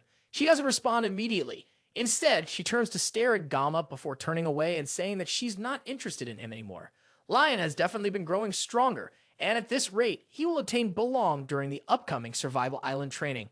In fact, thinking about it more logically, the fact that Geomma has survived so long with just a sashimi knife is pretty miraculous. Hypothetically, his existence might be acting as a shield, diverting all the threats and attention meant for Lion. Even if that's true, Geomma can't just roll over and take it. If it's for his survival, then he will swing his blade without hesitation. He has no reason to play the role of the flawless hero, and he is in no way the protagonist of this world. He mutters under his breath that he will cut down anything that stands in his way. Ryo overhears him and asks, "Are you into anime?" That's definitely a line from an anime or a game. Elsewhere, a group of dangerous-looking people follow a maid through the halls of the academy. One of them wonders aloud, "How can our group possibly be getting calls from the Hoakin Academy elders? At this rate, since we're famous enough for this," another one adds, "we might as well become a legitimate assassination group." The boss, a woman with short silver hair, snaps, "Shut up, unless you want your teeth pulled out." Another thug leans in and tells the guy who spoke, "Since you're new, you don't know that the boss hates the elites, but the payout on this job? Too good to refuse." As they continue to talk, the boss repeats herself with a sharp edge to her voice, "Shut up." They reach the office of the elder who summoned them. The maid calls out, "Lord Elder, it's us." The man's voice calls from inside, "Step in." The first to enter are Jung Taepon, the deputy leader of their group, Pari, a simple grunt worker, and the boss herself, Rei Shen. These three are members of the Undertaker Syndicate, a mercenary villain alliance. The elder thanks them for coming such a long way. And then he gets straight to the point, ordering his maid to give them a package. The package contains information on Geomma, and one of the men wonders why they are being given details on some kid. The elder doesn't respond. He simply tells them that Geomma is to be dealt with during the next week's Survival Island training. If they succeed, they will receive 100 million upfront as originally discussed. A bonus will be paid separately upon full completion of the task. Rai asks, "What should the disposal method be?" The elder replies, "Dump him in the ocean that surrounds the island. Let the fish and sharks take care of the rest." The day of the written exam comes. Geomma munches on a sandwich as he reads through the material. He already aced the midterms, so he doesn't need to try too hard, but they post the rankings publicly, and he knows he can't half-ass this exam. 2 members of his club happen to be first and second placed in the written test, so he can't afford to lag behind. As he's studying, he gets a text from Ryo reminding him to get breakfast as he prepares for the written exam. Guy simply replies that he a sandwich. She then goes off on a rant about the importance of sugar in his diet. It looks like Ryo has a penchant for spotting nonsense first thing in the morning, and it's almost a mystery how she became the top scorer. Geomma tells her that his country also has traditional exam sweets too, and she gets more interested at the mention of sweets. But then, Geomma ends the discussion by telling her to eat. She continues to spam his phone with texts, asking what he means by that, but Geomma has already dropped his phone and put it on silent. Not willing to put up with her nonsense any longer, He focuses on acing the exam and not letting the Yang Gang Mania beat him. That's easier said than done, though, because it turns out that Geomma is an idiot. As Rio and Weapon argue about the answers to the questions, Chloe asks him how he did. He tells her that he guessed all the questions, but in reality he scraped by using the game lore knowledge. However, he must have at least done better than Chloe, right? He asked her if she has heard anything from Knox and if there's been any updates. She tells him that her brother called the previous day, but she was asleep, so she missed it. He called at 7 o'clock in the evening, and she had been pulling an all-nighter studying, so she didn't see it. Geomma knows that Chloe is a night owl, so it's more likely that she ignored it on purpose. Aviator members' contact info is classified, so unless Knox seeks him out directly, Chloe's intel is his only source. She has her reasons for ignoring him, but they still seem awkward around each other. Geomma personally thinks that siblings should get along better. Weapon loudly complains that he studied for days without sleep, and yet it looks like Rio passed him once again in their exam scores from the discussion they had. As Weapon has a panic attack, Rio gets up and comes to sit closer to Geomma, curious about what he and Chloe are talking about. She asks them, "Are you two dating?" Although Chloe starts to fantasize in the background, Geomma quickly denies it. "It's not what you think," he tells them. Then, Chloe leans in closer and asks, "Why are you always ignoring my text if you don't have a girlfriend to worry about?" He tells her, "It was just one time. It's not like I always ghost you or something." Their conversation is cut short by Chloe, who is pissed to hear that he and Rio have been texting. He turns around as she hauntingly calls his name, only to see Chloe in full yandere mode. She stares down at the two of them and calmly asks him about the fact that the two of them text. Chloe's sudden outburst is a shock to Geomma. The redhead didn't say anything when the two of them were sitting next to each other, but now she's freaking out because of some text. Even Weapon can't understand her sudden change in attitude, but Rio finds the whole thing amusing. She jokingly asks Geomma, "Why is Chloe acting like that?" Geomma tells her to back off before she makes things worse for them. She doesn't listen to him and keeps pestering him. Why is Chloe suddenly acting like that? Clearly, she knows exactly what's going on with Chloe, but she's just having fun messing with them, not understanding how dangerous the incoming yandere nuke is. Chloe is done watching them flirt in front of her. She gets straight to the point. Geomma never even gave her his number, and yet he's already chatting freely with Rio. Geomma tries to explain that her number is confidential, but she's not listening to him. She's more focused on the fact that Geomma promised he'd be her one and only prince. Rio clings to Geomma, eagerly curious about what's going on. And Geomma tries to explain through the waves of killing intent coming from one of his friends. He tells her that Chloe is a yandere, but she pretends not to know what that is. Weapon pulls her off of Geomma by her face, clearly understanding what is actually going on. Chloe pulls out the trademark yandere box cutter, ready to start cutting down everything in front of her. This is definitely different from the last time she entered yandere mode, and Geomma doesn't know what to do. He's been slacking on his research about yandere stuff on YouTube, and now he has no idea how to handle her.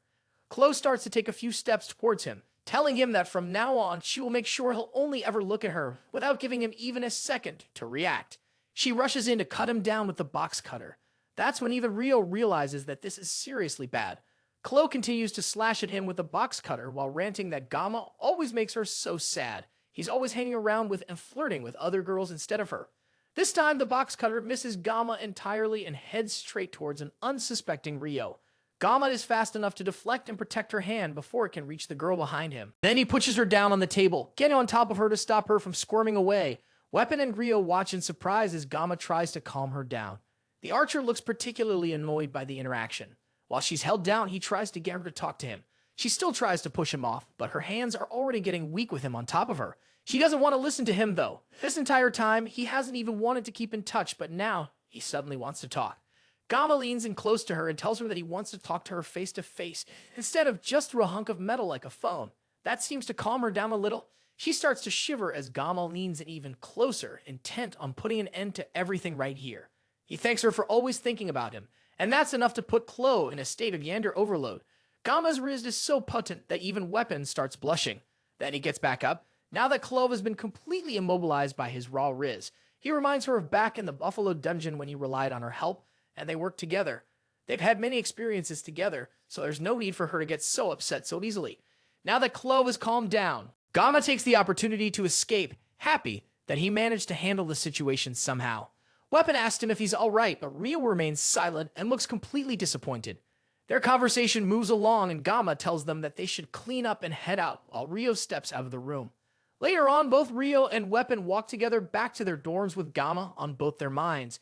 They could already tell from previous encounters that whenever it came to talking about Geomma, Chloe would always give off a murderous aura. It doesn't take a genius to guess that Chloe has very strong feelings towards our MC. However, those feelings are some kind of twisted love. What was even more shocking, though, was seeing Geomma holding his sashimi knife behind his gentle words and actions. He hoped to persuade his way out of dangerous situations, but it's clear that Geomma was ready to switch persuasion for violence if it came to it. He knows how to use the threat of violence if needed, and at a glance that might make him seem like a villain. But in reality, those are the qualities of a ruler. Weapon was already convinced before, but now he knows for sure that Geomma is destined for greatness. As these thoughts went through his head, he noticed Rio furiously tapping on her phone. She had been making grumpy faces for a while now, and it was clear that something was bothering her. She didn't want to tell him what her problem was, so instead he asked her, "Why are you fiddling on your phone so much?" "I'm deleting a video for my Neo channel," she replied. "The perfect way to deal with a yandere. My subscribers weren't watching it." Weapon frowned, not realizing that it was the same video series Geomma had been using to deal with Chloe. He didn't know that, though. "That's odd," he said. "The video's doing well, over 200,000 views." "I know, but I still intend to delete it." "I don't need it anymore," she replied, tapping away at her screen. Weapon changed the topic, and the two continued chatting as they made their way through the campus.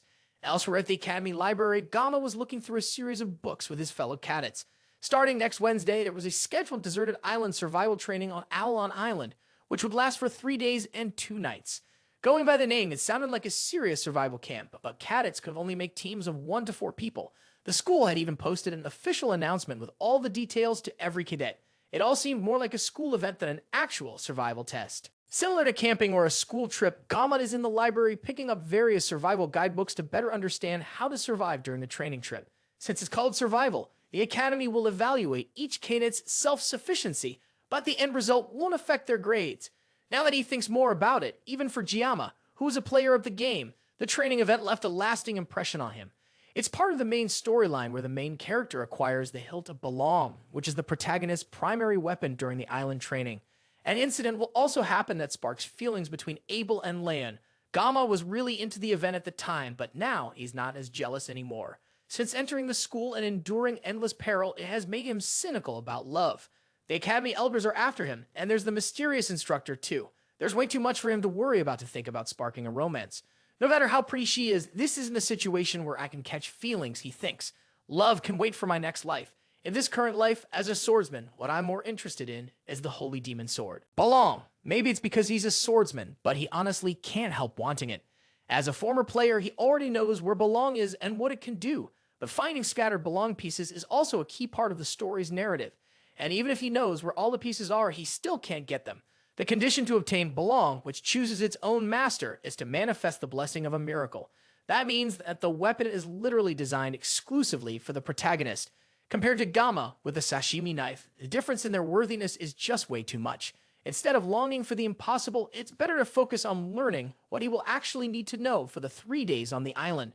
Because of the events that happened on Scopuli Island, the director has made a special request to the Sword Emperor to join as a guest instructor leading the Wolf class. The world's strongest hero is guiding a group of first-year students on a camping trip. The main story has definitely changed a lot, but at least he can now fulfill his goals safely thanks to that.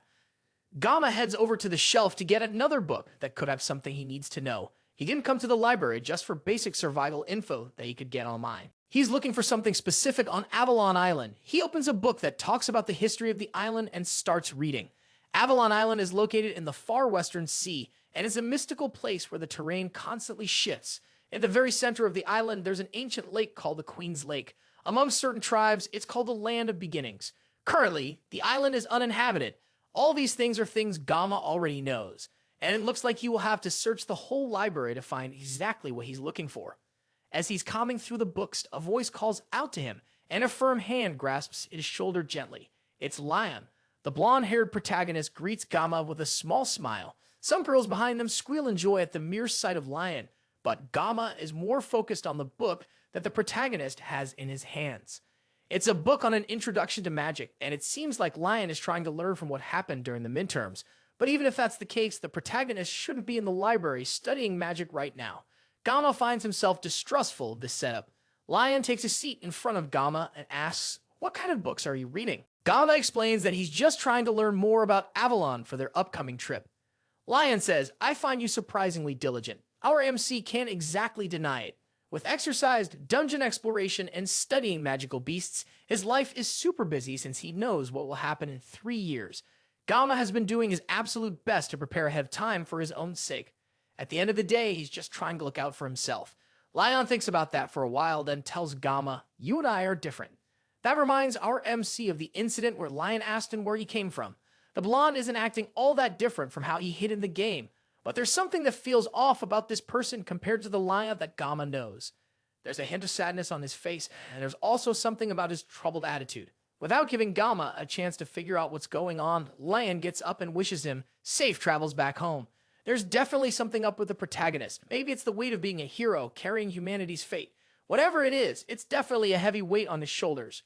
With Lion gone, Gamma turns back to finding what he needs before the library closes. The day of the survival training arrived, and students gathered in the training grounds for orientation. Abel and Rachel met up with Rio and Chloe, and Gamma's 4 wives shared a brief stare-down. Some small talk passed between Abel and Rio before Rachel interrupted to break the tension. She brought up the fact that Rio had jumped into Gamma's class and was trying to steal him away behind their backs. But before she could go too far with her accusations, Abel cut in. Rachel didn't stop though. She raised her voice, getting even louder. Not only did Rio go to a dungeon with Gamma, she said, but he also started a club with him. And now, I might end up spending 2 nights and 3 days on a survival training island with him as well. Rio cut in, trying to defend himself. Gamma said he wants to do the training alone, he explained. There are things he wants to try by himself, so he's planning to take on the entire island solo. That got Rachel excited. So, Gamma will be completely alone for the entire 3 days, she asked, her voice bright with anticipation. Rachel then came up with a little game for the 4 of them to play while scouting the island. Gamma had only said he wanted to go alone, but there were no rules. No rules saying they couldn't follow him. So, Rachel comes up with a game called the Rachel Game, which will give one lucky girl a chance for some alone time with Gamma. Avalon Island has constantly changing terrain, and even if they use the spatial gate to go onto the island, they will all get dropped in random locations. It'll be hard just trying to beat up and even harder to form teams. So the Rachel Game will have one single rule. Whoever finds Gamma first wins the game, and the remaining 3 must give up. The girl that finds Gamma will get the chance to completely monopolize him. If they meet up with each other, they can team up or separate on their own terms, but they should never get in each other's way. All the girls agree, but Abel turns beet red at the thought of monopolizing Gamma. She refuses to join in on the game, but that's just better for the rest of them, because it means there are fewer people to compete against. Meanwhile, Gamma, the man on all the ladies' minds, is struggling to stay awake due to how long he spent in the library the previous day. He noted down everything he would need to know on his phone and came prepared with 24 sashimi knives, as well as a hidden secret weapon. Media kept messaging him, making sure he went to the island fully prepared, and even reminding him to take underwear. It's almost like she's his grandma at the school. Before leaving, though, Gamma takes a moment to scan the school and the teachers present on the training grounds. The traits he's looking for are a tall female instructor with purple hair and eyes. He doesn't know what her intentions are, but if she's after him, the deserted island survival training would be the perfect opportunity to get rid of him. The mysterious nature of the island, where the terrain constantly changes, also makes cleanup easier. The same thing, obviously, applies to Gamma as well, but he is comfortable with using a knife on a person. That doesn't mean he can just sit back and let himself get killed either. But the major issue is finding the teacher that meets the requirements. The people of this place must have all been dipped in food coloring at birth because there are a surprising number of women with purple hair and eyes. His thoughts are interrupted by Siegfried and Abel, who are passing by on their way through the training grounds. The Sword Emperor reminds Gamma, you must continue to work hard and get good results, but you must also remember to get plenty of rest and enjoy the training. After a little more small talk, the 2 walk away. But Abel takes an especially long moment to stare at Gamma before leaving with a huff. Gamma doesn't think much of it and laughs as he remembers from the game's story that she will soon get a boyfriend. As he's watching her leave, he doesn't notice Rio sneaking up to him with a mischievous glint in her eyes. At least that's what she thinks until Gamma turns around sharply and strikes her with a strong flick to the forehead. She cries and jumps back, not expecting him to hit her out of the blue with such a strong attack. She was only game to wish him luck in the training, but now she's too pissed off to even look at him. Gamma doesn't really understand Rio. He couldn't sleep much these days because she's always hanging around him. And if he ignores her and doesn't react, then she'll just get more restless and pace around like crazy. He has no idea what caught her attention so strongly, but Rio is still technically a heroine. He doesn't want any closer to her than he has to. The spatial gate to Avalon Island opens, and the students are told to carefully pass through to the island for their test. Geomma steps up to the gate, determined to make sure that this time he will find what he's looking for. He will get through this event quietly without any trouble. The gate brings him through, and he arrives in the sacred land of Avalon. Specifically, he arrives in front of the Tree of Beginnings, Yggdrasil. This isn't the time for sightseeing, though. There's a survival test to pass, and everyone is working hard. So there's no time for him to slack off. Thankfully, he took a photo of the island's map back at the library. Then he marked the location where he can get the blessing of regeneration after comparing his memories of when he played the game himself. The map looks familiar enough, and Geomma assumes that the blessing's location is near the lake at the island's center. This means that he needs to get as close to the World Tree's lakeside as he can. From there, he can cross both the rocky area and the forest area. There are 3 days left of the island training, and the Academy didn't just send them out to play around. They gave the cadets a mission to find orbs hidden around the island. It's pretty much a treasure hunt, like the ones that normal schools do on field trips. The more orbs a student finds, the better their grades at the end of the test. Apparently, the orbs can also be used as enhancement material, which only makes Geomma more interested in having some for himself. Following one of the survival books he read in the library, he pulls out the secret weapon he brought specifically for the test. It's a medium-sized machete that he found in the hiking section at a supermarket. It's usually used for cleaning weeds and logging, but most importantly, it's long enough for him to avoid triggering the blessing of the sword god. He bought this machete specifically for the training, hoping to save the 50 seconds of the blessing of painlessness for something more significant to handle. As he's testing out the machete, a small rabbit peeks its head out from a bush and stares at him curiously. Geomma initially thinks this is the perfect moment to gather some food, but his thoughts are interrupted when the rabbit emerges from the bush, revealing itself as a creature much larger than Geomma. It's a menacing creature for sure, but Geomma has taken down a cow king before, so a little rabbit should be easy. He doesn't even need to activate the blessing of the sword god to deal with this monster. Elsewhere, Abel also comes across a rabbit, thankfully of normal size and much cuter than the one Geomma encountered. Abel briefly considers trying to help it find safety, but then the rabbit chomps down on her hand. Before running away, Abel chases after it and pulls out her sword, now determined to turn the cute rabbit into an ingredient for her dinner. This is a perfect chance for her too, since she can use the rabbit to test her special training results. The rabbit runs faster, even turning around to smirk at her as if it were looking down on her. It reminds her of Geomma, who also regularly hid his true abilities. She speeds up to catch it, but the terrain suddenly changes, causing her to lose her balance and fall into a lake. The rabbit watches her with a look of disappointment from above the water's surface. Once again, she remembers Kang Geomma. The boy who fills her mind is also having his own struggles with the monster-sized rabbit. He worked out so much to be able to keep his body in shape. But even now, without the word of God's blessing, he's barely able to keep up with a simple rabbit. Geomma drops to his knees and accepts defeat. It's better to starve instead of wasting more energy for no gain. He gives the rabbit the opportunity to leave, but before it goes, it gives Geomma a mocking smile. That causes Geomma to immediately change his mind and activate his blessing. He takes out the rabbit immediately. Elsewhere, Rachel rushes through the forest, eager to find Geomma before anyone else. She has been going around in circles, but she can't get discouraged yet. After all, she was the one who made up this game, and she had been talking a big game the whole time. She turns and runs in a different direction, hoping to waste less time by just moving without thinking. Her voice is so loud that Rio, at some other part of the island, can hear her as she runs through the forest. She's also eagerly looking for Geomma, Rachel thinks, and she's determined not to be the loser if she's going to end up playing this game with everyone else. From what Rachel remembers, Rio landed somewhere on Avalon Island's beach and immediately worked to adjust her goals for the special environment. The only place on the island that never changes is the World Tree. Knowing Geomma's personality and the fact that he wanted to go solo, Rachel figures out that he is most likely heading to the center of the island. It's going to be a pain to search for him, but she doesn't want anyone else to get to him first. Chloe is also having a great time desperately searching for Geomma. She's barely even paying attention to the monsters and animals trying to attack her as she dashes through the forest looking for him. She's one of the best scouts out of all the first. And on this island, she's confident that she can find him first, and he will only have eyes for her. She notices someone in the distance and runs even faster, hoping that it's her Geomma. Meanwhile, Geomma rests beside a campfire and roasts the rabbit that he killed earlier. He spent the entire day skinning the hide off the monster, and now he doesn't have to worry about food anymore. He hears something running through the forest and turns his attention to it immediately. It doesn't seem like a wild animal, and Geomma wonders if it could be someone targeting him. Right now, he can't afford to let his guard down, especially since he knows that there are people who want him dead in the academy. Thankfully, he has saved his blessing for a moment like this and readies himself for a fight as the person gets closer. Chloe rushes through the trees towards her target, but it turns out to be Rachel instead of Guy. The two of them immediately start arguing, angry that they seem to keep running into each other. Meanwhile, Dama has to stop himself from narrowly cutting Abel in half as she falls in front of him. The two of them freeze and stare at each other, and the silence is only broken when Abel's stomach growls. Even though she didn't want to participate in the game. By chance, Abel was the one who found Geomma first. She took a long look around his makeshift campsite.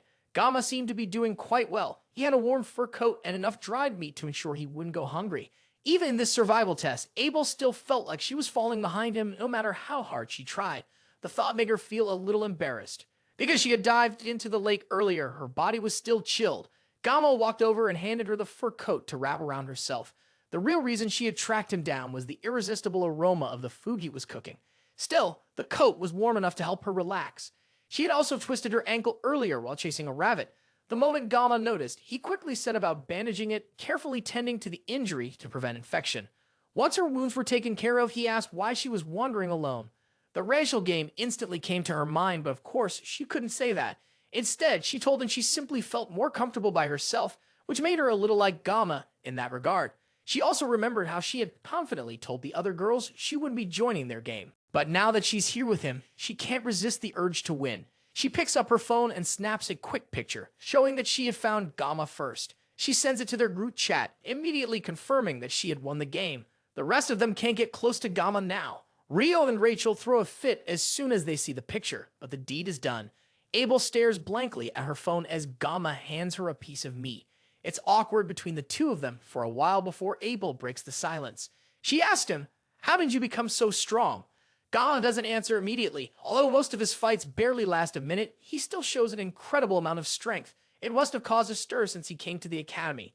He tells her it's probably because of my teacher.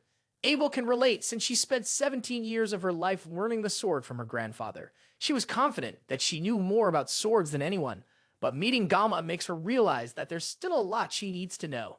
She asked him, "What's the name of the family that taught you swordsmanship?" But Geomma doesn't answer her question. Instead, he tells her, "I realized long ago that being strong doesn't always mean I'll win. In the end, it's always the ones that never give up until the end that win. Those who manage to endure will persevere and survive till the end. And those are the people that Geomma considers to be strong." Abel stares at him for a bit, but can't hold back her laughter. To her, Gamma's cliche line makes him sound like an old man, reminding her of her grandfather. This also reminds her of the first time they talked on the bench. This is their first real conversation since then.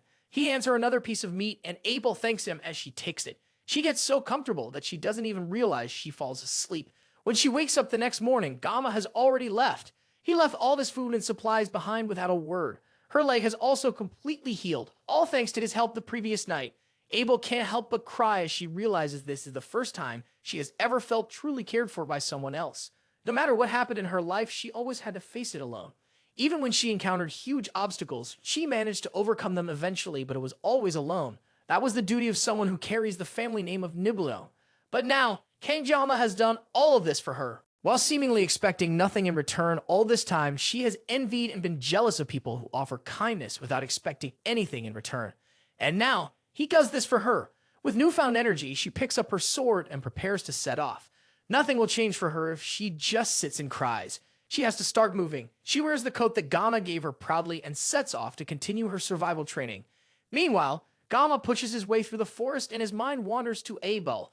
Even he thinks that she's really pretty, but he also feels like Abel doesn't like him very much. He's not too worried though, since he already knows that Abel's character is just like that. She's always been a proud, aloof young lady. He ended up helping her do their random encounter, but it's not because he had feelings for her. She just looked so pitiful that he couldn't bring himself to be cold to her. The main storyline might change a little now that he has interacted with her, but everything should be mostly fine. Today is also the day that Abel and Lion start developing feelings for each other. He at least hopes that she doesn't end up giving the fur blanket to Lion. Regardless, he has made it out of the forest after several hours of walking. And now, his focus is solidly on finding the blessing before sunset. The blessing he's looking for is the blessing of regeneration, a guardian class blessing just one rank below the blessing of transference. It's designed to amplify the body's regenerative capabilities, but the catch is that it can only be used on the person who owns the blessing, which means it's essentially magical doping.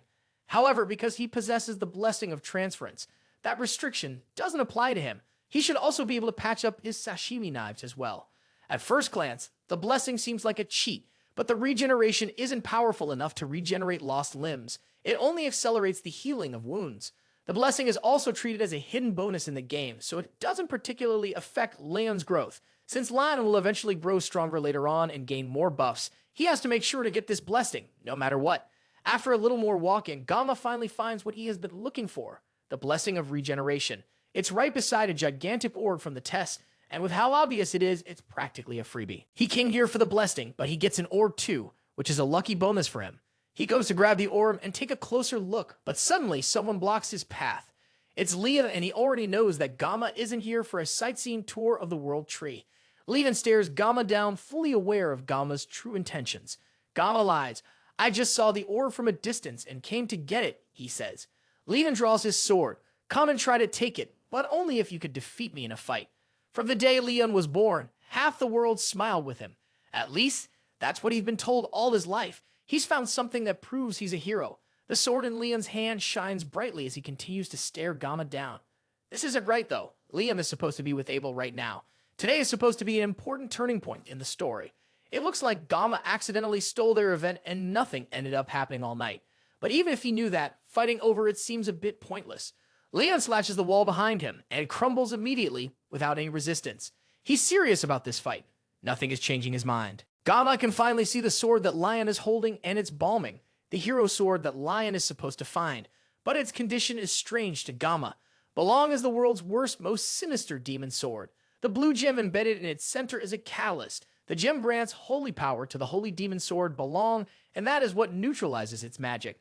But since Belong itself is based on magic power, even though it's being neutralized by the other gem, it's greatly affected by the user's character. That's why, in the game, Belong could either become a demon sword or a holy sword, depending on the player's choices.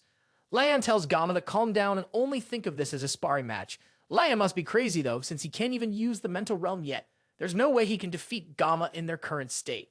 Lion takes a step forward. It looks like he's trying to use Geomma as a stepping stone to grow stronger after getting Belong.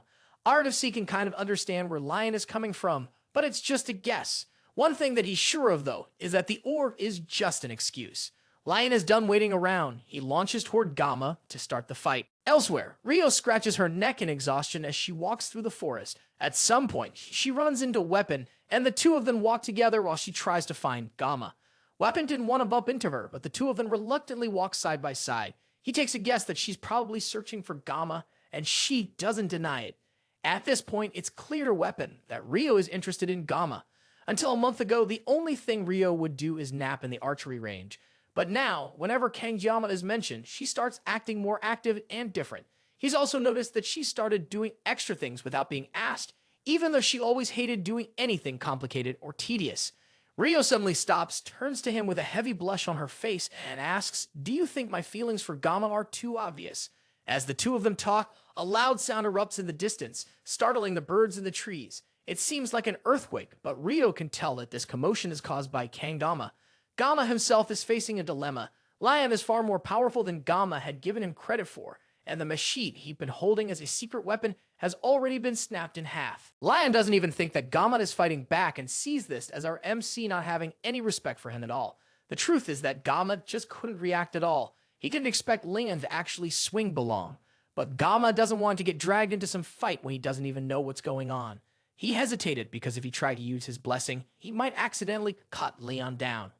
But if he doesn't fight back, Lion could definitely end up cutting off Geomma's head. Lion is the protagonist of Blessing of Miracle M, and he can't be underestimated. As the blonde hero walks towards Geomma, our MC has no choice but to pull out his sashimi knife. He's about to face off against a monster, and doing so without at least using his blessing would be absurd. He needs to get rid of the naive thought that he can just survive without using his blessing. He activates the blessing of the sword god and clashes as Lion makes another run towards him. The two of them fight, but in an instant, Lion cuts the first sashimi knife in half with little effort. Geomma quickly opens his bag, pulls out one of his several extras, and throws it at Lion. The blonde easily cuts all the knives before they can reach him. Then he rushes at Geomma again, cutting through several pillars behind him on his way. Geomma manages to dodge the attack and turns around, putting some distance between them. Lion is definitely on a whole different level from the midterms, but even the protagonist's buff has its limits. Another massive slash from Belong sends the terrain flying in different directions. Lion has used almost all his energy in this fight, but through the destroyed landscape and dust, Geomma walks toward him, completely untouched. He asks Lion why he's going this far. Lion stops for a moment to think. The world has always told him that he would be the one to bring happiness to everyone. But now, since Geomma showed up, it seems like everything he has been working to build doesn't matter anymore. Now this whole fight is supposed to show Geomma who is who between them. Leon activates his sword once again and charges up an even more devastating strike than before, bringing it down toward Geomma. Our MC rushes toward Lion as the massive strike falls, and the two of them clash for a moment. As the energy clears from Belong, a small chunk of it chips off. Leon stops moving for a moment and stares down at his damaged sword. It looks like the destiny Leon was meant to have is now too far out of reach for him. From where he's standing, Geomma is the one that should have been chosen. As Geomma puts away his knife, the wind rustles around them. The dust clears and Leon is gone. That was an unexpected duel for Geomma, but it seems he wanted to use it as a way to help him grow as a hero and strengthen himself. Geomma doesn't plan on losing to anyone, no matter their motivation. Leon didn't even come at him in a way that would allow Geomma to end the fight easily. He lost several Sashimi knives in the process. If Geomma had gone lightly or made even one wrong move, he would have been dead. He tried his best not to target Leon, but because of that, he ended up dodging all over the place without putting in a real fight. Even so, Leon's growth is at a level that's fitting for the protagonist. With that said, Geomma ended up slicing a bit of balming, but as long as he gets it repaired and collects more parts later, reaching its final form shouldn't be a problem. At least he didn't end up cutting down Leon himself. That would have been an entirely different problem, with no more surprises or attacks on the way. Geomma goes to take the orb for the survival training and pick up his new blessing as well. He picks up the blessing and a system message pops up for him, confirming that he has acquired it as one of his abilities. It's a passive ability. To test it, Geomma cuts into his own skin with a stone. Immediately, the wound disappears without even a scar. That was exactly what Geomma wanted this whole time. Still, getting this in the first place was tough. He heads back into the forest and rests by a campfire as he gathers his thoughts. He still can't get over the sudden duel he had with Lion for no reason. The only thing he can think of is that the fight happened because he accidentally stole Lion's special time with Abel. But Lion even said that their battle was going to happen sooner or later. Things were so tense that Geomma couldn't even question it. But now he desperately wants to know what the blonde protagonist meant by that. He already knows that Lion is an existence of this world, but that still doesn't answer the question of what exactly he is. And even beyond that, the one who brought Geomma into this world in the first place is a whole other mystery. He can't do anything to figure it out. For now, all he can do is what he feels he needs to do. Even in his past life, he had a fiery personality. He had been holding it back a lot lately, but he could never ignore injustice. He used to get into a lot of fights with rude customers. He never backed down, no matter how tough they were. Maybe that was Geomma's own weird sense of justice. At first, he tried not to interfere with the main storyline, but before he knew it, protecting himself became the top priority. Even though his actions were just to get a blessing, that shouldn't change the main plot. And yet today, he ended up fighting Lion. Now, he was also under the threat of assassination. His life was really on the line. If he continued down this path, he might end up cutting down a real person instead of a monster. He still didn't want to do that, and his mind began to weigh down as he realized that things might really come to that. As he was thinking to himself, Rio appeared behind him, mockingly encouraging him to stop talking to himself and just act naturally instead of overthinking things. He turned toward her, but when he looked, she was gone. It seemed like it was just a hallucination, but he knew that if Rio were really with him, that's probably what she would say. He takes a moment to think about what the others are doing, and in that brief moment, he realizes that right now he's thinking about his friends. The word sounds so cheesy, but right now it gives him comfort. As the night goes on, Geomma eventually falls asleep. Suddenly, the leaves of the bushes around him crunch silently. A group of dangerous-looking people make their way towards him, sharp objects in their hands. Their leader, Rei Shen, nods her head as a signal to start the attack. Two of the grunts throw their shuriken towards Geomma. He instinctively wakes up and dodges the attack, only taking minor cuts to his arms. Geomma turns towards the Undertaker Syndicate and immediately recognizes their leader, Rei Shen. In the story, she eventually becomes the first half-demon that Lion ever faces. Originally, she was the daughter of a noble, but after her family betrayed her and kicked her out, she became a contract killer. Her hatred grew with time, and she eventually became a villain that got defeated by Lion. In other words, she's a character doomed to tragedy. As sad as her tale is, Geomma can't find any sympathy for a killer who gave up on humanity. The group of assassins approaches him as Geomma cautiously tries to keep his distance. The men can immediately tell that Geomma isn't normal. Even in a situation like this, surrounded by strong fighters, Geomma is making a face like he wants to cut them all down. Ray Shan is the first to speak to him. Which organization are you from? Geomma doesn't answer, mostly because he has no idea what to say to that. Why would a hitman be asking him that kind of question? Maybe they think he isn't a cadet because he seems so skilled. From what the other men are saying, it seems like this is the first time Ray Shan has shown interest in someone they're about to kill. They know he's the top freshman, but they didn't think he would put up a fight at all. Geomma still doesn't respond to their provocations. Instead, he simply watches them. Then he figures out that since these people have come for him, whoever sent them must at least be an elder in the academy. That realization shocks all of them because they didn't expect Geomma to be investigating them. He knows that the Undertaker Syndicate are just butchers who kill for money. The more he talks about them, the angrier they get. Geomma walks right up to Ray. Getting right in her face and looking down at her as if to mock her, one of the grunts finally had enough of the disrespect and turned to attack Geomma. But in a split second, our MC activated the blessing of the sword god and made quick work of the side character. The man mocked Geomma for just running around dodging, but his head slid off his neck, cleanly cut by Geomma. Just like that, he died before he even knew he had been attacked. With this, Geomma had finally cut down a person in a place that wasn't the Academy's subspace. As the group panicked and tried to figure out what to do, Geomma's assimilation rate started to go up rapidly, jumping from 12 to 88. In another reality, Chef Kim checked his phone and saw that it was already past midnight. He decided it was time to find what he was looking for quickly and call it a day. He was searching for his humanity, but he couldn't seem to find it anywhere. As he searched through the fridge, he saw some boxes of juice that spelled out the words blessing of the sword god. Looking at the weirdly organized boxes, he changed back to Kang Geomma, but still, he couldn't find what he was looking for. He saw some more boxes of juice, and they seemed to be spelling out a message for him. The message tells him to cut it all down no matter what it is. And as soon as he reads it, a bright red light floods from the fridge, engulfing him and bringing him back to reality. His left eye starts to darken as a manic glare comes over his face.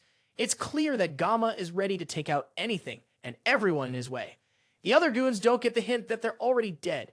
They rush towards him, trying to bring him down. But Geomma doesn't waste a second. He hits them halfway and cuts 3 of them down with one clean strike.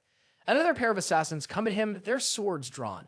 Our MC easily jumps over their attacks, twisting in midair before slicing them in the back. He kills them effortlessly.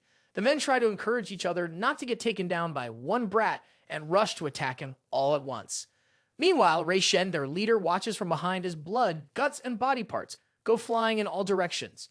As she watches her men get mercilessly cut down, she starts to question if the person they're up against is really a cadet. He's clearly in an entirely different league than all of them combined.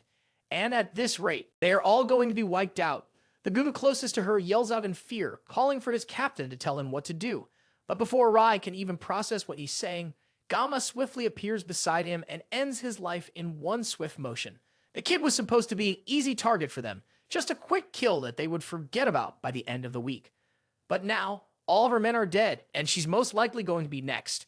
Now she understands why the old man was promising such an absurd amount of money for someone who was supposed to be a quick and easy kill. That crazy old man set them up against someone who is clearly no longer human. He has to be a half-human, half-demon disguised as a cadet. Geomma's attention turns to her, and before Ray Shen can back away, her back is already glued to the ground as Geomma sits on top of her, keeping her completely pinned while a knife presses against her throat. Geomma managed to finish this whole thing quickly, with the whole 9 seconds left on his blessing of painlessness. All the time of the day was used up because of Lion and this Undertaker group. It was for self-defense, but Geomma still wishes that he won't need to use it again. Fighting humans is a completely different feeling compared to fighting demonoids. Even though he's not a fan of what he just did, his opponents were human butchers who were coming for his life. There was no reason to show mercy, and he doesn't have any regrets. Now the only person left to take care of is Ray Shen, and she has clearly lost all will to fight. He ties her hands to a tree, keeping her immobilized. Then he starts his interrogation by asking her, "Who sent you?" However, even in this situation, Ray is a professional. She's not about to let Geomma's intimidation work on her. But Geomma isn't going to give up so easily either. This is finally his chance to figure out who has been after his life. All he has to do is figure out how he's going to get the information out of her. Geomma bends down to her and asks, "Are you stupid?" After all of her subordinates have been turned to fertilizer for the forest, and there's a good chance she will be next if she decides to continue crossing him. Ray can't take it anymore. She grits her teeth in anger, convinced that Geomma is a demon. But now, even she can see why the Elder put a hit on him. She tried to look into Geomma before the mission, but all of his personal records were erased, including even his relatives and parents. That causes Geomma to pause in confusion, and the rest of Rei's ranting falls on deaf ears. He has no idea what she means by his family records being erased. He tries to remember his relatives and his parents, but suddenly realizes he can't even remember what his family looks like. He desperately asked her to explain herself while pulling out his sashimi knife from its cover. He was originally planning to find out the name of the person who hired the mercenary group. Then, he would have let her go peacefully. But now that she has revealed something so distressing, it looks like he has no choice but to take this more seriously. He tells her plainly, if you don't cooperate with me, you'll end up losing an arm, a leg, and any other limb I wish. As long as you can still talk by the end of it, I don't care how mangled you end up being. Suddenly, the area fills with immense magical pressure, pushing both Geomma and Rei down. Geomma turns around and sees the blood of the corpses rising into the air, heading towards Rei. Suddenly, the stoic look on Rei's face changes to raw terror as she sees the blood gathering around her body. Elsewhere, Siegfried takes the break as an opportunity to go fishing with his brand new fishing rod. He hasn't gotten a single bite since he started, but it's still nice to enjoy the rare peace and quiet. A disturbance in the water makes him momentarily think that he's about to get catch. But instead, the fishes are thrown into the air as if something terrible were shaking the island itself. He can immediately tell that something is wrong. There is a terrifying amount of magic power in the air comparable to a demon commander. As the blood wraps completely around Rei, she starts to groan in pain, begging Geomma to help her. Her skin starts to turn purple, and her eyes look broken as she pleads with Geomma not to let her die. Then suddenly, a massive blast blows up the area where Rei was just laying. The explosion is bright and loud enough to illuminate the whole island. The smoke clears and Rei is standing in the wreckage. Except, this is clearly not Rei. Whoever this new person is, her skin is burning in different parts all the way up her body. The first thing she does is stretch and comment that she hasn't been in the human world for 700 years. This level of magic power makes the mermaid that almost killed Abel look like a small fish. That, as well as the impure flame that covers her body, makes Geomma certain of who he's looking at. This person is the Demon King's Army 5th Legion Commander, the succubus deemed demon, the bewitching flame Aigor. It looks like just after slowly turning into a demon, Geomma is about to face off against the demon commander.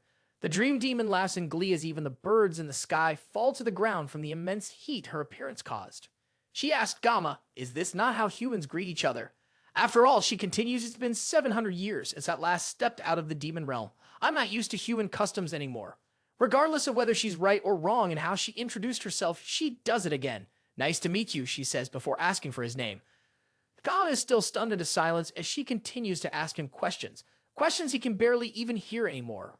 Right now, he's struggling to dig up his memories, hoping that even the smallest and seemingly useless fragments can serve as a mirror to let him see into the future. The biggest advantage he has right now, the one thing that has allowed him to survive in this world for so long, are his memories from playing Blessing of Miracles M in his past life. From what he remembers, the succubus Aigor is a fire-type demon and one of the Legion commanders. Although her physical strength is pretty average among the other commanders, she excels in mental magic. That's the basic details he can remember reading about Aigor on the game's wiki back when he quit the game. But he has no idea why Aigor would come down to the human world after 700 years. Even more, she used possession to descend through Lean as a host. He doesn't have any more time to think about it. As Aigor speaks to him again, she asks, are you the one that killed all the mercenaries littered on the floor? From the moment she descended, she realized that Geomma is no ordinary human. The fact that he's even still standing with the same mind after seeing her is proof that he has outstanding capabilities. However, even with that, just from his physical appearance, she can tell that he's just a whelp. But he will most likely turn out well in the future. If that's the case, she comes to him with a proposal to make a contract with her. As she says that she activates her mind control powers, completely bewitching Geomma. As he looks at her, he tries to ask, what are you doing to me? But she cuts him off before he can say anything. Geomma should be honored, after all, that a Legion commander would give him the special chance to become her slave. In the end, she knows that even though humans may act noble, they only end up judging each other and creating their own pecking orders. They chase after their own interests and kill others to cause pain. Instead of allowing him to live in a world like that, Aigor is giving Geomma a chance to dream a dream of glory with her. The mind control starts to take effect as her words sink into his mind. The more he thinks about it, the more he can't help but agree with her. After all, humans only judge others and stand in their own way. If he wants to survive, then accepting Aigor's offer would be the right thing to do. On top of that, his ultimate goal of survival will be much easier if he sides with the Demon King's army. But his opponent is a demon, and not just any demon, but the succubus queen Aigor. That's why he has to fight her influence and make his decisions on his own. As his mind just barely manages to cut through her powers, Aigor notices that he has undone her high-level magic. She starts to wonder if he broke free because she is currently inhabiting a pathetic vessel. She only made that contract with Leishan because of all her whining, but now she's starting to regret her decision. As she continues to complain about her host, Geomma starts to laugh. He finds her nonsensical barking funny and can't hold back his amusement. There's a brief silence as Abel struggles to comprehend what Geomma just said. Then he pulls out his sashimi knife to answer her question about becoming a slave. With one swift swipe of his blade through the empty air, he tells her to buzz off. Aigor smirks at his lack of manners as flames begin to gather around them. She effortlessly sends waves of fire his way, cutting through the flames with ease. She even yawns while he works to dodge her attacks. But our MC isn't even moving at his full potential yet. He manages to move fast enough to cut her down, causing her to dodge and jump away, laughing loudly. The more they fight, the more she starts to want him, even though her offer of making him her slave was only half joking. She decides to see how far his abilities can really go and unleashes even more of her power at once, sending multiple fireballs toward him. Geomma cuts through all of them easily, pushing through the wall of flames. Facing Aigor, his increasingly refined skills only made her more impressed. As he drew closer, she was forced to turn and run while he kept up an unrelenting pursuit. It was clear that Geomma had pushed beyond normal human limits, while she was still adapting rather slowly despite having been here for several minutes. RMC managed to catch up to her and moved in to launch an attack from behind.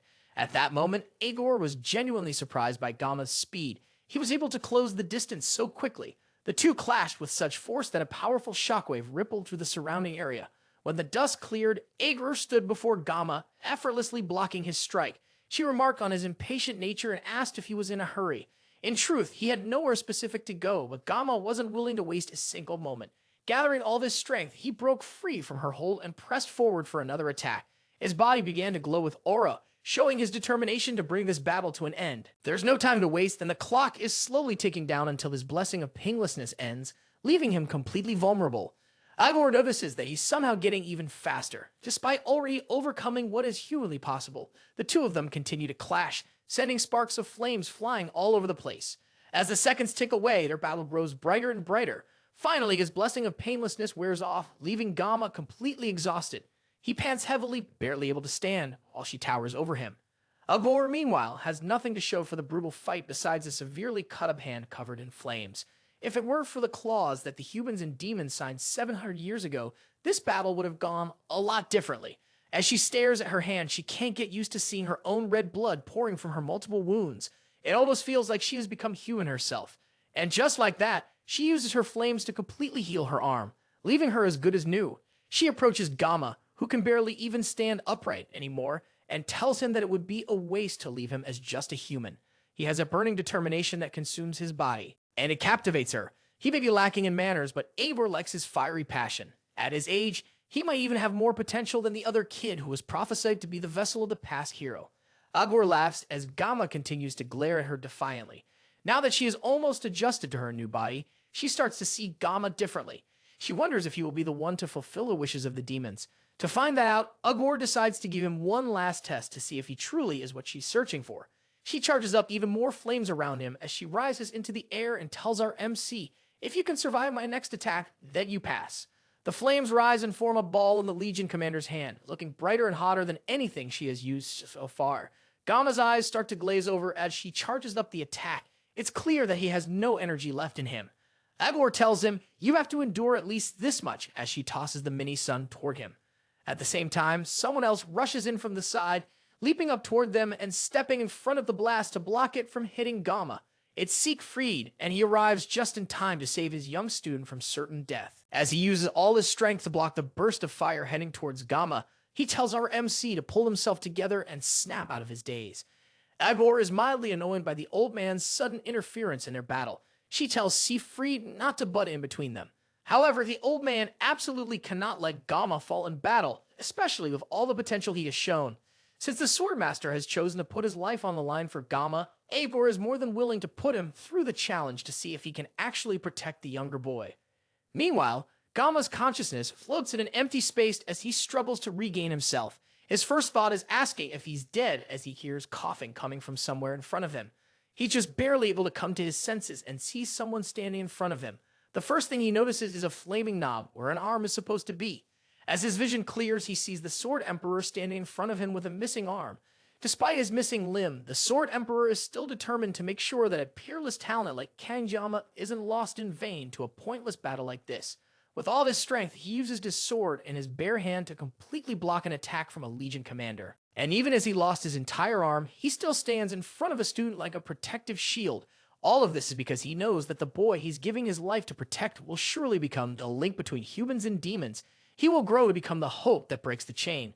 He notices that our MC seems to have come to his senses and tells him to rest for a while until his body recovers. From what Siegfried can see, the situation is dire, and he needs to hold down the fort while his student rests. Geomma points out that Siegfried has lost an arm, but the old man tells him not to bother about it. There's no need to use both hands to grip a sword anyways, he adds. For now, Geomma has to focus on getting himself together. Aigor is done letting them have their idle chit-chat. She calls out to Siegfried. She doesn't understand how someone past their prime is taking her magic head on. After all, he's just a mere human, and he should barely be able to think while around her, much less hold his ground like this. Siegfried doesn't answer. Instead, he tries to get a grasp of the situation he's dived into. Right now, he's facing off against Aigor, one of the Legion commanders, and for someone of such a high rank to show up, they needed a special offering to weaken the barrier between the demon realm and the human world. From there, they could take over a human body as the vessel. Due to the string in the process, demons couldn't fully unleash their power while possessing someone. Still, that didn't change the fact that they were a major threat whenever they appeared.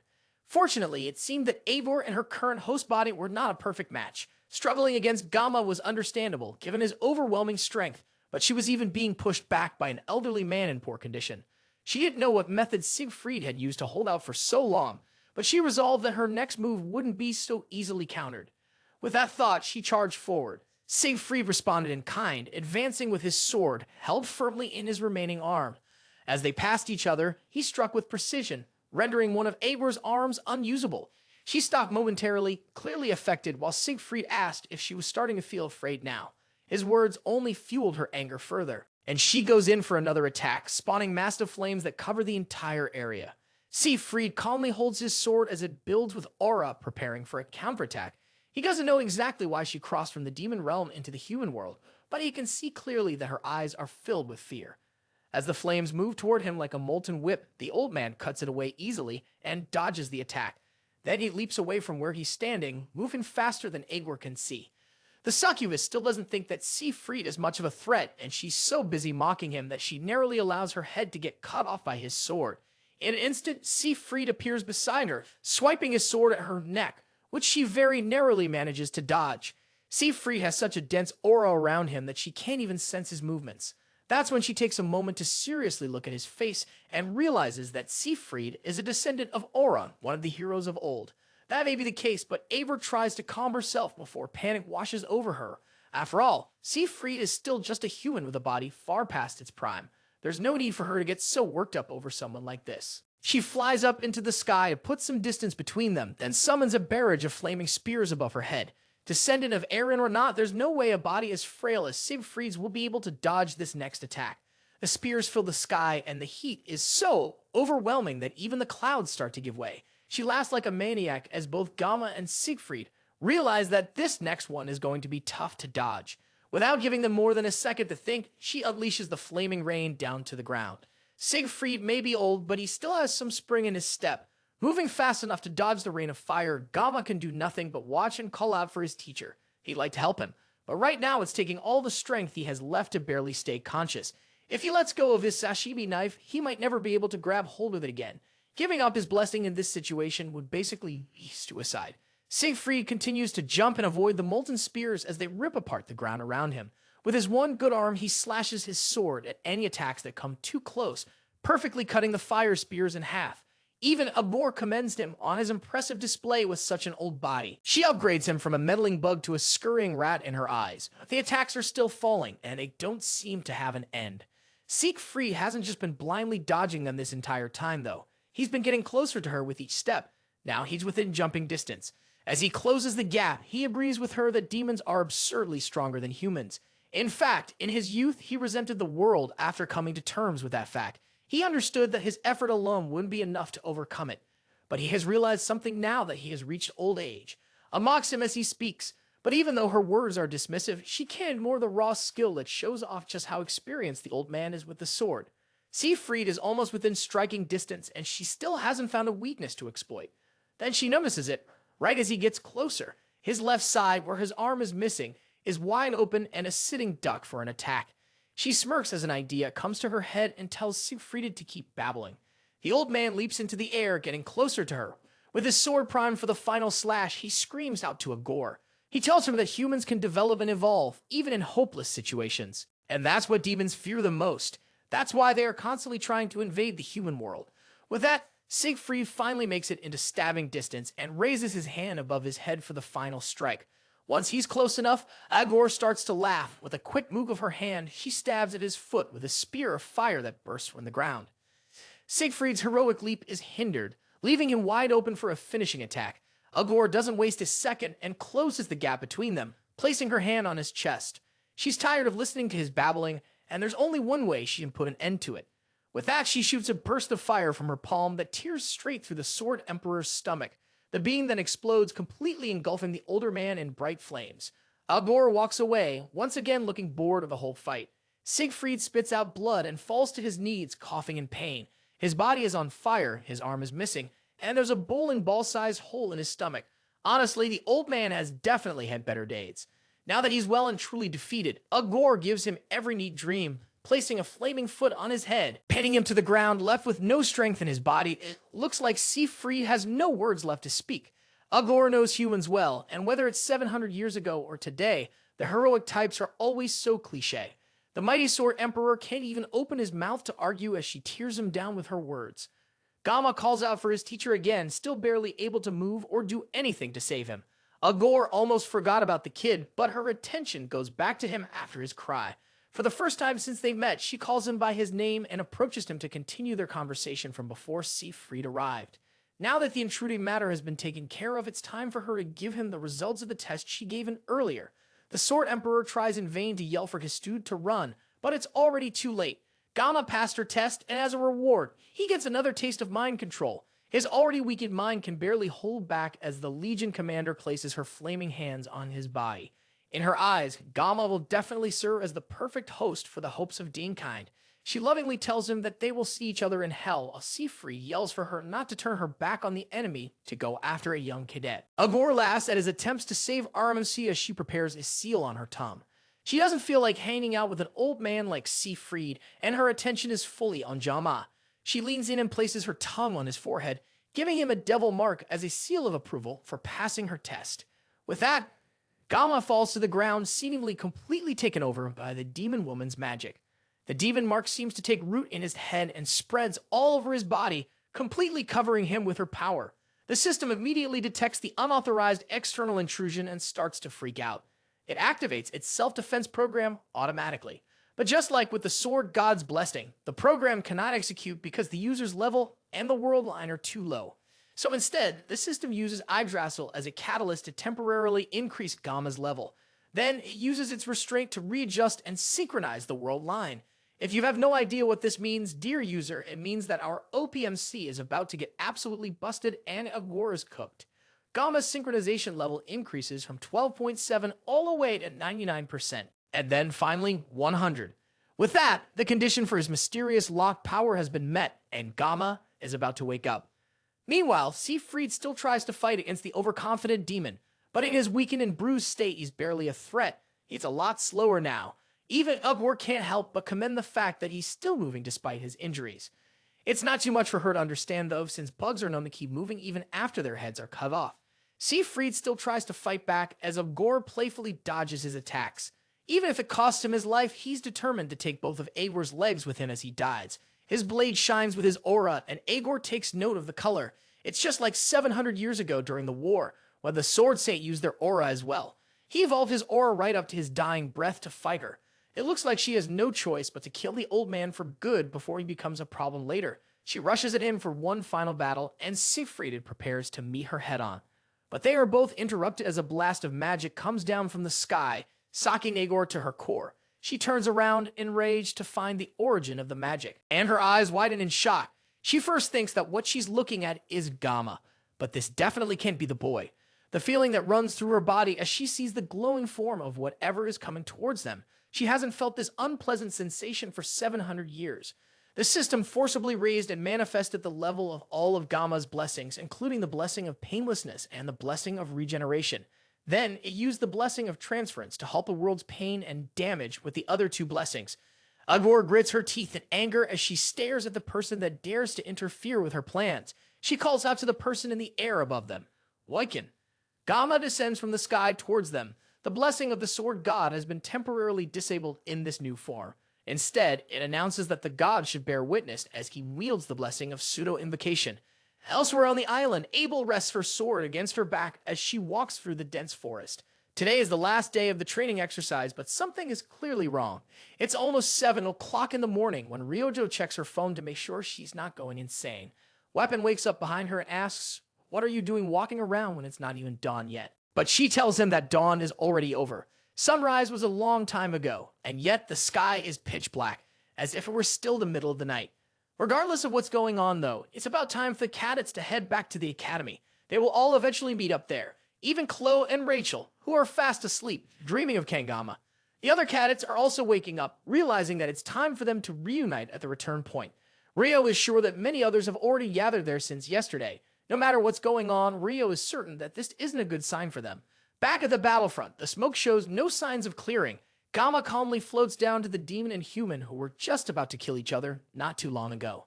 Aigor still can't believe that Walk-in, of all people, would suddenly appear out of nowhere.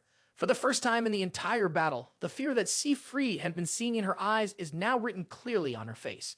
But as our MC's feet touch the ground, crackling with electricity, Aigor gets her first good look at the person standing in front of them. It's not the Waken she's been terrified of for 700 years. But instead, Geomma, who she was just playing with like 5 minutes ago. Now that she has a clear look at him, she realizes how careless it was to think that this would be different. No matter how strong he was 700 years ago, he's still human. So, there's no way he would still be alive. But that doesn't change the immense feeling of dread washing over her as Geomma approaches.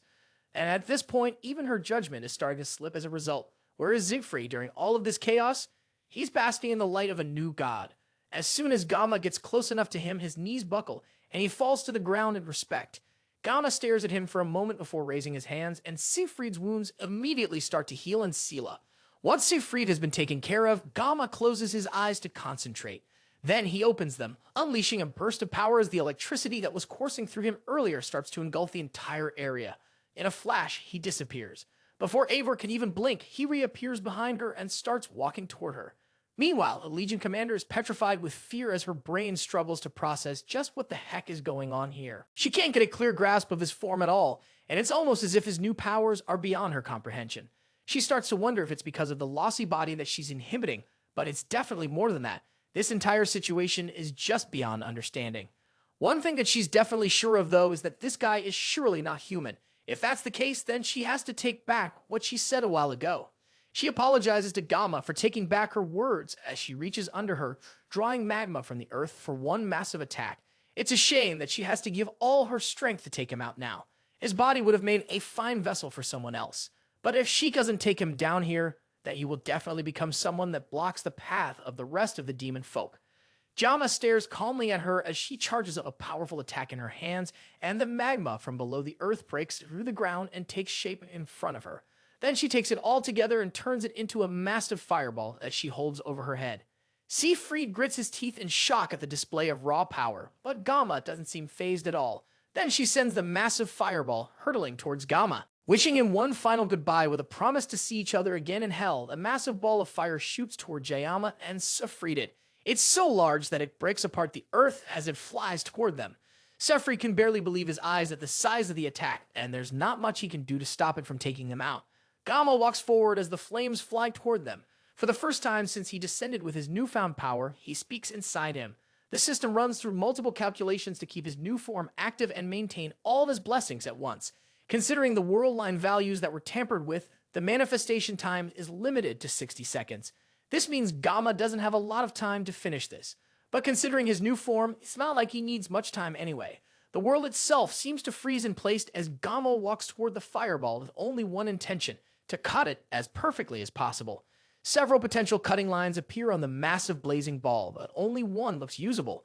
He focuses on it and activates one of his new powers called Thousand Sword, which slices the fireball and goes beyond it, even cutting down Or, who still has her hand outstretched. The ball of fire explodes in a burst of energy, filling the area with a blinding light that overwhelms everything.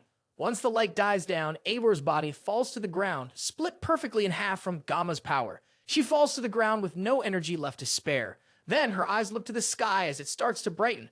Around the island, the other students also point and look at the sky in shock. They can barely believe what they are seeing. The sky, which was dark not too long ago, has opened up with a perfect cut going straight through it. The other students don't know what's actually going on, and they all just think that the sunrise on this island just happens to be really weird.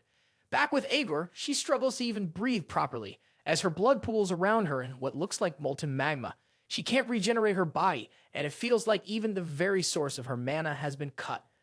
At this rate, she's going to die soon, and there's no way to save herself. Beside her, Valma's transformation falls, and he's barely able to keep his balance before falling to the ground. It looks like the transformation took all the power from his body, leaving him unconscious right in front of Aigor. The Legion commander sees her chance and starts to crawl toward the unconscious boy. She can't accept the fact that she's going to die so pathetically. But more importantly, from what she's seeing, Kangdama will turn into a calamity for the demon folk. She uses the last of her energy to activate one final powerful spell called Flamma, aiming it at Geomma. Even if she's going to die, this is her only chance to save her race before it's wiped out. But her spell casting is cut short as a sword drives straight through the back of her head, piercing all the way out of her mouth. She's just barely able to turn around and see Siegfried burning the sword into her neck. He warned her not to turn her back to the enemy after all, and her carelessness mirrors that of the 6th Lady Commander Basman. Still to him, she's tougher than Basman, but this is where her story ends. She has one last chance to curse him before he fuels his sword with his aura, driving his energy into her and killing her from the inside out. Her screams eventually die down until they are nothing more than pained, muffled yells. Then, her body slowly decays and fades away as she disappears into nothing. As she dies, Siegfried finally announces that his name is not Aaron's descendant. It's Siegfried Funabelong. Then the Sword Emperor turns his attention to the unconscious Geomma, still lying defenseless on the ground. He goes to turn the boy over and checks his body to see if he's okay. His breathing is steady. Although there are some blocked blood vessels, he has no fatal wounds. He only seems to be asleep. Thankfully, his life is not in immediate danger. Now that he has confirmed that, Siegfried wonders just what the hell Geomma is. Earlier, after Geomma manifested his new form, Siegfried impulsively dropped to his knee as a show of courtesy. The act wasn't on purpose, it was just an unconscious response as a swordsman. Long ago, since ancient times, humans have believed that an incomprehensible will resides within all creations. Storms and floods lighting out of a clear sky, comets falling from the night sky, and even supernatural or superhuman forces have always been objects of fear for humanity. But ironically, people worship these transcendental powers in hopes of receiving blessings and protection. Over the years, people began to call such things calamities or gods.